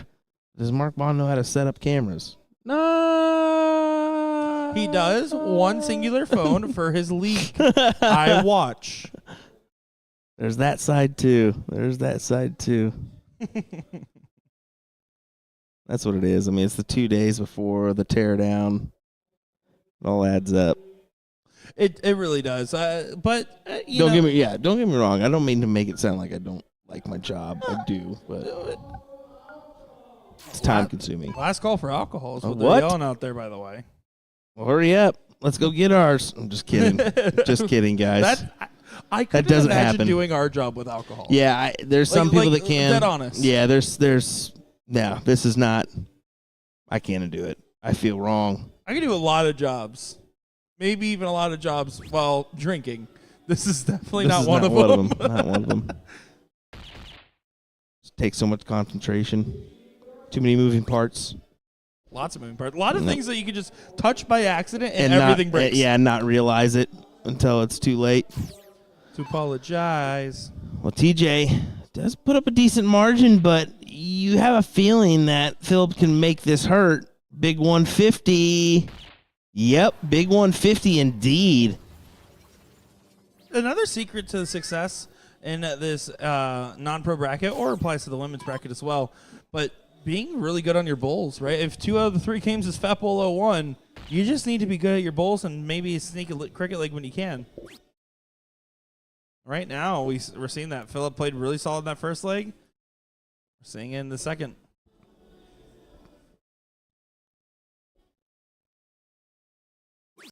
Oh, that is not ideal. You find yourself behind your opponent after throwing 2 rounds to his 1.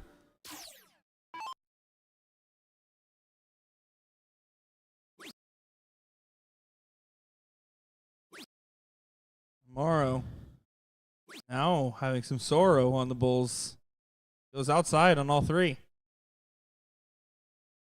Well, he felt a little give there, didn't he? And he thought this was his for a moment. It allows TJ to kind of crawl back into this. 150 of his own. Less of a crawl, more of a sprint, as he now finds low ton advantage, basically. Meaning Morrow, just to make things back to chalk, needs to find 2 bulls. And all of a sudden, after that great start, is finding some cold streaks at the wrong time. This is to get into the 4th place position against Ross Huff, and Ross eagerly awaiting the opponent.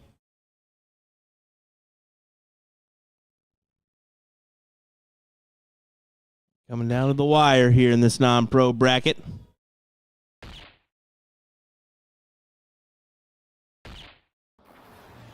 Great shot for TJ. Good 150 to set the 59, and all of a sudden, he's regained that advantage, man. Regained and is fully harnessing it. Morrow going to put pressure on the 59, but now he has to hope for a favor from the sophomore slump quarterback, TJ Strout. 59, 9 for Bull, or 19 for Tops. Shows the Bull route.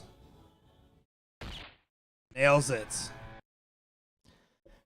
Yep, gets the leg there to take the 2-1 victory. I think Philip was more happy for TJ than TJ was. Philip was smiling ear to ear. TJ's like, okay, lock in, get serious. 4th place match, a very impactful match, the match that makes you get on the pro list. Coming up next, TJ Strout, Ross Huff, right here, same board. Nick Shara, we'll see you on the call.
Welcome back, everybody, to the fourth place match here at the San Antonio, Texas Regional for the 39th Annual BullShooter World Tour. This is our amateur fourth place match, as per mentioned. TJ Stout taking on Ross Huff in what should be a phenomenal matchup. Looking forward to it. TJ fought a scrappy game with some great bullseyes, and Ross taking a look at his game. Looking forward to seeing what he's going to bring to the table. Yeah, looking forward to this as well. You mentioned fourth place battle, so one will advance into the third place position. Face John Cortez, and that one is, we'll hope to see Mr. Johnny Smith in the final, but big match incoming for these gentlemen as winner will become a pro here on this circuit. And we'll have to start participating in those events down the road. Yeah, and that can't be said enough. This is the moment where, yes, your payouts are going to be getting better and better with each win, but you're more nervous about making that pro list than I think you are about the payouts at this point. I think the third place match is easier to play than the fourth place match in this type of bracket. Maybe slightly, yeah. Yeah, you could say that. I did.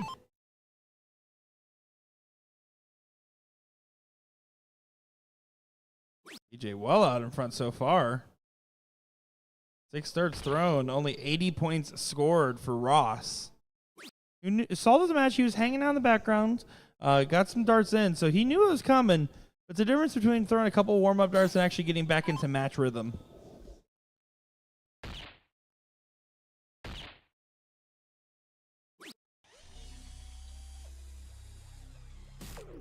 Well, 100 points back is Ross, and yeah, we'll be looking at a checkout opportunity here. Or at least trying to get to that checkout opportunity.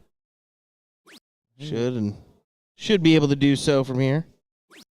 Yep. Not the best of looks, to be fair, but it'll work. Well, and at least he can also think, okay, if my opponent can't hit a 150 and leave a finish, they have to hit 2 bulls and a trip.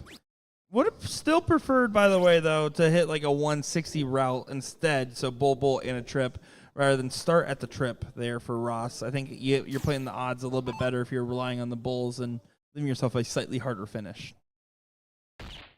Well, DJ, go at this however he wants, and that is the route he chose to leave 28. Not a bad route, and once again, it's open out, so 2 single 14s is okay if he goes inside here. He doesn't really have to go to that double 7. Beautiful hat trick for the 1-2-2, just in case. You're absolutely right, Will. This should just be as simple as a 1-2. Don't do anything risky. Yep. Walk in on that dart. Beautiful first.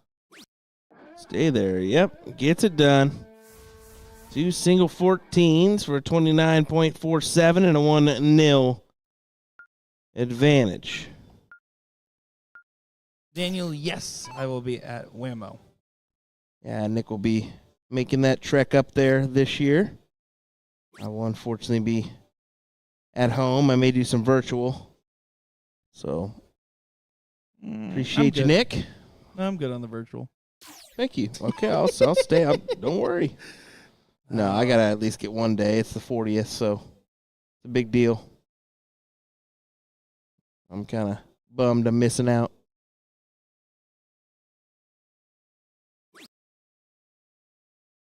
But if it wasn't a good reason, you wouldn't be missing. Yeah, true. Guess you can consider it a decent reason. I just don't know why you would schedule your tonsillectomy that day. Tonsillectomy, exactly. Good 7 from Ross. Far more important than that.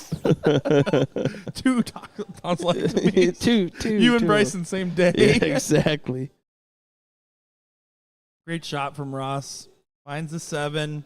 And TJ, this is feeling the inverse where he was playing Philip Morrow in that last one, and Philip was great in 0-1, fell short in that last leg, but was I don't know. We're just somehow or another this format caters to a last start, to a last leg decider. I mean, best of 3s to losers start naturally do. Yeah. Yes. I mean, but it just kind of caters to it. It just, we seem to find ourselves in that last leg shootout more often than not.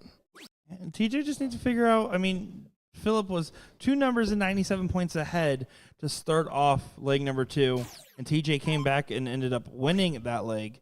He needs to channel that energy in a leg where Ross does not look to be giving it. 5.5. Averaging very well.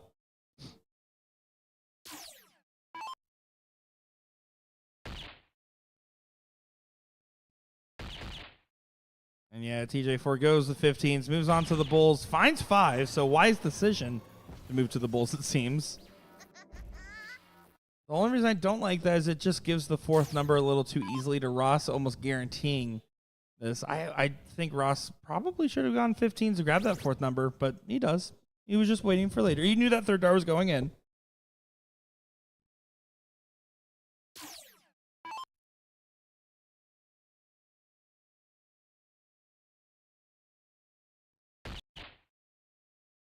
He's a double. Does get a double.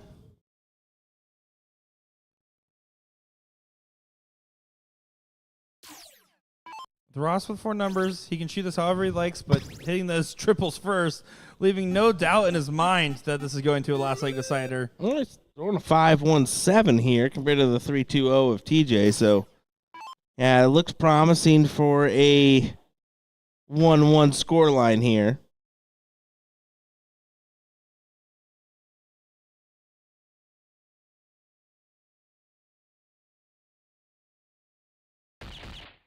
And he's still magnetized to that double bull. You get 5 bull, 3 bull, 4 bull. He pushes Ross off the bull for 1 here. Even then, I still don't mind if Ross goes and takes a couple pot shots of the bull with 4 numbers. Doesn't go. He's missed 2 darts at the bull so far. And TJ, no matter what, if he hits at least 1 bull, needs to grab one of these numbers. Give himself an opportunity. But he can't move off the bull now, more than likely. Yeah, it's such a difficult decision to move off of that point margin. When you're thinking, oh man, I could fight it out here. But the odds are definitely against you in that situation. Now, this moment right now, this is what I would recommend to TJ. Go close the 20 first. 3 big 20s. If you get the close within the 1st or 2nd dart, you're going bulls the rest to get yourself a bigger point lead to try to swing for a white horse. That's the strategy. You need to close a number this turn.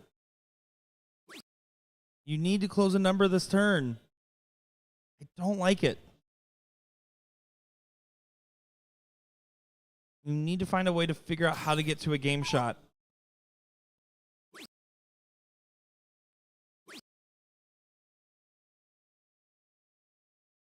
Surprised he took bull there. 0 for 3 on the bull. I'm surprised he took bull there. I would have been hesitant to stay.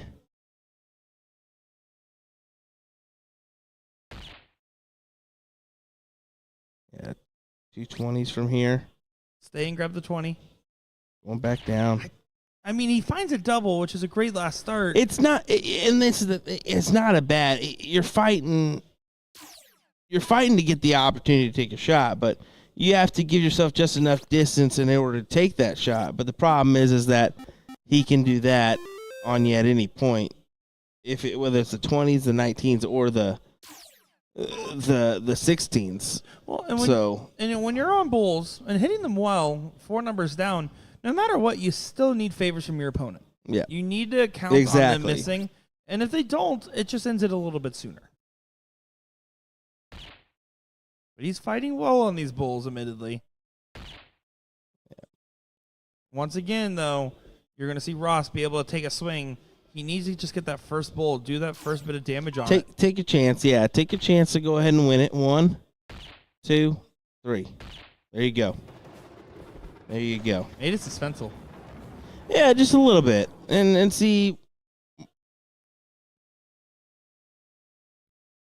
I think whatever you do there, that's going to end up the same way. I mean, whether you take your chances at closing out a number, giving yourself a shot, or go in the bull run. I mean, the odds are definitely against you if you're in TJ's position there. So, yeah, it all could potentially come down to this diddle right here, this one throw out of all these legs. We're gonna find out.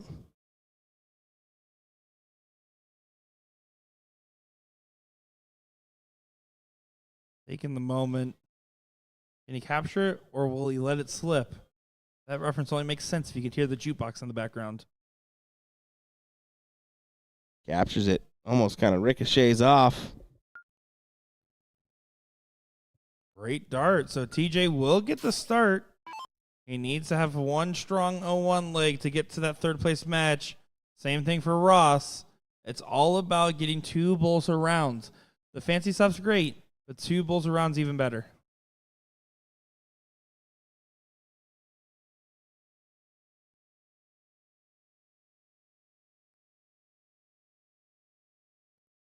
I like TJ settling himself before getting this started. It's so easy to get amped up after the diddle. Mm-hmm.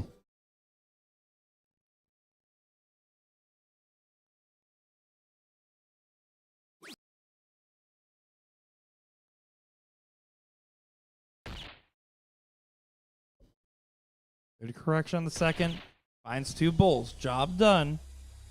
Ross now needs to make sure to do the same. Find those 2 bulls. If he finds 3 like he just finished the last leg with, he's going to be happy. Yep. But 2, just keep yourself at the running.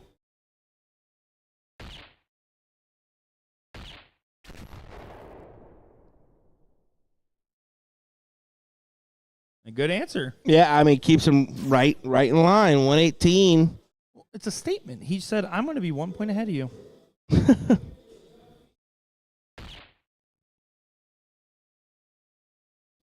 Kind of coming down to a halt in our background as boards are getting shut down, and that blind draw is probably winding up down to the last moments here. Not maybe the last match or 2, just like this one. Yep. A shout out to Alan and Billy D taking on John and Anthony in the blind draw bonus final. Nice. Good low ton answer. Saying, yeah, I'm 4 points ahead of you now. He's making ground, folks. Actually, a really big moment. 2 bulls and a decent fallout leaves a finish. Got to be careful with these darts. A lot of things that can go wrong with this last, but doesn't have anything go wrong there. TJ finds a hat to leave 1, 2, 4. Patrick here does leave the 120. Great switch. Big time darts, leaving the 145. Even TJ just gave him a big high five and said, great shot. And he knows how massive that was. In open, you can leave 165 and still be on a finish. But the fact that he was able to hit that switch and leave a way better finish, magnificent. Puts pressure on the 1, 2, 4. And how about this? I like this attack here. Bull, double 12 for the win. Oh, inside he goes. Now, granted, it's going to take a big hit from Ross to steal the leg at 145, but he can go bull, trip 15. Not anymore. And now heartbreak awaits for Ross if the single 12 goes in. Single 12, hard to bust. Easy to win. Close your eyes, TJ. To make the pro list. Make it a little bit tougher on yourself. TJ Stout.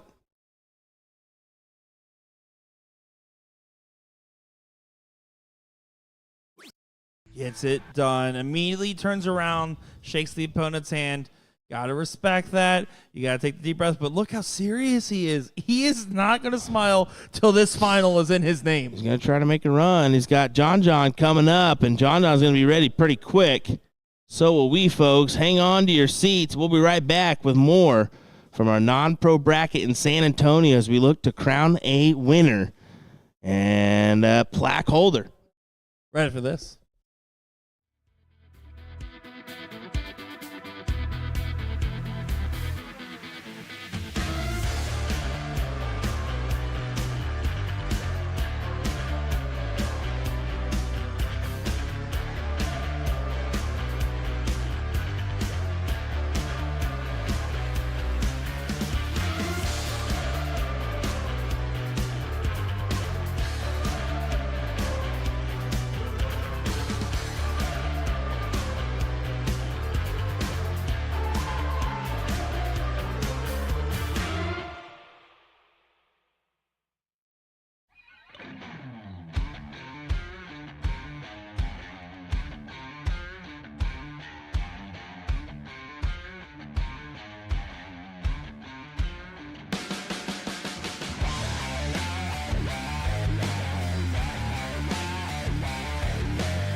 Welcome back, everybody, to the third place match here in San Antonio, Texas for the BullShooter Regional Tour. Oh, boy, we got TJ Stout taking on John Cortez. And TJ has been making a little bit of a run here on our stream, Will. This is where things get interesting because how much has John Cortez been up, been moving around, been active on the board? Has he been putting in the work to get loose again? Because you know there's a little side that's I've been sitting. I know I've been sitting. So, yeah, what kind of effort has he been putting forward in order to counteract that? We'll wait and see. So far, so good. But, yeah, here we go. Our third place match. Some dollar bills up for grabs here in this one. Our first place and second place positions. What's up for grabs in that? Do we know? According to the bracket, $3 signs, but unfortunately I don't know So I think because they're adding money in. Exactly. Okay, so they're adding money in here, which is always nice. To everyone watching at home or might be watching back this clip on YouTube, this regional stop, we guaranteed the 16K, but actually said, hey, if we get over the participation amount, we're going to add more money in. And that's going to be a model that you're going to probably see more of. And there's some big announcements with the 40 Tour in regards to that, because if you played in BullShooter in the past, you know Chicago is where the money's at. The goal is to have everywhere where the money's at. Exactly. More money around means more participation involved, means probably more participation for the next years as well. So, yeah, TJ quick to give him a little nod of approval, per se. Two bulls and a decent fallout does leave a finish. Had to be a near ideal fallout.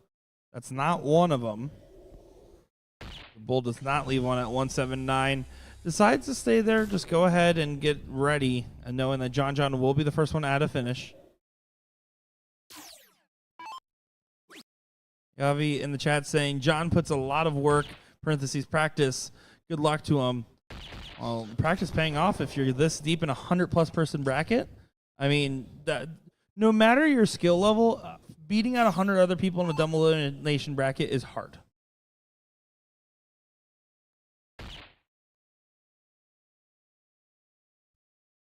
Going downstairs, I thought.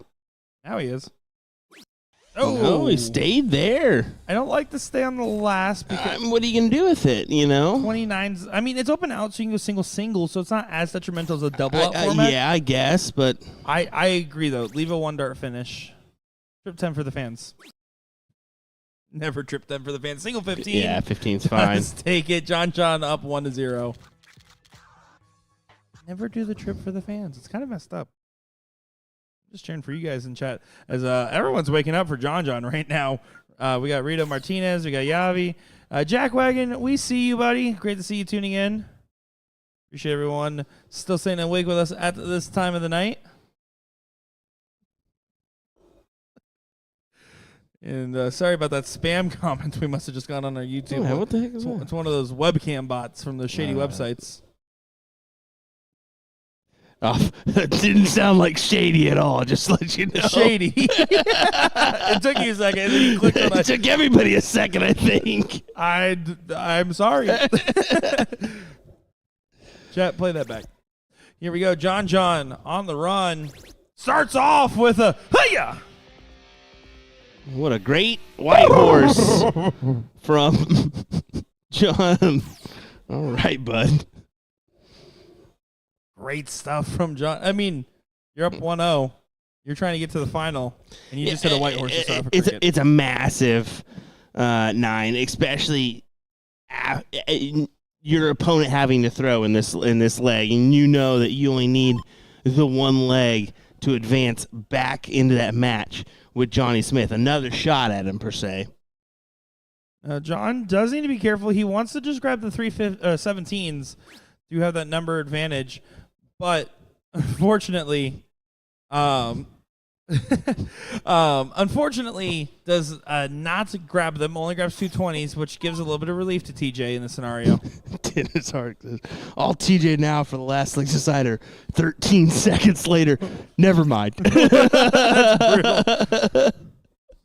Oh, man. It's like every Chiefs fan after the Super Bowl turning on a dime. No, some of us still hold true. They've been lifelong fans, like me. So we just another year. Thank you. Sorry, I didn't know that would hurt so It much. didn't hurt. You acted Didn't so hurt at all. offended by it. Three titles in the last how many years? Yeah, I'll take it. I'm more of a All right. Globetrotters fan. They never lose, buddy. They never lose. Well, this is a moment for TJ to snap right back. John had that early white horse and then has slowed down, but TJ back-to-back misses, and you can tell it's affecting him. Took out his earbuds, which I thought was very surprising because he's been having them in for the last 2 matches. Yeah, he's had both earbuds in and been kind of full concentration, but sometimes you just need a little bit something different to get you going, and he's hoping that's the case here. We'll see. John has the upper ground, and could he just be thinking finish line? That could be what he's thinking, and that can hurt you in some instances because you're sitting there, all right, just crawl over the line, No, just finish it like you did. You hit a massive 9, keep going. TJ continuing to fight along. I like his choice, going at the 16s first, padding another wedge before you attack those other marks. Now, when I grabbed that first triple, probably would have taken a look at the 20s. I agree. Grab that first triple, 2 single 20s, make it 2-1 numbers, keep the pressure on John, who, again, after that white horse has not shown that same signs of success. TJ needs to grab 2 numbers here. 2 20s and a 19, massive. If you grab all 3, even better. I was thrilled with the look from John to go to the 16s there. But it's the option he chose. Go up. Get rid of the 20s. TJ, once again, choosing to go for the very heavy point strategy. He did the same thing when he was pushed to the Bulls, was defend. At some point, you got to attack. John could have still hit a 180 there and neck and neck. But, hey, now if there's an opportunity to take it, you got to take it now. 2 20s and a trip 16 is still a massive shot. At some point, TJ has to make them run. I don't understand this. 110-point difference, and he still stays down. You're not going to get much more of a point lead when you're 16s versus 20s and 19s and 18s. You have to take the swing at some point because you're right. Well, one great round from John, and all of a sudden he's Ron John, surfing away.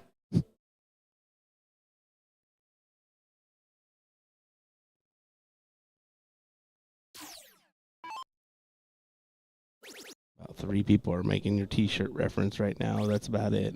Oh, look at this. TJ finally taking the swing, and it's going to be a fortuitous one. Grabs the second number, closes down one of the numbers like that shot. Somehow or another, John's put himself in a predicament here. Got to find a good round. Not as promising as that start was, man. It just the outcome wasn't there.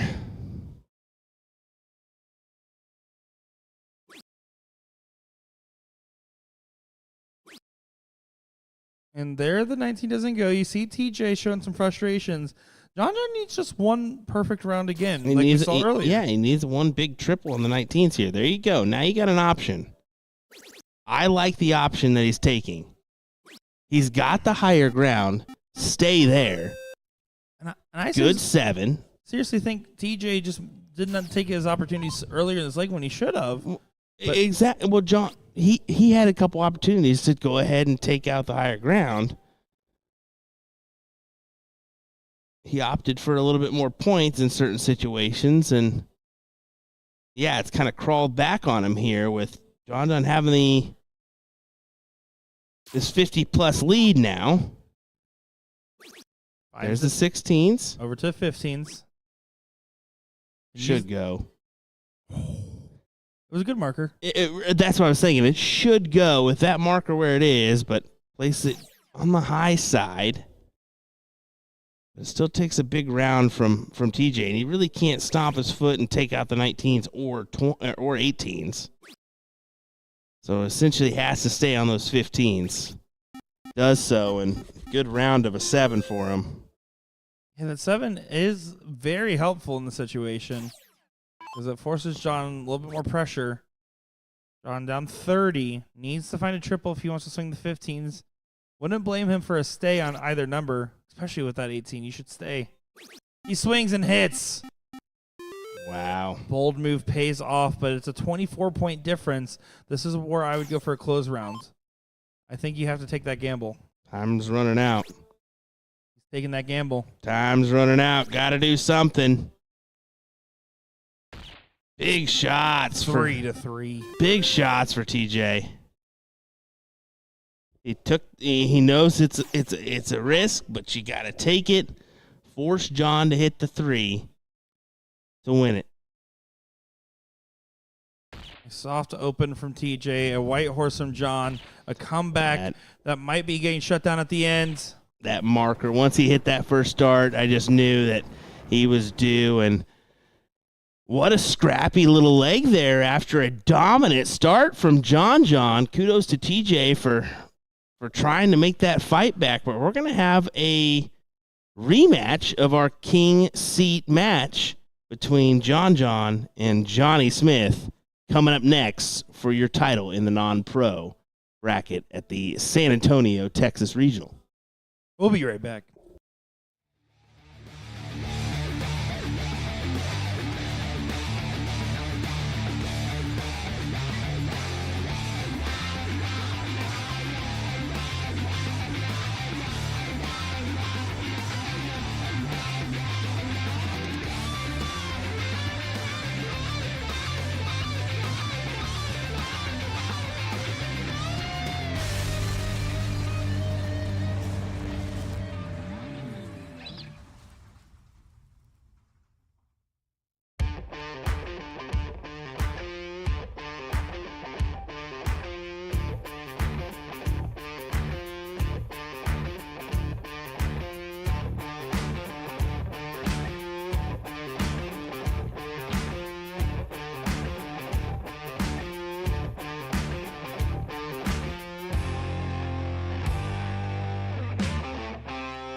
Time for the finals here at the San Antonio Regional for the non-pro bracket. It is Johnny Smith taking on John Cortez, a rematch of the seat that we saw earlier.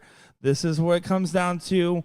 Who will complete the run? Will it be the man who was undeniable in the seat or the man who clawed his way through that third place match? I'm Nick Teixeira, joined by BullShooter on the call.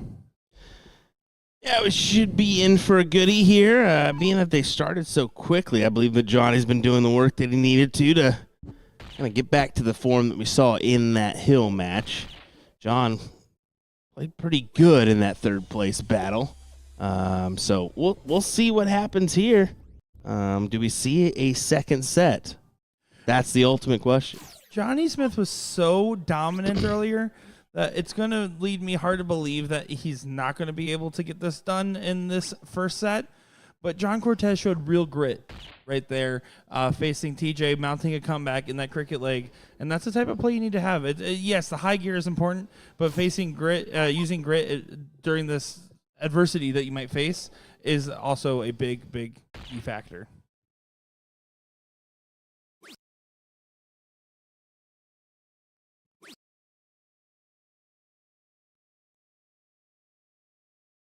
Somewhat of a forgettable turn for him. He's probably thinking to himself, man, I just want to play like how I did in that seat. Let me tell you, it is tough to be able to channel back that forward when you are just visualizing what you just did earlier an hour or two ago.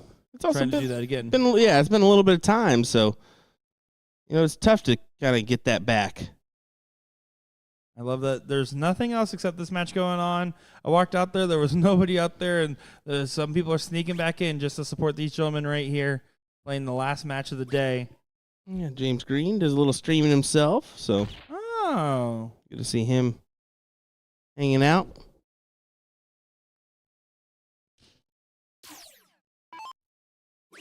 Ow, why'd you hit me? Okay. As you swat the gnat that's been bothering us for now 4 hours. At least it wasn't the Nick that's been bothering you for 4 hours. That's just been 7 days now. That's also true. John, Smart Dart does leave the 180. It's an eligible out in this format. Definitely a hesitant start for both of these gentlemen. I'd have to agree with that, and I think John has to swing for a 180. I know that the high octane power hasn't really started off in this yet. Both these guys kind of hovering around 1 to 2 bowls around. You get a look. You got to take a look. Especially when your opponent's on a 1-2-6. Oh, yeah, that's difficult. And it's a somewhat easier 1-2-6 too. You can go bull, double 13, or you can go that traditional like steel tip. 4 marks on the 19 leads you to a bull. 6 mark on the 19 leads you to a single 12 or double 6. He's gonna go bull. Oh, what are you doing? If you're gonna switch that, I guess he's maybe thinking 16. Because the single would have still left a trip 20? No. I mean... No, you stay there. That was dead center to the bowl. You follow that up with another one. No, I agree. I'm just trying to figure it out, and it's going to be not punished. John leaves a bogey and then busts. That is unfortunate. I mean, crazy circumstances here. I mean, what do you guys think in the chat? I think you just stay there. Stay on the bowl, right? Yeah, I think with the placement of that dart, you just follow it in, go double 13. Well, you got to hit 2 big single numbers. You can't do that. You got to be careful on that dart. And 15's a rough spot because you can't shoot single 15 in that scenario because if you hit a 10, you're on 25, no way to take it. Opportunity back to John Cortez. Another attempt at the bowl, this time in his favor. Yeah, man, just get the leg for 1-0. Just a little bit rocky start for our final. Well, one of my favorite parts about the non-pro bracket, or the future pro bracket in the case of this match, as these guys are both on the pro list now, is that you get to really analyze different strategies and different approaches to the game that maybe need to get refined at times, or maybe get those players the opportunity to be on camera and be in a position where their game can get analyzed in that sense. Because I don't know how many times I've commentated someone in a non-pro bracket now since working with BullShooter where they've come up to me and said, oh, I didn't even think about it like that. Well, good start for Johnny. It was 7. He is the current king seat, so he doesn't want to see this go 2-0 against him, as that would force a second set here. He's going to want to do it. He wants to rattle off 2 in a row. That was a very interesting turn because it was a miss by 2 that didn't convert on the 19th that really hurt John. They're both John. Good trip 19 on the last there for Cortez. Smith, 2 19s is the goal of this turn, and that's how you need to think about it. What's my goal this turn? My goal is 2 19s because then I'm 2 numbers and points ahead.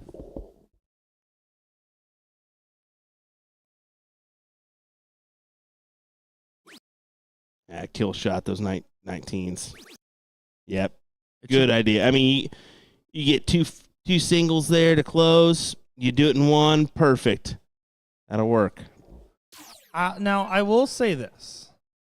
I'm not a headphones advocate for dart players. But if you're playing the cha-cha slide at 1:30 in the morning, go to jail. There's no cha-cha slide at 1:30 in the morning. What's wrong with the cha-cha slide? That's a 9 p.m. activity, not a 1:30 activity. That's a keep the music pumping. That's fine. I like cha-cha slide. Doesn't need to be the 1:30 song. It's better than nothing. Great shot there from Johnny Smith. Give me the cha-cha slide over nothing. Put it in the chat. What do you think? Oh, I agree over no nothing. No cha-cha or nothing. Nope. I agree over nothing. You said it was criminal. Nope. It is criminal. Because there is thousands and thousands of great options on that TouchTunes jukebox. Yes. But over nothing? You could be playing Bohemian Rhapsody covered by the Muppets right now. That is criminal. That is downright nefarious. Terrible. Terrible. Well, Johnny is putting on a nice display here. 5-7-5 against the 3-5-0. Trying to get one on the board to force a last leg decider here in set number 1.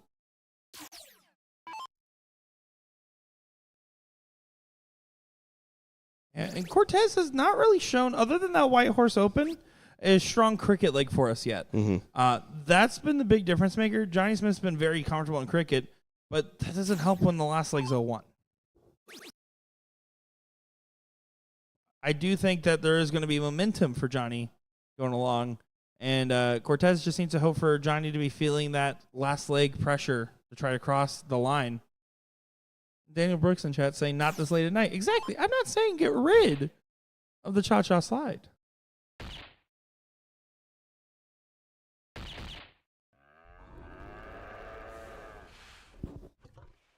Good hat trick there from Cortez, just in case. Johnny Smith, 3 bulls to make this 1-1.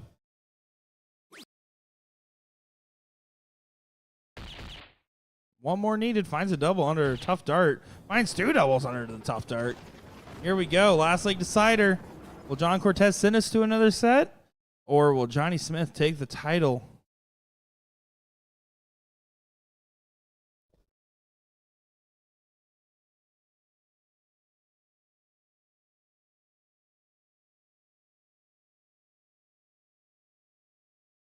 Important diddle. Cortez did find the barely inside, and we'll get the start. Very important diddle there. That was not Johnny's best attempt. It definitely slipped a little bit, or was maybe a little bit too much pressure to try to be perfect on it.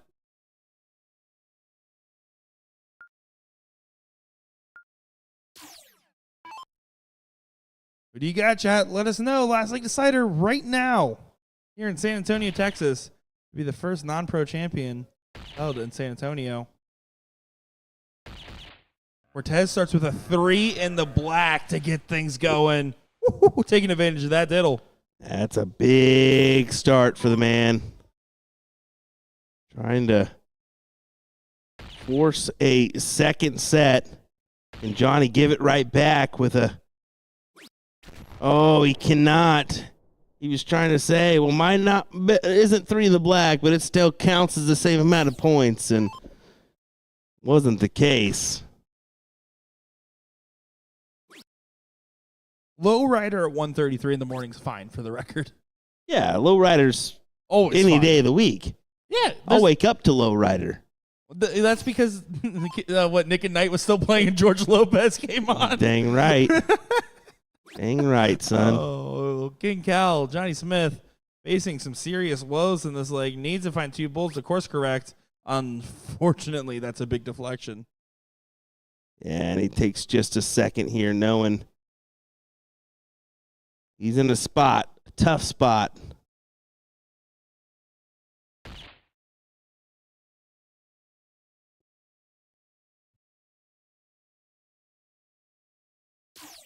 John Cortez knows that he just needs to stay true.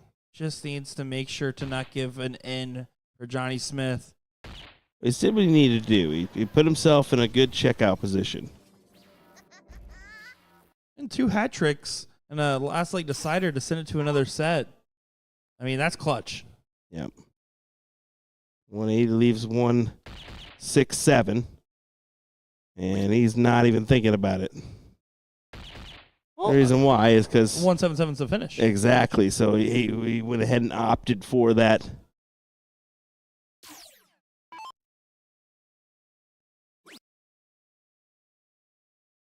Bull for 57. That's actually off. It was 147, not 167. So It is getting late. the math into wasn't night. mathing. You also do a lot more of the double out and split more than you do fat bull and open. Yeah. I'm not going to hold that one to you. I can hold a lot of things against Will Stewart. That's not one of them. 42, 6 darts for it. John looking likely. Just needs to be careful. Play smart. Can drop right down to the 11. Yep. There you go. 2-1. We're going to a second set.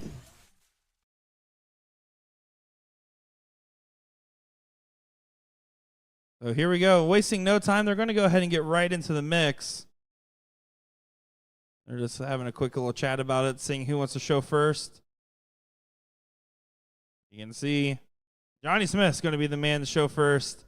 One more best of 3 to finish off our coverage for our first Friday in San Antonio ever.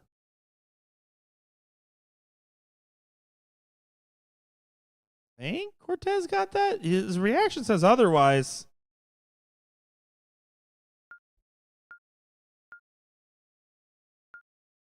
There we go. On to another set. We got Kevin Luke in the chat. He was one of the people who hit a 9-darter last tour at the end of the 38th at the Invitational shootout against Alex Spellman. Saw Ram Guevara hit one tonight against Jason Watt. And finally enough, Jason Watt, Alex Spellman don't look that different. Not at all. Not different at all. Not really. I mean, this is very similar builds. Like if I was in a character creator and I couldn't build it any different. Those are basically the same build. That's too funny. Have you ever seen the face merge of them two? Mm-mm.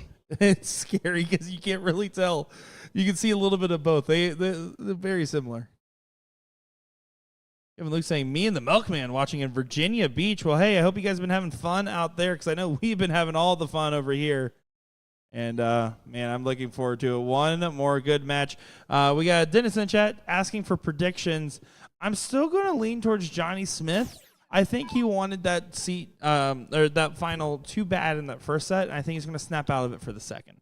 If I had to put a guess, but that's just because out of these two guys, we've seen the most out of Johnny Smith, and John Cortez has shown the most resilience out of the two, and it's really hard to pick an edge either way.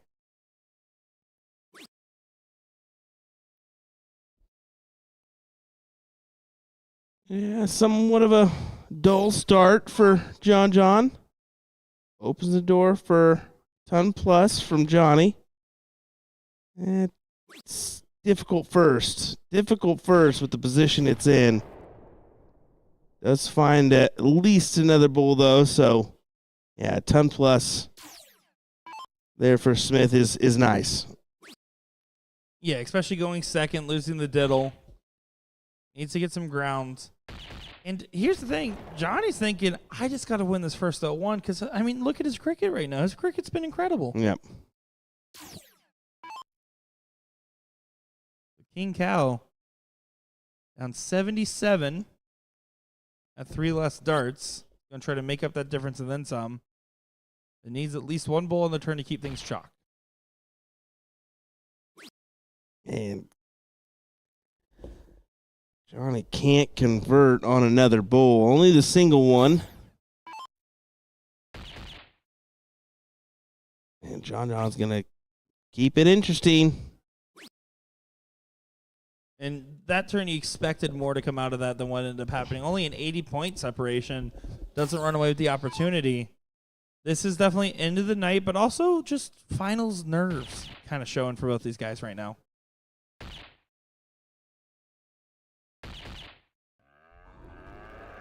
Interesting. 170 gives him the 171. And he didn't even opt to take a look.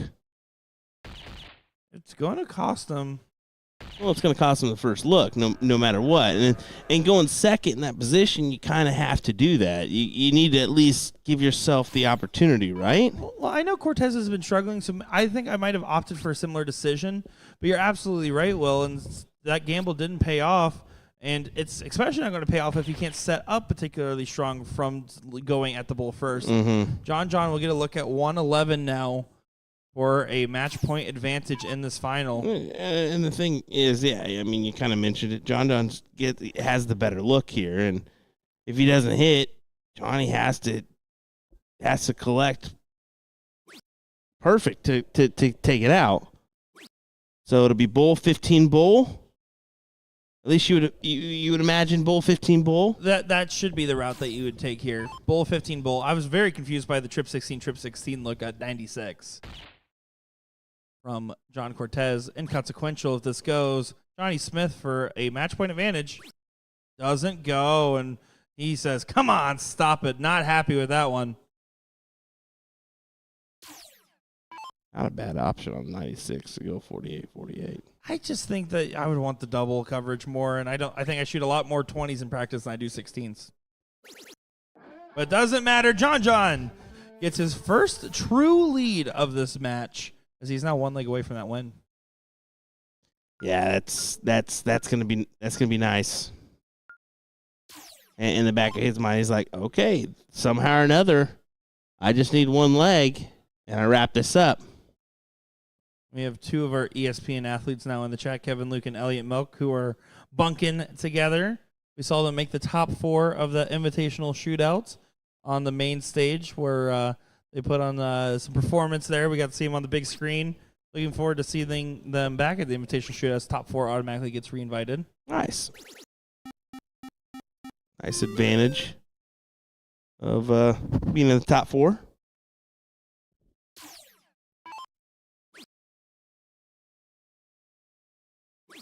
All of a sudden, the music went stale. I think they ran out of songs queued up. Quiet moment in that hall. Alex Spellman did not make that top 4. That's why he went to Florida to start off the tour.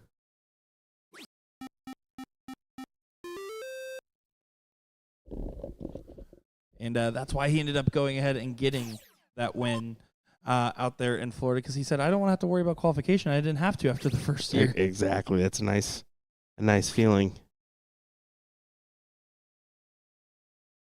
Johnny has this advantage here, being that he has those 20s.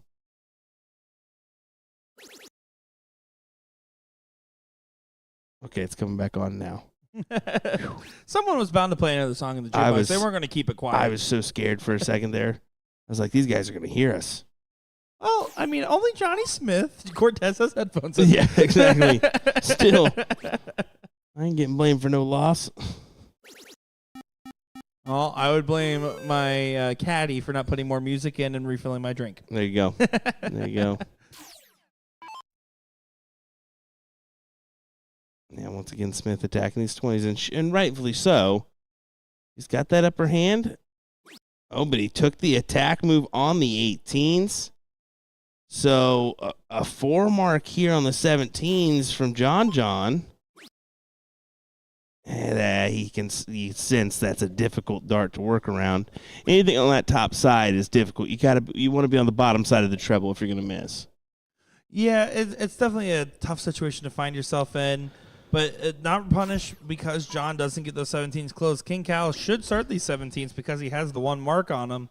Now I want to see some points on this last start. Push off a little bit. And he does stay. Good 3. Pushes John Cortez over to the 16s or 15s.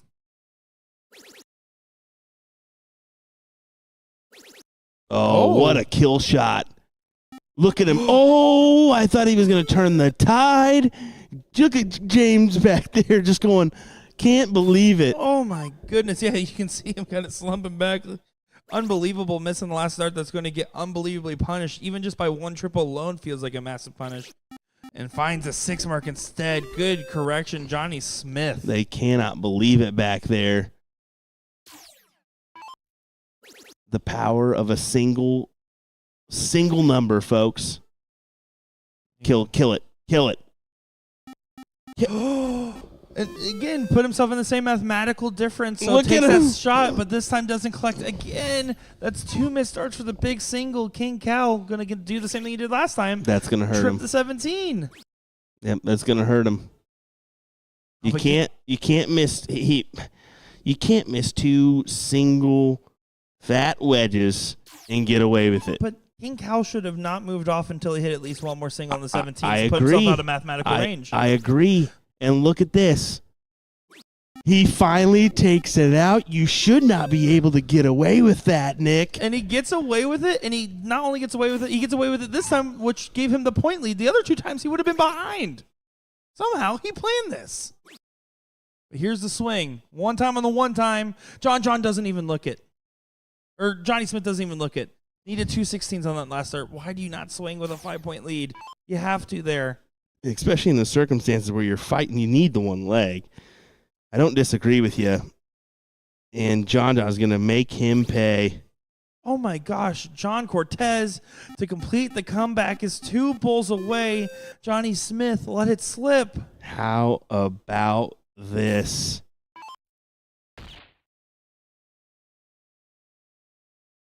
Unfortunate heartbreak for Johnny.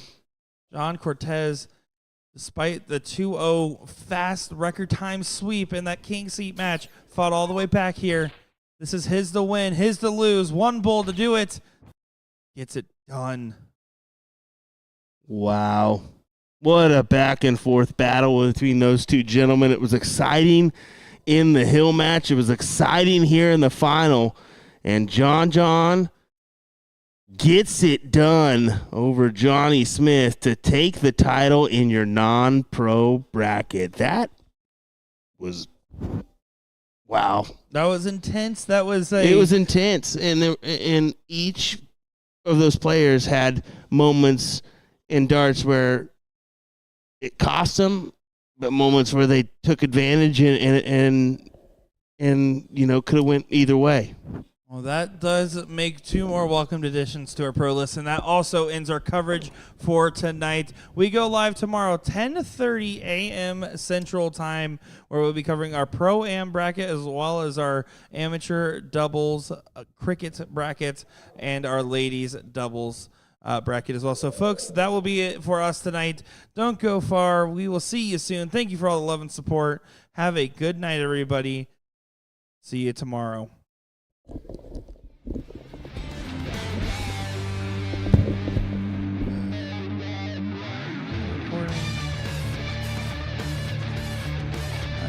Pictures up there. Viewers that we still have. That shit on me. Whatever you want.